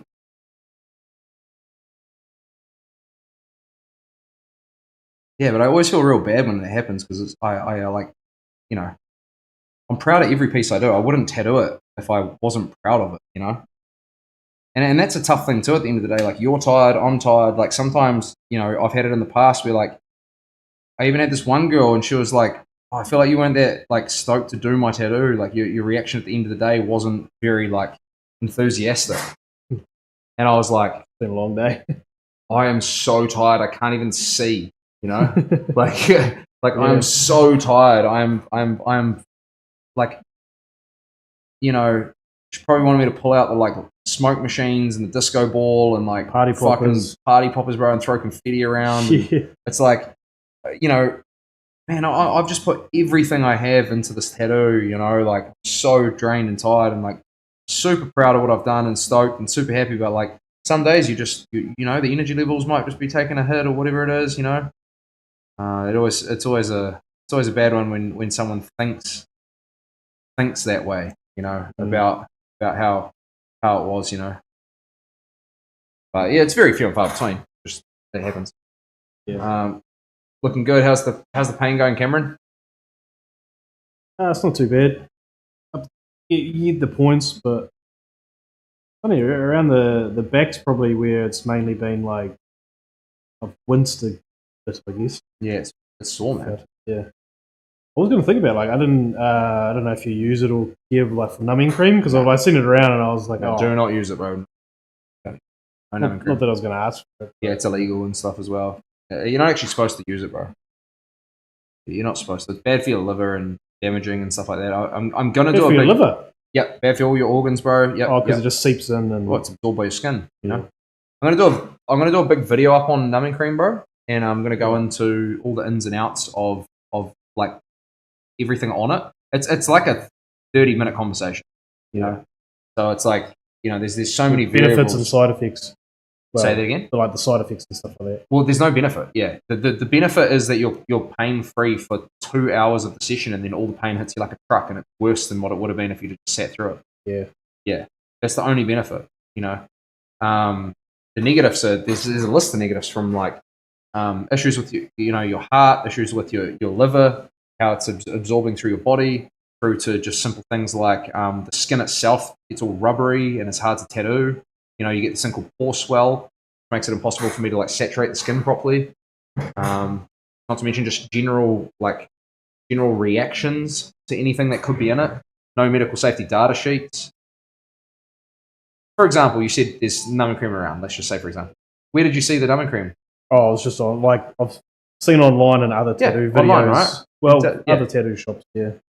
Not the actual product, but that they put it on them and then they. So you've seen it in Bali. I don't know. I've just seen it on Instagram videos. Yeah, Bali are probably Bali are fucking terrible. Yeah, they're fucking terrible. I mean, I've seen the extreme ones where they kind of sedate the person and they put like 5 people on their back. That's a different thing. Yeah. The guy died doing that too. Influencer in Brazil, bro. He literally died. Went under general anesthetic and passed away while getting tattooed. The general anesthetic is you're essentially controlling you, but you're drug overdosing you in a controlled environment. Yeah. And the guy died from the effects of general anesthetic. Too much. Oh, yeah. It can happen to anyone, risk of surgery, Yeah. So it's not really worth it for a tattoo. You just sort of sit there and earn it through pain and stuff like that, Legit love this piece, man. So cool. Thanks, Ben, bro. No, it's a sick one, all right. Heap of cool elements in it. Shaping up real sick. Yeah, no, there's a lot of bad stuff there, man. Yeah. I'm pretty old school with it, bro. Just like, Yeah, rough it out. Yeah, there's a reason for it though. Like it's not like I've always said, and I've said it. You said it before, and I say it again. Like if you can't handle it, then don't get one. No, well, like if there was a miracle product that would keep my client completely still, pain free, so that I could do my job and not even have them as a variable, then that would be a miracle product for my process. That would be outrageous. Just back the truck up, bro. It means that it means every day I'm tattooing from 9 to 4 regardless. No pain, no breaks. Yeah. No nothing. I'll just lie there. It's a miracle product. Back the truck up. But there's always these massive negative side effects to it. So I'm gonna do this like video up on it. Does even stuff like ibuprofen or Panadol would help or nah? Not allowed to do that either. Yeah, you're not allowed to use drugs or alcohol. You're not allowed to do anything. Just turn up. I'm not legally allowed to tell anyone to use anything. That's not my position. I'm not a doctor, you know. Yeah. If I go on stream saying, use Panadol, you know, like that's bad advice. I could get in trouble for it, you know. I'm not allowed to do that. Just duct tape me to the bed so I can't move. Exactly. Yeah. Duct tape's all good. Can't get in trouble for that. Yeah. I mean, there are probably applications for some of these things that are like, you know, I'm not saying that like there's like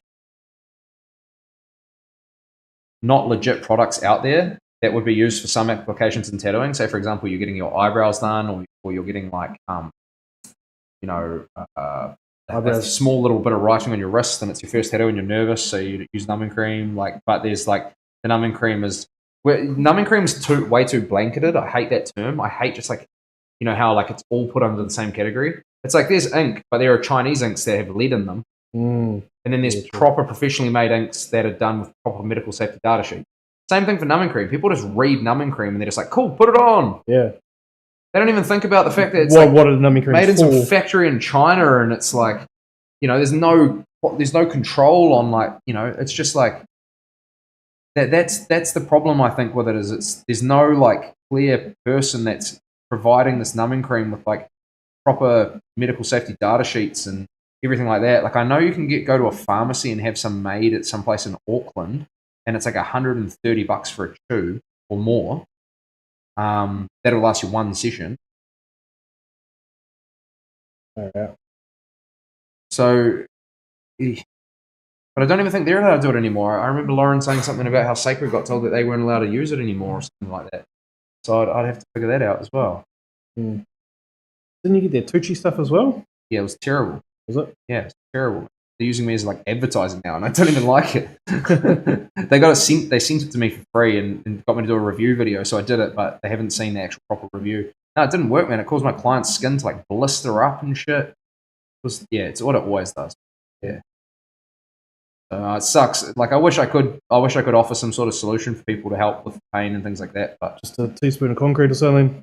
Yeah, just literally just deal with it, man. Just get through the pain, get through the day, and maybe a mouth guard or something. Yeah, bite down on that. Yeah.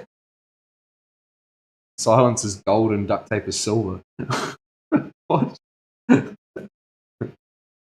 Yeah, I hate to sound like a real like hard ass with it, but it's just there's so many reasons for it. You're only supposed to put like an A4 amount on in a 24-hour period, and people just lather on way too much. It damages their liver. Fucking terrible, man. These people in Bali, they don't care about it, bro. They're just like, they don't care about your health. They just care about you coming over on holiday and getting a sleeve and giving them some money so they can feed their family. Yep. You know, you're never going to see them again. You go back, what are you going to say? Oh, hey, I had a problem with my healing. Yeah, like, if there's an issue, who'd you talk to? You'll be gone. Fucking this guy, like, who's that guy? Like, gone in a week. Yeah, like, it's just, you'll be gone soon. Like, sorry, I know that I'm blocking the camera a bit.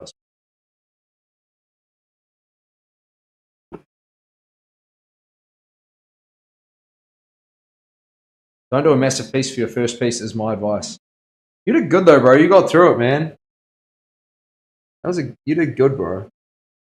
Massive piece, like back piece. Just a full day. Sometimes it's too much for some people, you know. What's a full day? Like a full day? No, like a full day with me, just like 7 hours tattooing. Like too much for some people to handle.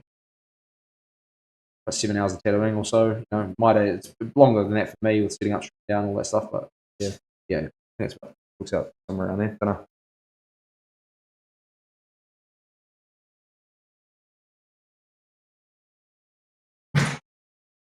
Some artists do like fucking crazy days. 12 hours of tattooing. You know? I don't know if they work like just 2 days a week or something, but do like a project at a time with a break in between or something. That's right. Like they might just do like one massive project, like 2 days and have a break, or 2 days off.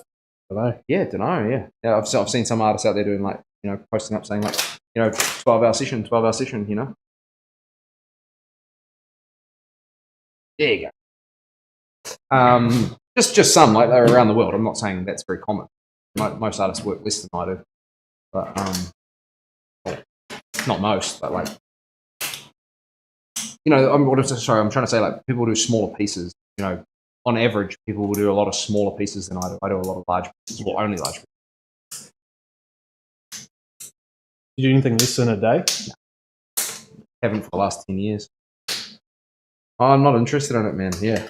Yeah. I mean, well, the set up and set down, eh? You can't get enough done, bro. You can't get enough done. Yeah. There's not enough time for me to work with to achieve outcomes. You know, like especially when everyone's asking me for like sleeves and stuff. I don't have a market for like little small bangers and stuff like that. Like they just go to regular shops and like small tattoos, bro. A lot of haggling over price. You know, a lot of no less communication than a full day. I've got 3 clients and it's 3 times the amount of communication, 3 times the amount of surprise, you know? Yeah. Just not as efficient. I just prefer to do it. I just prefer to do one big day, like one person, get stuck into the tattoo, you know? But have an awesome day and we're away.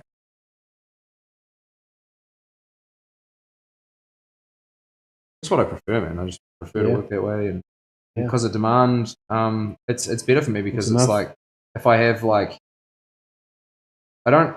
If I have this one person, let's say Jenny down the road wants to get she can't sit any longer than 3 hours. Okay. Now I've got to try and fill the other 4 or 3, and I might not have another client for that. You know,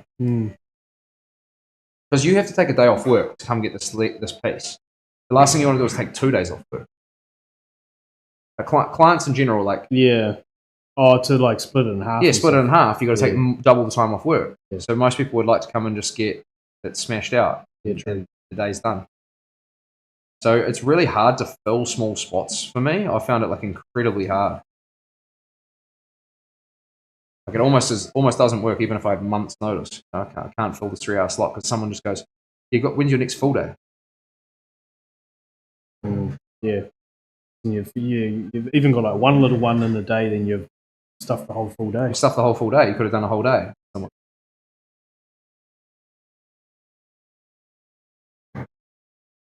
But like that.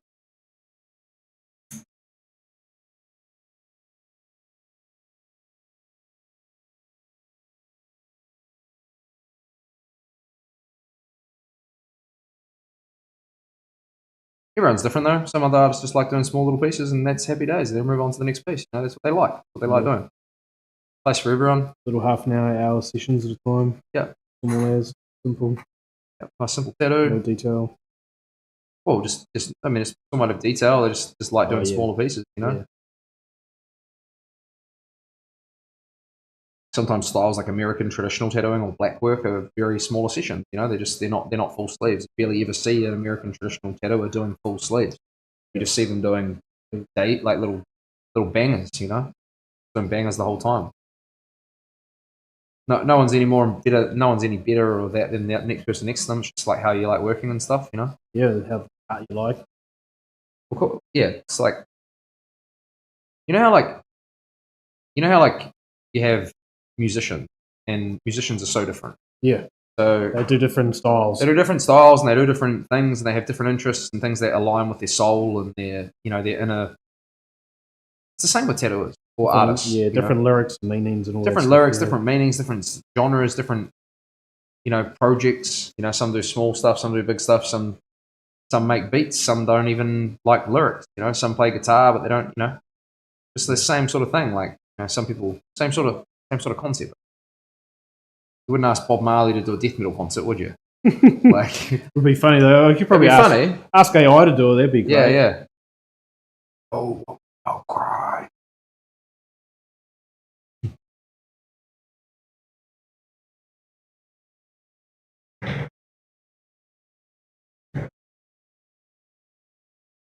It's hard for a lot of people to understand because like they just like want a tattoo. You're a tattoo artist. Like, why won't you do my tattoo?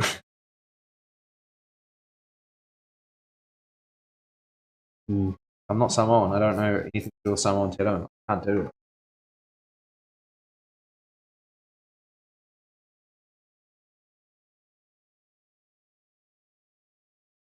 There's been time when like family and friends and stuff that I've done like a little banger. Like my cousin, she was battling with serious diseases, and I did a little Crohn's like logo for her. Oh yeah. Things like that. But that's not what I'm doing for anything. Yeah, that's just It's just my family. Yeah. Yeah.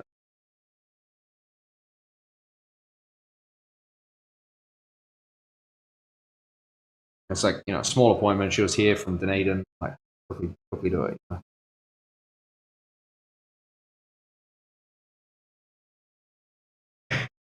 You need to take a phone call, so let me know, bro. no, they just get in trouble. You get in trouble. Oh no! It's my boy. It's library day at school, and I forgot to put his books back in his bag, so he's got none to take back, so he can't get new ones. Oh. So I'll wear that later.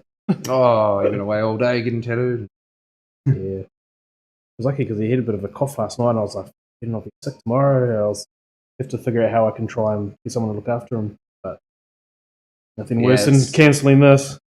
Yeah, unfortunately, it's deposit gone too. Exactly. So I was like, yeah, I probably could have figured out something. Sucks, man, but it's like, yeah, we lost the time too. Yeah, so it's fine. He woke up all good, so sweet, bro. Happy days. That's good.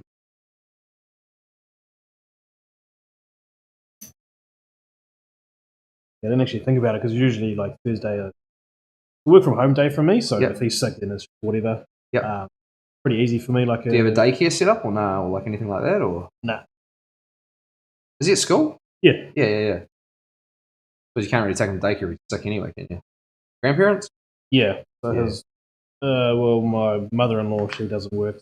She's pretty helpful. Yeah, man. Good old grandparents coming to the rescue, eh? Yep.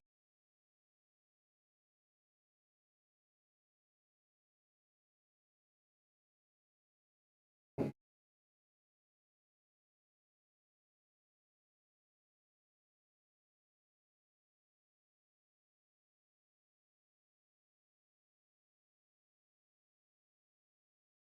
travelled around the country playing golf, bro? Oh, no, mainly in Christchurch. Haven't played much else places.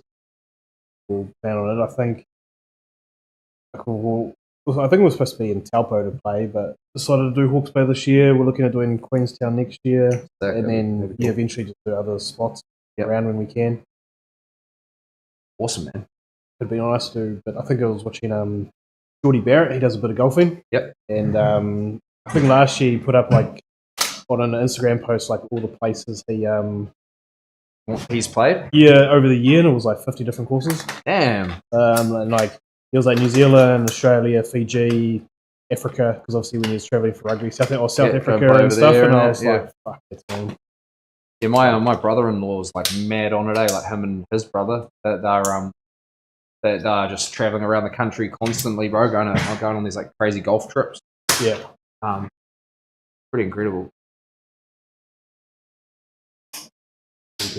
Get out of here, Puncho, spam, get banned. So I say the chat seems a bit quiet. Yeah, it's just it has moment. Well, there's times where the chat's going fucking crazy for the whole day, and then there's just the odd day where it goes quiet for a little bit, bro, and that's just what it is. I suppose it depends on how the conversation's rolling in here as well. Like, it just depends on what's going on and what everyone's up to and who's in and who's available. Like right now, it's a pretty low viewer count. Like normally, oh wow, there's a big delay on.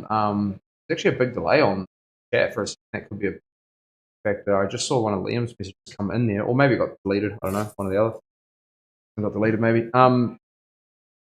And it just sort of depends on like who's on, who's available. Some days are hissing and it never stops all day, and then other days it's like it's a little bit quieter. So. But like the thing with that is, at any stage, someone could come in and raid you, like a massive streamer or something like that, or whoever. So and then shit could like really go crazy. I think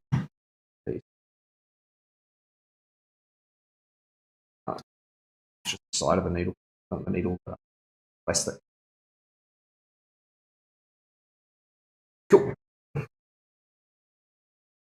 Yeah, so like, you know, there's been days in here where it's just like, you know, holding pretty good view account and it's just absolutely hissing, and then other days it's a little bit more quiet. But I'm not going to like not stream because of it, because, you know, consistency is key. Consistency is key, man. It's just like, you know, holding it up. I'm still here lurking. Yeah, the bros are still lurking. They're still there. They're just like probably just chilling out doing their own things. You know, a few lurkers about. Yeah, there you go. So everyone's still in there. Just nanny duties, and I got to pick up little man. Exactly. So they're still there. They're still listening. Just one of those things, man. Like, you know, not everyone can constantly be typing and things like that. They're busy with their days and stuff like that, and that's cool. You know, there's some main courses up in Tauranga, Cameron. If you ever up there, Te Puke and Omoranui, I think. Mokoroa. Yeah, that's on the list too. I was up in Tauranga a couple of weeks ago, but I wasn't allowed to. I just can't believe how much people get into the golf scene, man. Like, how much people love it. It's like truly like fucking fiend it, bro. Like, fiend it. You know, like it's every day. It's ridiculous because anyone can hit like a Tiger Woods quality shot at any point in time, and it'll make you like hooked. You know, not all of us can, you know, run 10 second 100-meter sprints, or not all of us can throw a 90-mile pitch at a baseball game, or sure. You know, sing 3-point after 3-point in basketball, or slam dunk. But any average Joe Blogs can hit that golf shot that, you know, you'd see on TV all the pros do. So it's like at any point, you know, you might take 100 shots to do a round, but one of those shots is, you know, like. Do you think that's what's caught you though? Is that what you're saying? Like that's kind of. Well, I think that's what catches a lot of people. It's just that taste of glory, and it's kind of like it's like chasing the dragon. You know, you get that little bit, and you're like, oh, I want to keep doing it. Right. Because the way I do it, like you have a shit round, fuck, I want to go back again tomorrow. I can do better than that. Or you have a good round, you're like, that was mean. I want to keep doing that. Yeah, sure. So it's like a sort of double-edged sword, but it just either way you play, it kind of keeps going. If you're into it, some people just have no. Some of us are working hard keeping the system going. By the way, mods, if you guys see a message like this, best viewers, it's ban them, please. Yeah, nice aids. Thank you, bro. Appreciate it. Some of us are lying in bed, in a luxury cabin, stoned.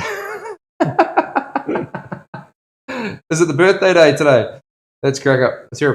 It's therapeutic. Afternoons and good walk, perfect clearing. Afternoons and a good walk, perfect clearing the heads. Yeah, this is like playing golf. You're saying it's just like good for clearing the head and stuff. Like, don't get me wrong. Like, I played it all through school and I loved it, right? And I think it's a great game. I do. It's just like it is a long time though. It's too long for me. It's too long. It's too much organization, too much of a day. Even riding when I had a motorbike, trying to like organize time to go ride with your mates, it just pissed me off. Like, it's just I want to just go and do it, you know. But I don't know. I kind of I'm trying to start up open a golf sim.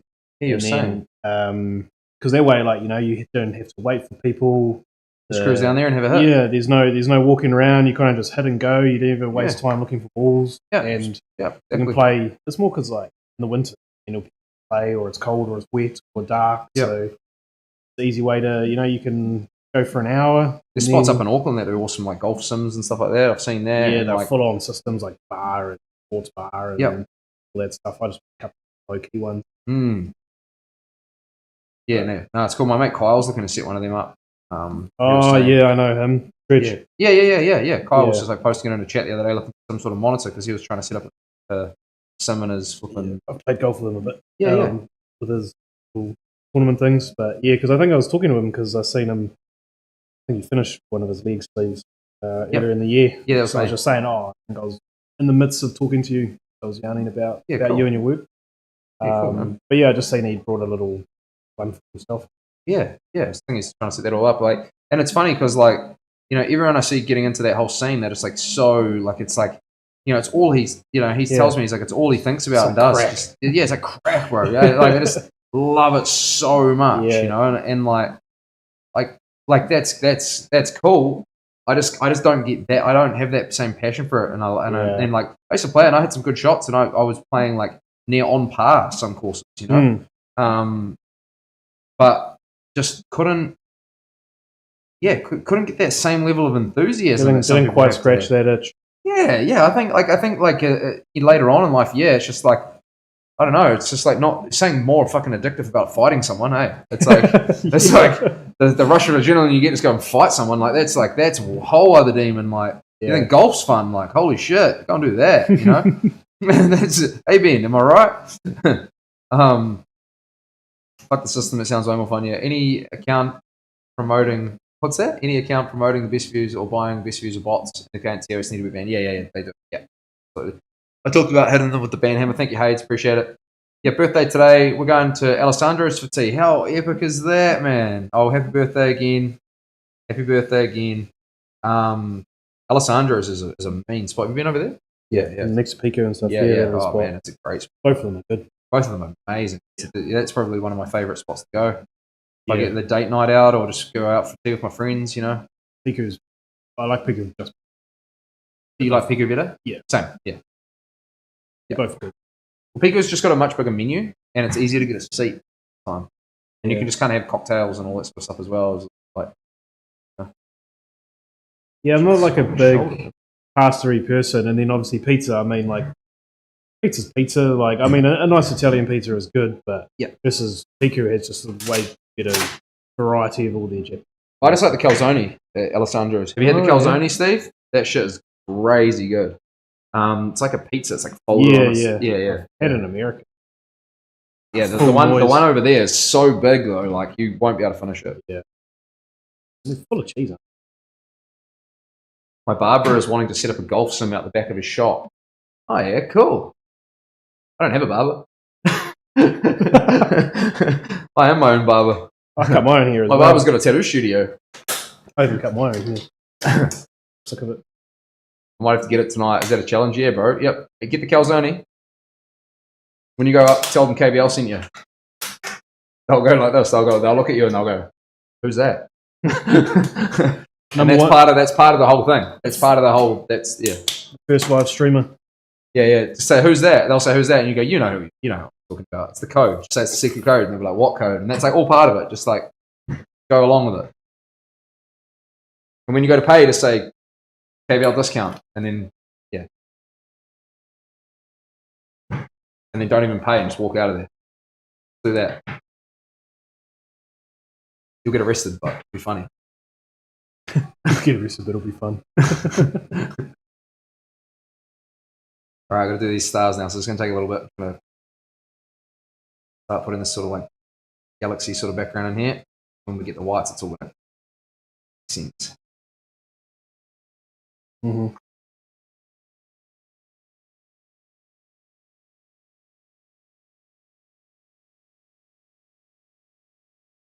Like origami and Napier, have you had that? Yeah, I think we went there for my boy's birthday. We were over in Brisbane right when the cyclone happened. Oh, no way. So we ended up coming... The big cyclone? Yeah, the start of the year. Yeah, they had their... Well, it wasn't big compared to Gabrielle, but it was... Sorry. I thought you were talking about Gabrielle. No, it was start of this year. So they obviously... You were there when that happened? Yeah, so we had Gabrielle here, so we knew about that. And then we were over in Brisbane, and they're like, oh, the cyclone's coming. We're like, we're going to get stuck here with no power. And so we ended up coming home 2 days early, which was good because I think all the flights got cancelled the next day. Yeah. It wasn't that bad. I think it was only like a day or a day and a half. Yeah. Still, like... Annoying. The holiday would have been over regardless. Yeah. We came home, and then we went there for dinner. It was real nice.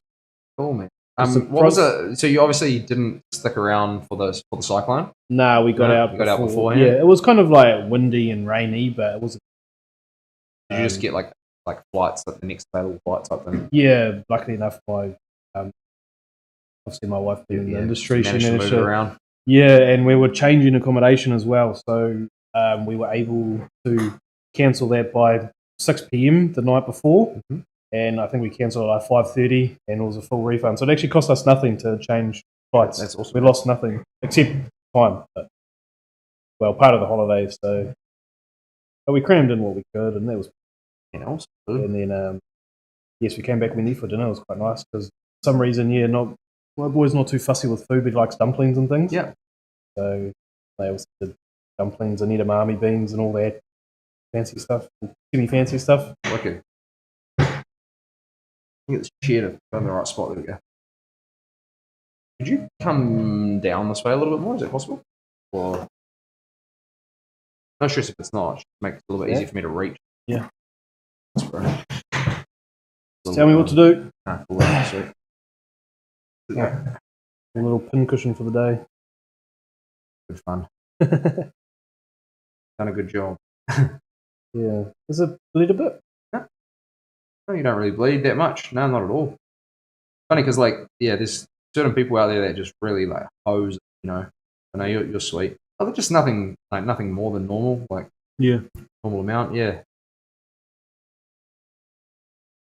There's had a couple of people recently that have been like really bad. Like my mate James, like his chest is like sort of like oozing out, you know. But I think he's on some things that you know, got some medications he's blood taking. thinners and stuff. That well, certain things, yeah, that like mean that he's going to have a bit more of that sort of thing.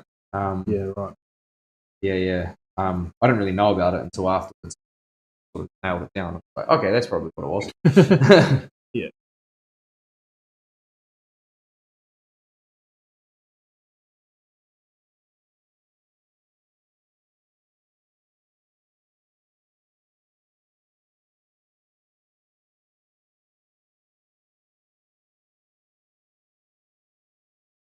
Old Aussie.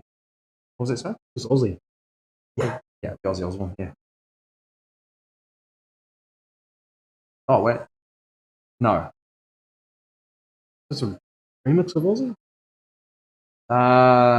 This definitely isn't Aussie. I'm trying to remember the band name. It's kind of... Nah, I can't remember. I can't remember what it's called, bro. So you guys like you got a boys trip coming up? You're saying, and you guys are going to hit the Cape? Is that right? Yeah. When's that? 4 weeks. 4 weeks away. Cool. And these are mates of yours that you've had like through like. 3 of them. The rest of them are, I think some of them are like Hawke's Bay boys. How many of them are there? 8. So 8 of us Oh, total. yeah, shit. There's a few of them. It says I don't want to stop Ozzy Osbourne. Maybe it is. Yeah, just zammed it. Yeah, a few of them I think are Hawke's Bay, but they're down in Christchurch. We started a couple of years ago. I went down to Christchurch and played, and then because last year my mate was getting knee surgery, so he's like, "Oh, like I won't be able to play later in the year. Can anyone do it now?" And so I was able to go down. The rest of them were down there. We got a few different people in, but we made it work. That was in July. Yeah, we went down to Christchurch, and it was still nice weather. Do you get pretty competitive on the golf course? Obviously? Yeah, we play for like a cup and a bit of bragging rights. Yeah, okay. A little bit of money just for fun, you know. You got to make it a little bit of fun. Yeah, cool. Sick, man. Yeah, so we'll do it. How does it work? Like, is it just like the person who is the best, like who shoots the lowest score or whatever? Nah, so it's handicap adjusted. So like if someone's the high handicap, you put on Stableford points. So it's like I've never understood how this works, by the way. I have no idea. It's essentially what you shoot less your handicap, and you get certain points per hole. Depends on what your net score. So like if you shoot a par 5 and you hit 7, but you have 2 shots allowed on that hole because you're handicapped. You shoot a par 5, but you hit 7. Yeah, but then because you're on get 2 shots allowed. Yeah, so that gives you 7. That gives you a net 5 score. Net 5. Yeah, because your 7 shots less 2. Oh yeah, okay. So then you adjusted. Is that just what you call it, net 5? Like, yeah, that's just the term. Yeah, kind of net par. Yeah, so you your net score. Like, because your score's 7, but adjusted because you're handicapped, so they bring it down to a 5. So then on a par 5, you put a par. Right, random. And then you'll just go through and is that all determined beforehand? Like, do you go like, hey, old mate over here, Josh is, you know, what like his handicap is this. Yeah. So it's all on. Well, you're on NZ Golf. You have a handicap, so it's all based off that. Oh, so you're all like registered and. Yeah. Like. Damn, you guys are deadly, eh? So like affiliated to NZ Golf. Yeah. Far out. So she's pretty in depth. Yeah. Yeah, so each time you play, it gets adjusted, depends on what you score. And do you have to plug it in there? Is that what you do? Or? Yeah. Every time you play, you chuck it in, and NZ Golf has all their metrics to what your handicap will be based on how you're playing. And do they have like all the courses there, or do you just say this is the course I played? Oh, so NZ Golf's yeah. Oh, yep. So every time you go to a course, you get a card from them, so you can enter it. Oh wow! And then so each course is like rated for how tough it is. So depends on the rating is how your score will adjust the handicap. Quite typical. Right. I don't know all the measurements and stuff. Yeah, cool. But there's some smart shit going on behind the scenes that help. So you get some courses and they're like real easy. So like if you shoot a low score, it doesn't actually affect it that much. Versus you play a real hard course, and if you shoot, average, it might actually be really good because it was a hard course and it was higher rated. Yeah. So it's all pretty cool. So your handicap is NZ wide within golf. Yeah. So say if I shot, 90 at one course, like Hawke's Bay, and then 90 at the Cape, the 90 at Cape will be better because Cape is way harder Cape's a harder course. Yeah. So they'll just adjust that accordingly. Yeah. All right. So do you like plug in, you have your round of golf, right? You plug it in, and then does it tell you instantly what your adjusted handicap is, or do you have to wait? Or it adjusts overnight. Overnight, yeah.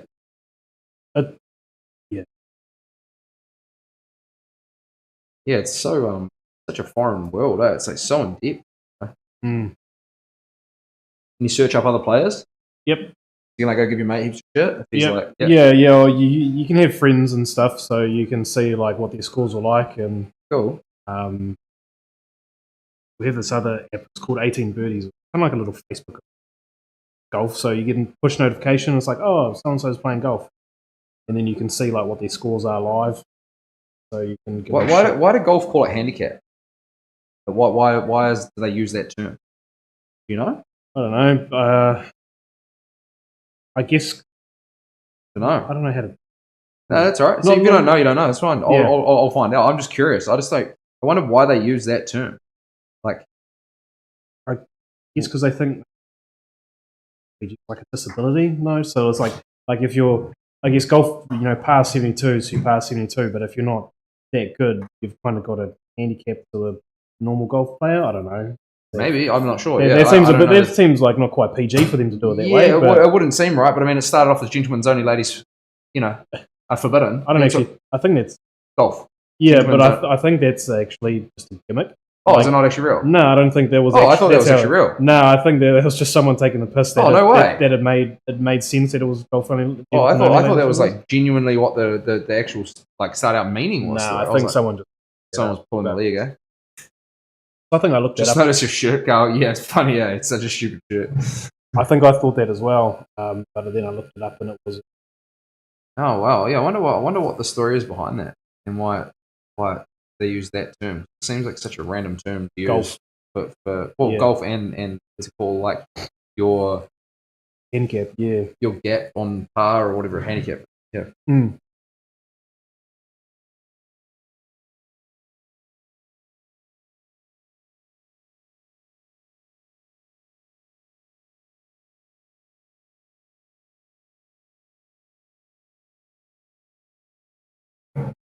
All right, look it up.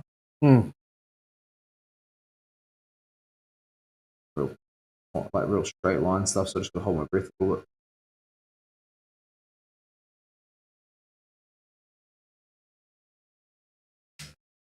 I don't know. You wouldn't do anything like that in jiu-jitsu, would you? Like if you fought someone that was like way below you, but you just wouldn't fight. Yeah, you'd have to be on an even. There are categories that are what we call like open weight or like absolute categories. Yeah, and you have the ability, to be able to enter an absolute category where weight is taken out of it. It's just done on belt rank. But we have ranks. Yeah, there's a ranking system. White belt, your blue belt, purple belt, brown belt, black belt. And or just sometimes it's just beginner, intermediate, advanced. And that's it. So yeah. So you don't have like a very experienced person battling a newbie. You never would have it like that. Excuse me, I'm just getting a phone call. I'm going to pick it. Trying to ring me. Just give me a second, team.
sorry, Tim. I just got it. Yeah, that was just, so that was Bohemian. They're just like a tattoo supply company up in Tauranga.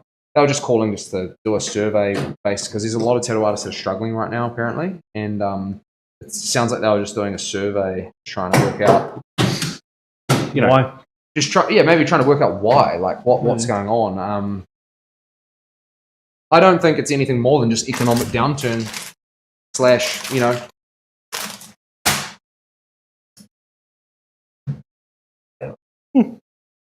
There's part of it like that. I think there's like another reason for it. I don't know if I should publicly talk about it or not, but I think they're getting research for other people is going to benefit others, not you. No. What's that for the research? No, nothing to do with them. Just like why I think some people are quiet. Oh, yeah. I think we went through a big tattooing boom. Shortly thereafter, I got into tattooing, maybe about 5 years into my career. Got real tattooing just became like mega popular throughout the world. Yeah. I think it became like a real fashion thing.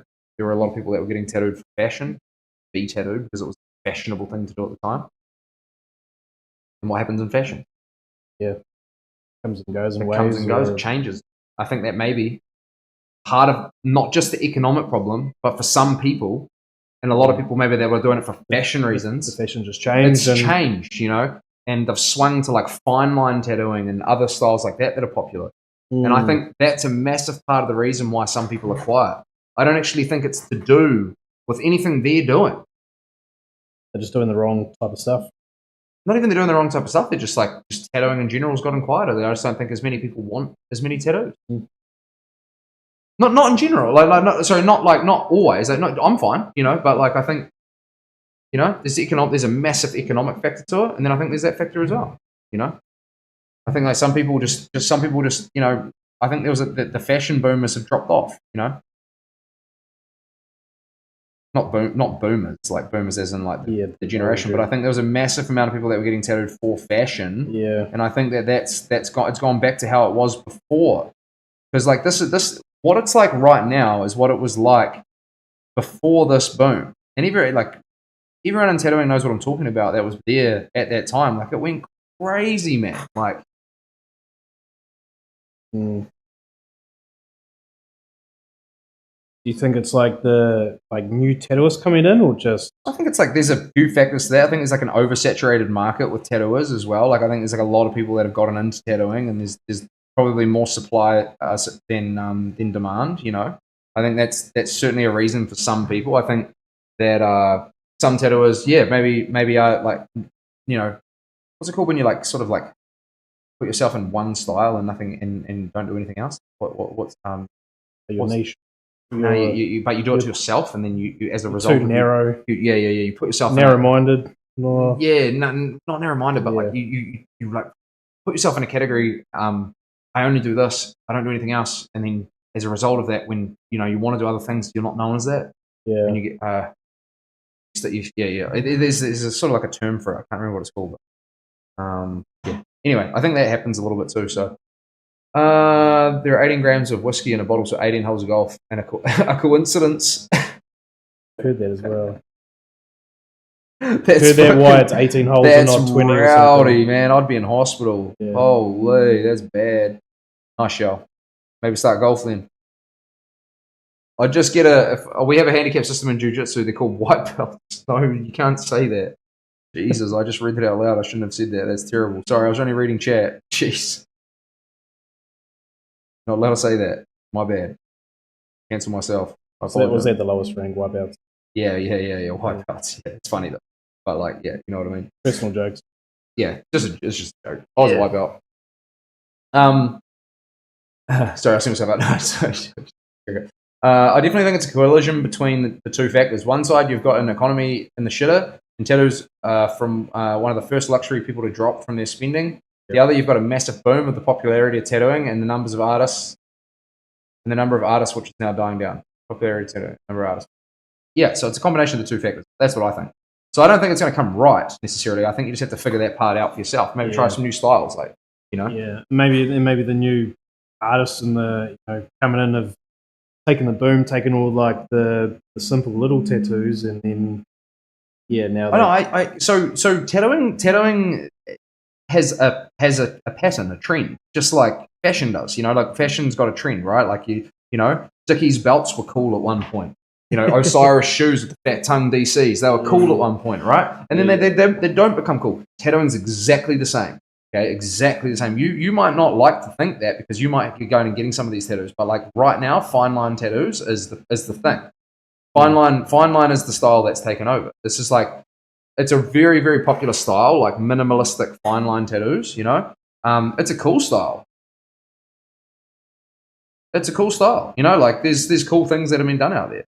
There have been people doing it for years, like fine line and patchwork and things like that. Yeah, kind of like, you know, when you see those like realistic little tattoos, and they're like, you know, it's like a tiger on you know, someone's ear, or you know, whatever. It's like just like randomly placed. You know, like not like big large pieces where they're all connected. It's kind of like little spot here, a spot there, spot there. You know, like that's quite popular at the moment. So so I think that as a result of that, like you know, some other styles might be kind of like suffering a little bit. You know, some other styles, like if you're trying to do like American traditional right now, that might be a little bit of a harder sell because it's like bold lines and bolder color. And I'm not saying that it's impossible, because if you're an established artist and you've made a career doing it, you're going to be busy. You're going to get the market, yeah. Yeah, you're going to be at the top of the market. But like, you know, I just think that, you know, a lot of that stuff's going on right now, and not everyone can do it. So the fine line artists are doing really well, and yeah. That's kind of part of what I think it is. I think a lot of tattoo artists too, when things get quiet, they start fucking like turning to all these variables. There's no variable. Like they start going like, "Oh, I need to do all this and I need to do all that." It's like, man, half that shit's not going to help. Like I remember, I don't even want to say these examples because people will find out who I'm talking about. That, you know, they'll know who I'm talking about. But like, I'll just say it very broad. Like, someone says a turn, like a downturn of work. So they start looking inwards, thinking that they're the one that's the problem. So then they start trying to pursue this whole new venture and expend a ton of energy on it to go down this venture. Not like streaming, but like I'm going to get business cards made, and that's going to be the difference. So they go and spend all this fucking time making business cards, when the reality is they can't even get to people to hand the business cards out. Yeah, you just need to. You just need to go and like do cooler designs and sit down and do designs, and then try and get them out there. Like, hey, and like if your design's cool, someone's going to get it. That's from my experience. That's what I've found. I've definitely posted up things and people have not got it. They're just like, and I'm like, okay, maybe that's something that I liked more than what other people would like, right? And then there's other designs I've done which I'm like, I know this is going to sell as soon as I post this. As soon as I post this is gone. Yeah. And I post it and it's gone. And I'm just like, I know this is a cool design, you know. So maybe sometimes it's just that. It's just trying to sit down and figure that part out. The point you might do with those ones, like you design and you always do them cheaper as well, so that's also another obviously marketing point. Yeah, I don't always do that, but because that's like the times I've done it cheaper is when I'm trying to pursue a new style. So like say for example it's a Japanese piece. Like I don't do Japanese day by day. Yeah. So I'm trying to do a color Japanese piece. It's like, well, you know, my realism clientele is less likely to go for that if they have to pay the full price, when they could just go get a realism. So it's the only way to entice people to get it is to add a discount, you know, to try and allow me to do something new. So so that's kind of like where I would do that. But if I was doing realism, then yeah. You just got to be careful doing that too, because it's like all these cool people that are coming in. Like, what if I'm always just like giving out like cool cheap tattoos? Like then you've got someone coming in paying full price. It just becomes the norm, yeah. It's a kick in the face for them, you know. I could totally get into golf if it was called shot a hole and none of us hitting a little ball into a hole shit. I think it's called spectating. So that's what I was in wrong. I like that. That's so funny. Yeah, there is a bit of scar tissue here. You can see it now that it's like swollen up. You can see the wrinkles in the skin. Yeah. So that must be that scar that you were talking about. That you were feeling a little bit of pain there. It's just the skin's a bit thinner and just damaged older skin. Yeah, it'll be right. Sweet. It'll be sweet, bro. Don't worry about it. Occupational hazard. Yeah, no, you're fine. I'm just gonna grab another needle real quick for the background greys, just so that they're nice and soft. Kind of contrast this. And I'm going to put a little bit on the nose and lips, and we're good. Yeah, it's finding a hockey. I guess when I get a bit tired and I end up just like falling over or sliding, and obviously scraping on turf's pretty easy. Usually most weekends, my knees or elbows would be a bit raised up. Is it like falling over. sand turf or Water? water? But Yeah. still like turf because you slide Is it it on Astro turf? Yeah. Water's Yeah, not too bad. I used to enjoy playing a bit of yeah, bit of that sort of thing. Yeah, nothing worse than like that, and then going into the having a shower after, it's like sunburn, hot. Any just water, it just washes as fuck. Why do they play on that, not just grass? Because AstroTurf's better hockey. Oh, better for the ball. Yeah, well, we shouldn't be falling over. That's my own fault. Right. Yeah, way better for the ball. Yeah, Just better for ball control and stuff like that. Yeah. Yeah, quality of sport. Yeah. It's a cool sport. One of my cousins recently represented New Zealand in like the Masters team. Oh yeah, Out the final. Yeah. Went overseas. I represented New Zealand once. Did you? Not a real New Zealand. It was more like, so we used to do this tournament in Hawke's Bay called a senior tournament, which like we had pretty much made a Hawke's Bay men's squad.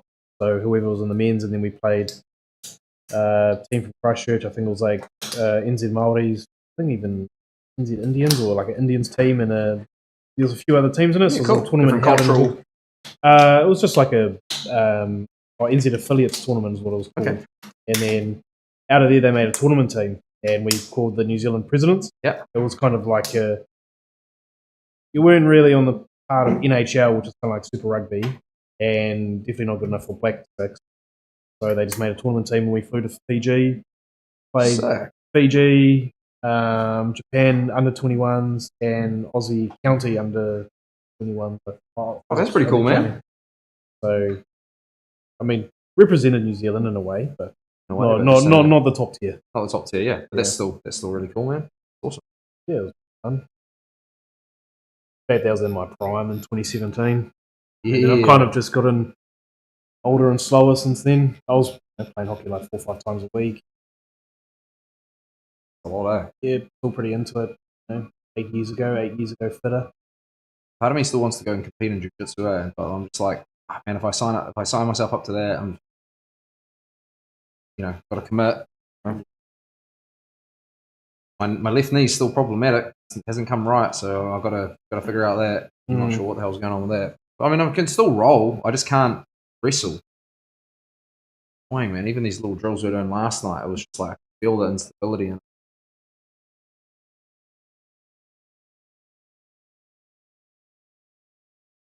It's frustrating, eh? The aging with the sport thing, because you want to keep going, but yeah. Your mind knows how you used to run 10 years ago, but your legs don't. Yeah. Or anything like that. On the roids, bro. We're playing creatine. Creatine, yeah, I still take creatine. Yeah. Quite good. I like creatine. It for me it just gives me a little bit of extra energy, I feel like, I got some of those gummies, they're all good. What, the creatine gummies? Yeah, the push ones. I haven't even heard of them. Oh, they've been all over. I've seen them heaps on like marketing and stuff a lot through Instagram. They're just like a green bag or a purple bag. Yeah, okay. You just take 3 of them. I don't know if I don't take creatine as religiously as I should. Yeah, I've been really trying to be onto it with it. Yeah. I've got an alarm on my phone to make sure that I take it now, because I just get otherwise. Yeah, I should, and you're supposed to take it like yeah, for the best results. It's supposed to be like you're supposed to load it for a phase. It's like 10 grams a day for 5 days, and then you nail it back to 5 grams a day. Yeah, I've done that before. You notice a change when you load it for sure, especially if you've never done it before. Well, it makes you quite thirsty as well. Like, you got to drink a lot of water. Yeah. I've noticed that. Obviously, it's saturating your muscles and tissue with water. Yeah. And I've definitely noticed but I've noticed endurance gains from it. I can. It's not placebo. Like, I can genuinely feel it. Yeah, I can see better growth in it, I think. Yeah. When I look in the mirror. Like, I think just the weird shape and definition, like, it must just fill out the muscles a bit more. Yeah, I don't have that so much. Mine's purely just the like how I feel. I don't know. Yeah.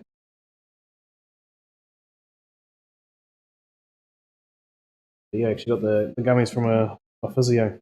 Cool. Client. Handed them over. Sorry, Tim. I'm going to be kind of just like getting some random angles right now.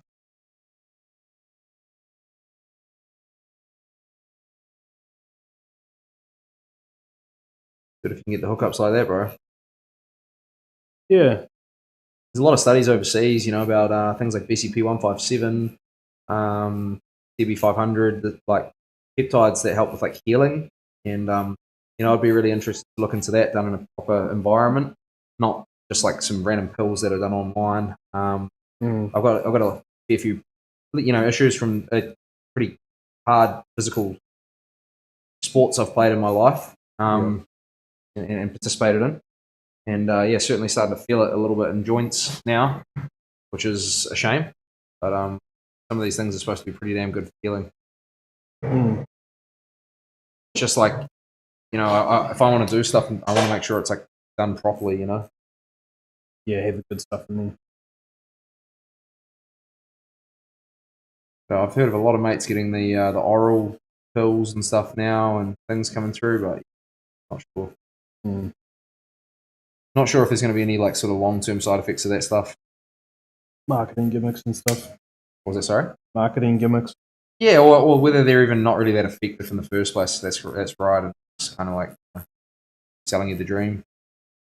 One of my mates is swearing by it. He's on BCP 157 right now, and he's taking an oral pill, and he genuinely reckons it's like fixed all these massive ongoing problems that he's had, to the point where he was so captivated by the way it's made him feel. He's like doing like another month on it.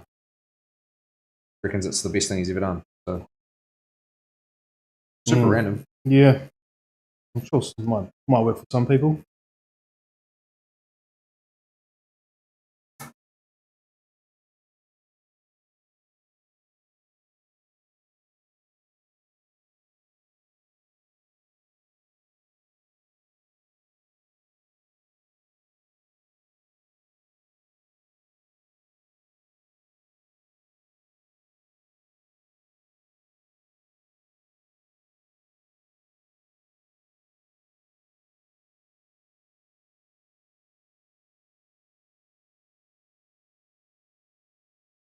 Cool. All right, a couple more greys, and then we'll get on to these whites, bro.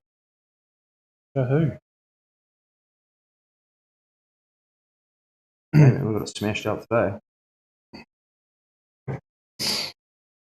Yeah, it'll be fun riding tomorrow. Yeah, you're definitely going to feel it. Yeah. Done really well, though. Everyone does. It's all part of the process, It's last thing you want to do is underestimate it. With the second session too, make sure you come really prepared for a lot of people in the second session. They struggle a lot. The reason is they come for the first one, they're like, oh, it's not so bad. I got through the first day, and they don't really like prepare themselves mentally for that second one. So just make sure that you come ready, knowing that it's going to hurt, and you're going to be in for another bit of pain and stuff like that for that second one, because that's definitely one that I noticed a lot of people struggle in, depending on their mentality, around getting tattooed. So remind yourself, like, all right, we're in the trenches today, Yep. Yeah. Another grind. Yeah. Worth it though. When you're, out and about, like in the sun, these next, you need to keep it out of direct sunlight. Yeah. I'm not sure if you're aware of all that stuff. Loose clothing. Don't have like, things like jeans with like quite coarse and like rubbing on the, on the tattoos where you can avoid it. Try and keep it aired out as much as possible. Yeah. Probably wear shorts tomorrow. Or you can go get some like, as long as the jeans aren't like heavily rubbing. See these seams here, like the seam of your jeans? Yeah. They can just like rub the tattoos up real bad, man. So you just got to be quite careful with all that stuff. I've got pretty loose jeans, but I'll wear. Yeah. So listen, white down. Onto the whites. It's going to really transform it, man. Yeah.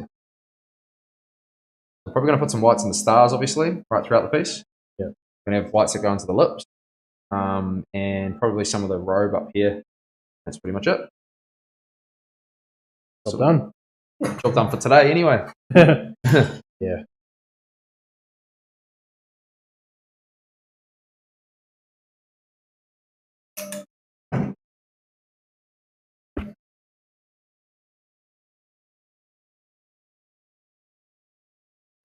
Awesome. White out.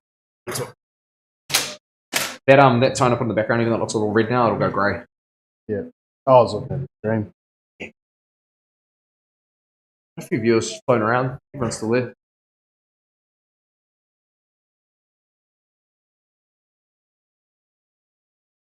We'll stretch. You can hop up. You can hop up for one if you want. No, it's all good. Just on the side of the hip. It's not too bad. It's not that much longer. What's that, sorry? It's not that much longer. It's a little bit longer, the whites, but yeah, like before, you mean? Oh, yeah, in total. It's not. Yeah. People not to hit it on the monitor there, bro. You just come quite close. Yeah.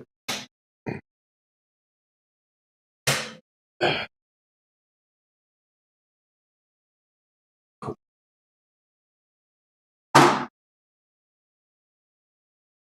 Sitting up spots there won't be long. Be right back.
All right, we're back.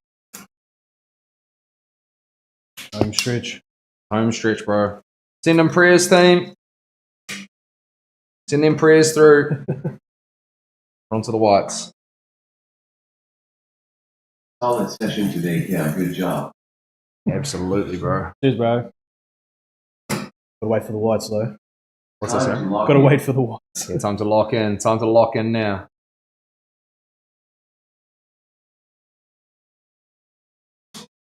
All right, let's go. Just see how bad they are. Theo, thanks for letting us watch today, Cameron. It's looking epic right now. Can't wait to see the final result. Awesome. Yeah, dude. me either. Thanks, bro. The other side's still a surprise, so that'll be fun. Yep, absolutely. Absolutely. Brief rundown. Yeah.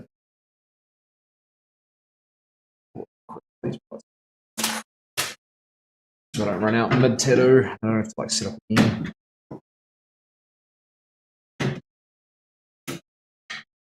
So no wonder you go through so much gloves. You put them on, you take them off about a minute later. Yep. Yeah, no, it's pretty normal, bro. I've Yeah. fucking been doing it my whole career. You know, just like regardless of the stream and shit, it's just, you know, Yeah. you do stuff, you forget things, you carry on, you know, Yeah. you're part of it. Pretty good at forgetting or like realizing, you know, as soon as I put my gloves on, shit, I'm going to run out of that in like 5 minutes, so I better do it now. Probably just put out enough for a whole day, but never mind.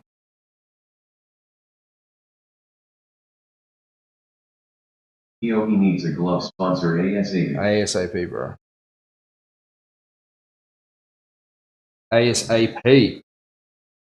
All right, we go.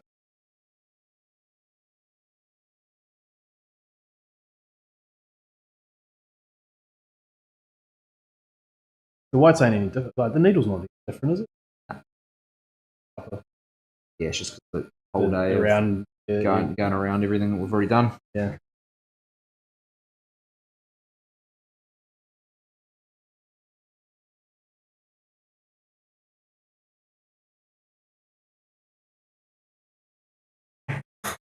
Yeah, looking good though.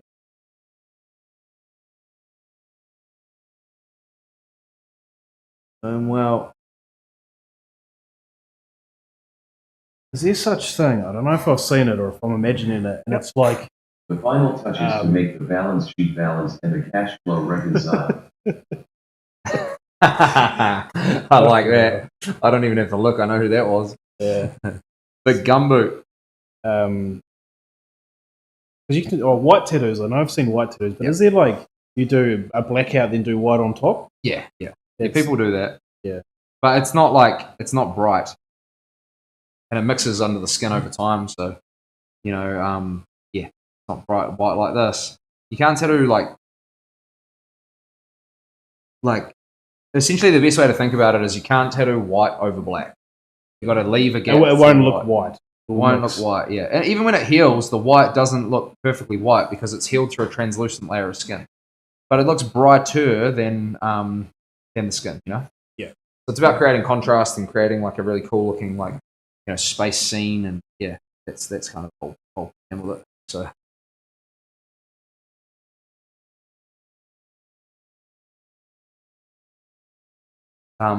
But yeah, no, sorry, I'm sorry if I'm a little bit like just on and off with my convo. I was just like trying to think about things. With the some people do that, and we looked at a bunch of stuff recently on that just on stream, and sort of said like we're gonna have a look at some other tattoo artists like work and stuff that do some stuff like that. And some people do a pretty phenomenal job of like covering it up, but I don't know how they do it, because anytime I try to tattoo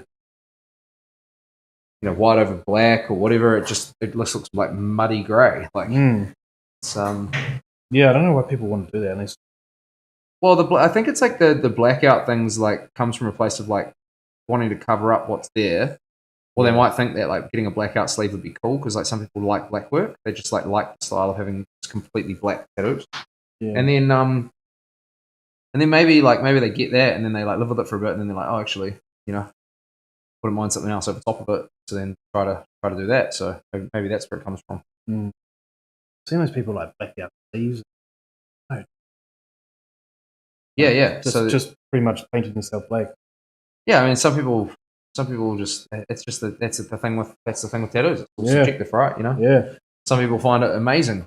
Like Kat Von D's gone and like tattooed her whole self black. Pretty much like some people love it, man. That's tattooing as a whole, like. Yeah, you like something. It is subjective, isn't it? Yeah, it is totally subjective, bro. Totally subjective. Yeah. Yeah.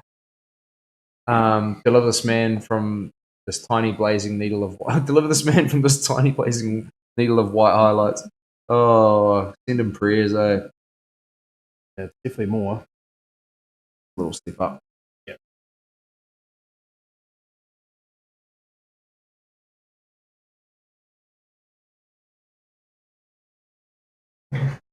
He's a little step up, but it's all worth it.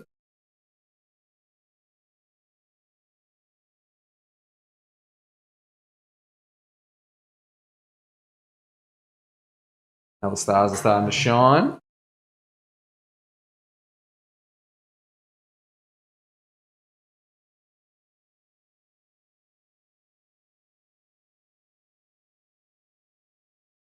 Doesn't really look like it for you guys, but I've left little gaps all around where I'm doing these whites. You'll be able to see some of them, the bigger ones, but there's some really small ones as well.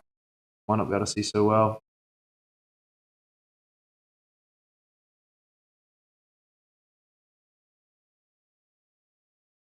Did you say you have 3 sessions booked on this? Yeah, bro. Yep, 3 sessions. Yep, we're going right the way around. So it might not need all 3 days, but we'll just see. Like it might not be 3 full days, but I need at least 3 sessions to finish it off. We'll just have to kind of see. That's kind of my only exception for not doing full days, like finishing a piece. Yeah. Yeah. Well, there'll be at least the other side and the other side. It just depends. It just depends on what we do on the other side, how complex it is, what the gaps are looking like. Because there's like, yes, we've got this kind of side done, but there's still a V here. There's still this shin section that hasn't been done. Like the whole shin's not done. So we just have to sort of stick it on there, and there's that's why we just do 3. But they'll be looking pretty epic after that.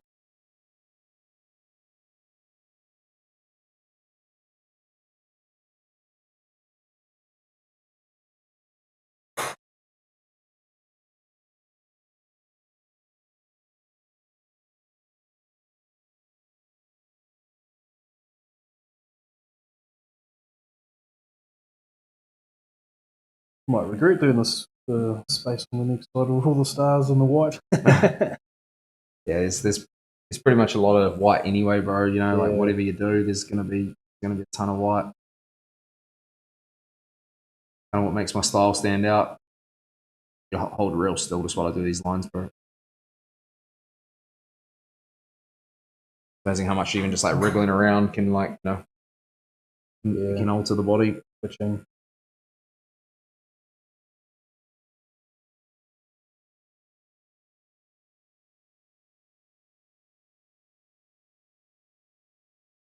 There we go.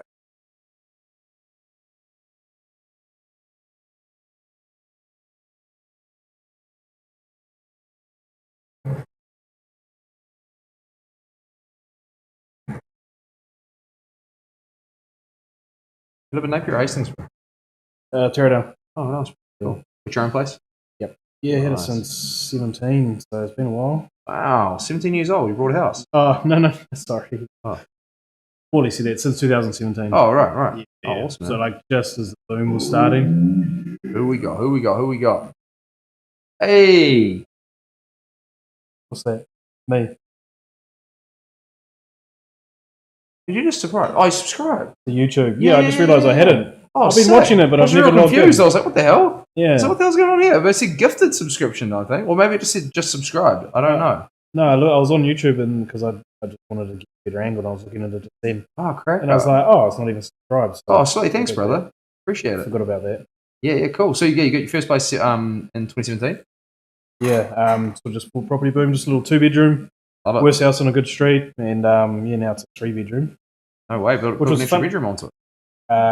Who? Did you build? Well, no. So when it was first built, 1928, 3 years before the earthquake, it was a 3-bedroom. I got the plans because obviously when we needed to do the third, we got all the council plans, so hand drawn, and it's changed a bit. So it was 3 bedrooms, and they changed it, turned it into a 2-bedroom. Yeah. By putting one of the bedrooms as a bathroom and mixed in the old bathroom. So you changed it all back. And got rid of, and I was like, that was weird. So there's a little front porch. Yeah. Which we just blocked in. So it already had like the roof over it. It already had 2 walls. We just needed to do 2 external walls. Still need a building consent. right. But it's my office now, so it's like a 6 by 2.5 meter rectangle room for a 2-bedroom and my desk and a single bed and my desk. And yeah, so we did it. The rest of the house kind of remained the same. We just blocked in the front porch. Awesome, bro. That sounds really cool. Yeah, no garage. I really want to. Yeah, man. Well, I've got a little like worksman garage. It's enough for like a fridge, a lawnmower, Yeah. bits and bobs like that. But can't put a car. Bikes can't put a car. Nah, yeah. I mean, even just like if you want to have a gym in your garage, let's say for example, then can't have all that other crap in there. So I just got a container. That's what I did. Got a container, put it all in the container. Haven't ripped anyone to bits today yet. Getting close now though. What's going on there, Demon? It's good that you haven't had to have any like bloody Barneys with anyone in the workforce. I have not either ripped any. I have not ripped anyone to bits in a long time. I think I'm very grateful for. Haven't had to. Couldn't imagine having to do that.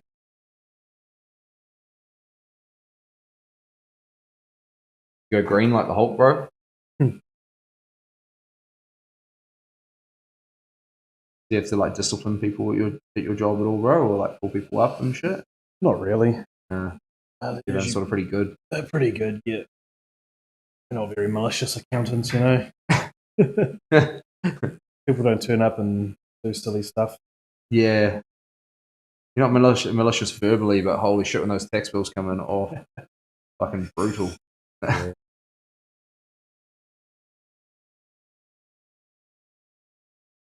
Yep. Well, I mean, if you're paying tax, you must be making money. Yeah, I'm just joking. It's nothing to do with you guys. You're just doing your job.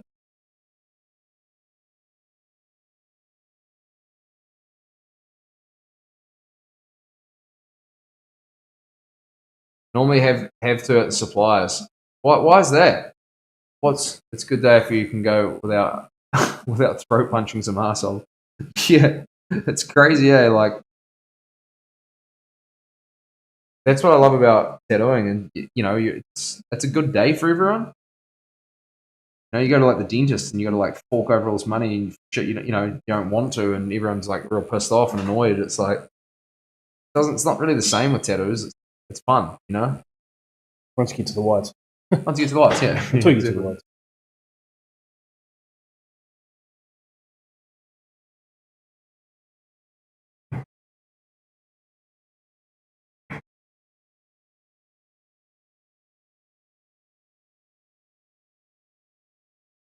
You know what day of the week our next session is on, bro? I'm sure it's all in my diary. Tuesday? Tuesday. Oh yeah, cool. No idea. Yeah, I'm guessing that. Yep. Oh, sweet. I actually thought that this one was like on the 28th of August for some reason. I was like, oh, Okay. It was like 2 weeks away. I was like, oh shit. I think it was the start of August. I was like, man, it's going to be like, yeah, Tuesday the 23rd. Cool, man. That's Yeah, no, okay. There's nothing in the middle of that? Nah. Then we got one in October. Okay, cool.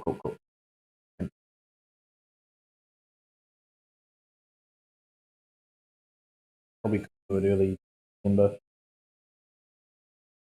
No, that's all right. I just can't remember what we, why. Because normally what I do is I book them about 3 weeks apart. But then sometimes some people just like to, financial reasons, push them out a little bit more, My birthday's kind of in 3 weeks, and then I've got my golf trip that weekend. So yeah, I guess cool. the available time was after that. Boys are doing their fuck ups. Never set things up right. Suppliers. What? Never set things up right in what way, Demon? Like, what's the go there? Like, do they just fuck up your orders or something? Or how's your workmate today, Shell? She leaving you alone? That was so funny yesterday. Dude. Won't stop talking. Trying to listen to the stream. Priorities. I'll lift you up a little bit for this next little bit. Get you out of the chair. Your back's starting to go a little bit. Easier to do this.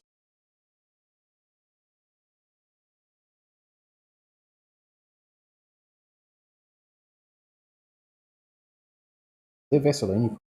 It's essentially, think of it like a Vaseline, but it's not Vaseline. Yeah, it's all natural. What is it product. for? It's got a few purposes. It's to help control bleeding. It's to help my needles to glide across the skin, like the tube of my needle to glide across the skin properly, and it's to help with wiping away ink.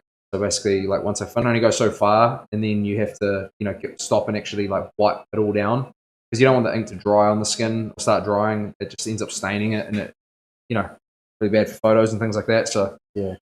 But this is sort of certain different products that we use. They're basically like branded products. It's kind of like KFC chicken, right? It's nice, but you don't know what's in it fully. It has an ingredient list, but you don't know how many, each of what is in there. So I like using this product called Ink Ease. It's just for tattooing. It's like this. I like quite like a slippery glide. Like Vaseline's like petroleum based, and it's to it's not like slippery enough. It's almost like motor oil, like it's like when it's like quite it's just what I like personally. Some other tattooers probably don't like other shit. I've seen tattooers almost use like this gel, like I don't know what it is. Like I've seen some tattooers use it, and it's like they get like a tongue depressor. Oh, I thought I've seen them do that after, like on the finish. Yeah. And they use that gel. I don't know what that is. Like I have no idea what it is. Must do the same purpose. So, yeah, must do a similar sort of thing, right? Got my headphones on, noise cancelling for the win. Yeah, let's go. Wrong Regos or wrong company, or even what's this? What is it? Wrong Regos or wrong company, or even set it all up. Oh, wrong Regos on like the vehicles you're putting the GPS thingies on, or whatever.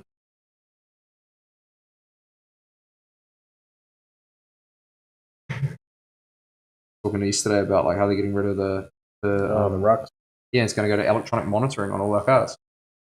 Everyone's cars. Supposedly is what they're trying to put GPS on all our cars. Oh, so people can't have like those diesel switches that they have. Yeah. What's that? They can't do that. They can't do that. It's against Nah. the privacy laws, Yeah, right? that's exactly. Like they'll just know where we're going all the time. Yeah, no, I don't want that at all. That's what we were talking about yesterday. Be terrible way. I sort of feel like they won't be able to do that. So when I tell my wife I'm going to the gym and then she finds out I've gone to KFC or something, Yeah, they're all on the GPS. Yeah. Imagine if your car broke down in the drive-through at KFC, and you her to come she's like has to come pick you up. What are you doing here?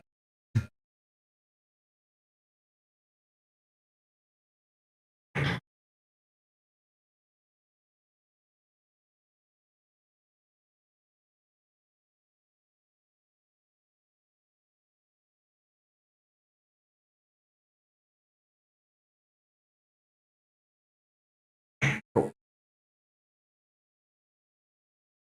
I've got a little bit of a second layer. I just need to do on a couple of little bits here, but it's mint, like happy as where it is today. It's just a couple of little things I have to do down the bottom. This one's sealed. Oh, you mean like next time? Yeah, next time. Or Yeah. another time. Next session, yeah.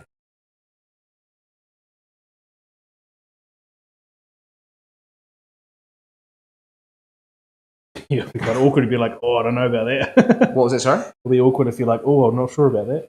Oh, what I just did? Yeah, you're like, it looks mint. And then you're like, oh, imagine if you're like, oh, I'm not sure. Yeah. I always doesn't look mint, yeah. I fuck with people once I get to know them a bit more, you know? Like, yeah. Pretty, first time meeting someone, I'm not going to do any like, oh, I don't know about that, you know? Yeah. Whoops. I think I used to do that to my hairdresser and I was like, have you ever like fucking anyone's hair cut up? Yeah. Like just use the wrong clipper or just cut, What'd you say? No, I don't think so. No. I can't remember. I mean, some people might have. It depends on what you think is the fuck up, I reckon, a lot of the time with the hairdresser. Like, she might think she's done a great job, but then the person might be like, nah, she fucked it up, like, people are real, like, sensitive with their hair, eh? I'd say women, you guys. Well, I don't know. I think there's a lot of fucking men out there that are definitely a bit like that, Some guys are. I'm an installer. So the supplier is meant to program the Regos company and set up for what's going to be installed in each vehicle. But they don't. Yeah, I see. Yeah. I was interested after that combo REGPS check and I had a look online and couldn't find anything about it. Okay, so it might have just been some like misinformation maybe. Potentially. Yeah, I would not have thought. That's what I was pretty stern on that yesterday, as you guys know. Like I was just like, there's no fucking way that they're gonna be able to do that. Like I was just like, nah. Like, good luck. Like I was like, I'm gonna go buy a few cars, like cheap shitty cars, just not rego them, not warrant them. And I'll just like run them around. I'll just run them around. If they get pulled over, I'll just, get out. Run. I don't know how well that will go down. Just pull guard.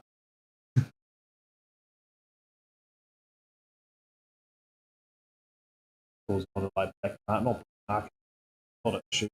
that. Yeah, they won't do that. I'm just talking shit. I'm not going to do that. I kind of think that like getting rid of the petrol tax is kind of right. Yeah, that's great. It's a great thing to do. Yeah, I mean it makes sense. Every car uses it. Yeah, it means you can get out fishing a bit cheaper. Like all that kind of stuff. So, track days of people going to try and get into motorsport or something. They can get the track days a little bit easier, and wicked.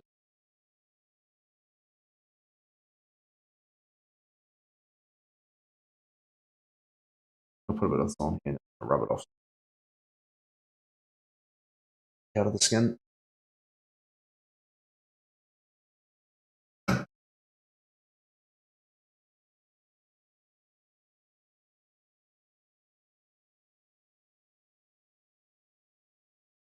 Oh. What's in the bottle? Like a clean solution. Yeah, it's clean. It's called green soap. Yeah, that's what I use. It's just a solution called green soap. Again, many different brands. Yeah. It's surgical cleaning solution, bro. Yeah. I'm not going to ask what the ingredients is. No. I don't know. I don't know what they are. I genuinely don't know. Yeah, it's just green. That's the brand. The brand is green soap. Oh yeah. We're done. Day one done. I'll just give it a lay there real quick, and I'll just zoom in, show everyone what I've been working on. A bit of detail down on that tree and stuff. Sort of planet nebula sort of background there. It's cool. Thank you, bro. Appreciate you letting me stream today. All good. Looks good. Step 1 done. Hop on it. Go for Yeah. it, bro. Sweet team. Thank you so much. I'm going to end it there and camera all wrapped up and sorted and into send him off home. And I'll be back on tomorrow. I'll be back on probably about 10 o'clock tomorrow. Got a new client in Kieran, and we're doing this sort of like Muay Thai theme piece, so it should be a pretty cool one. Half illustrated, half realism, stonework sort of thing. So yeah, should be real cool. He's keen as. Yeah, okay. Yeah, the whites do make a pop, eh? Oh yeah, big time, bro. Big time. Brings all those stars out, and there'll be more of that as well, like more layers of that next time. Not so much like heaps more, but just like little touches. I'm going to put some in the branches of the tree next time, and then just like some of the rocks and stuff. We're going to get some as well. Okay. But it was just that we've had enough. It's had enough shadowing today, so Yeah. any more damaging skins. Just careful it doesn't hit anything. But yes. Yeah. All right, team. We'll catch you later. Peace.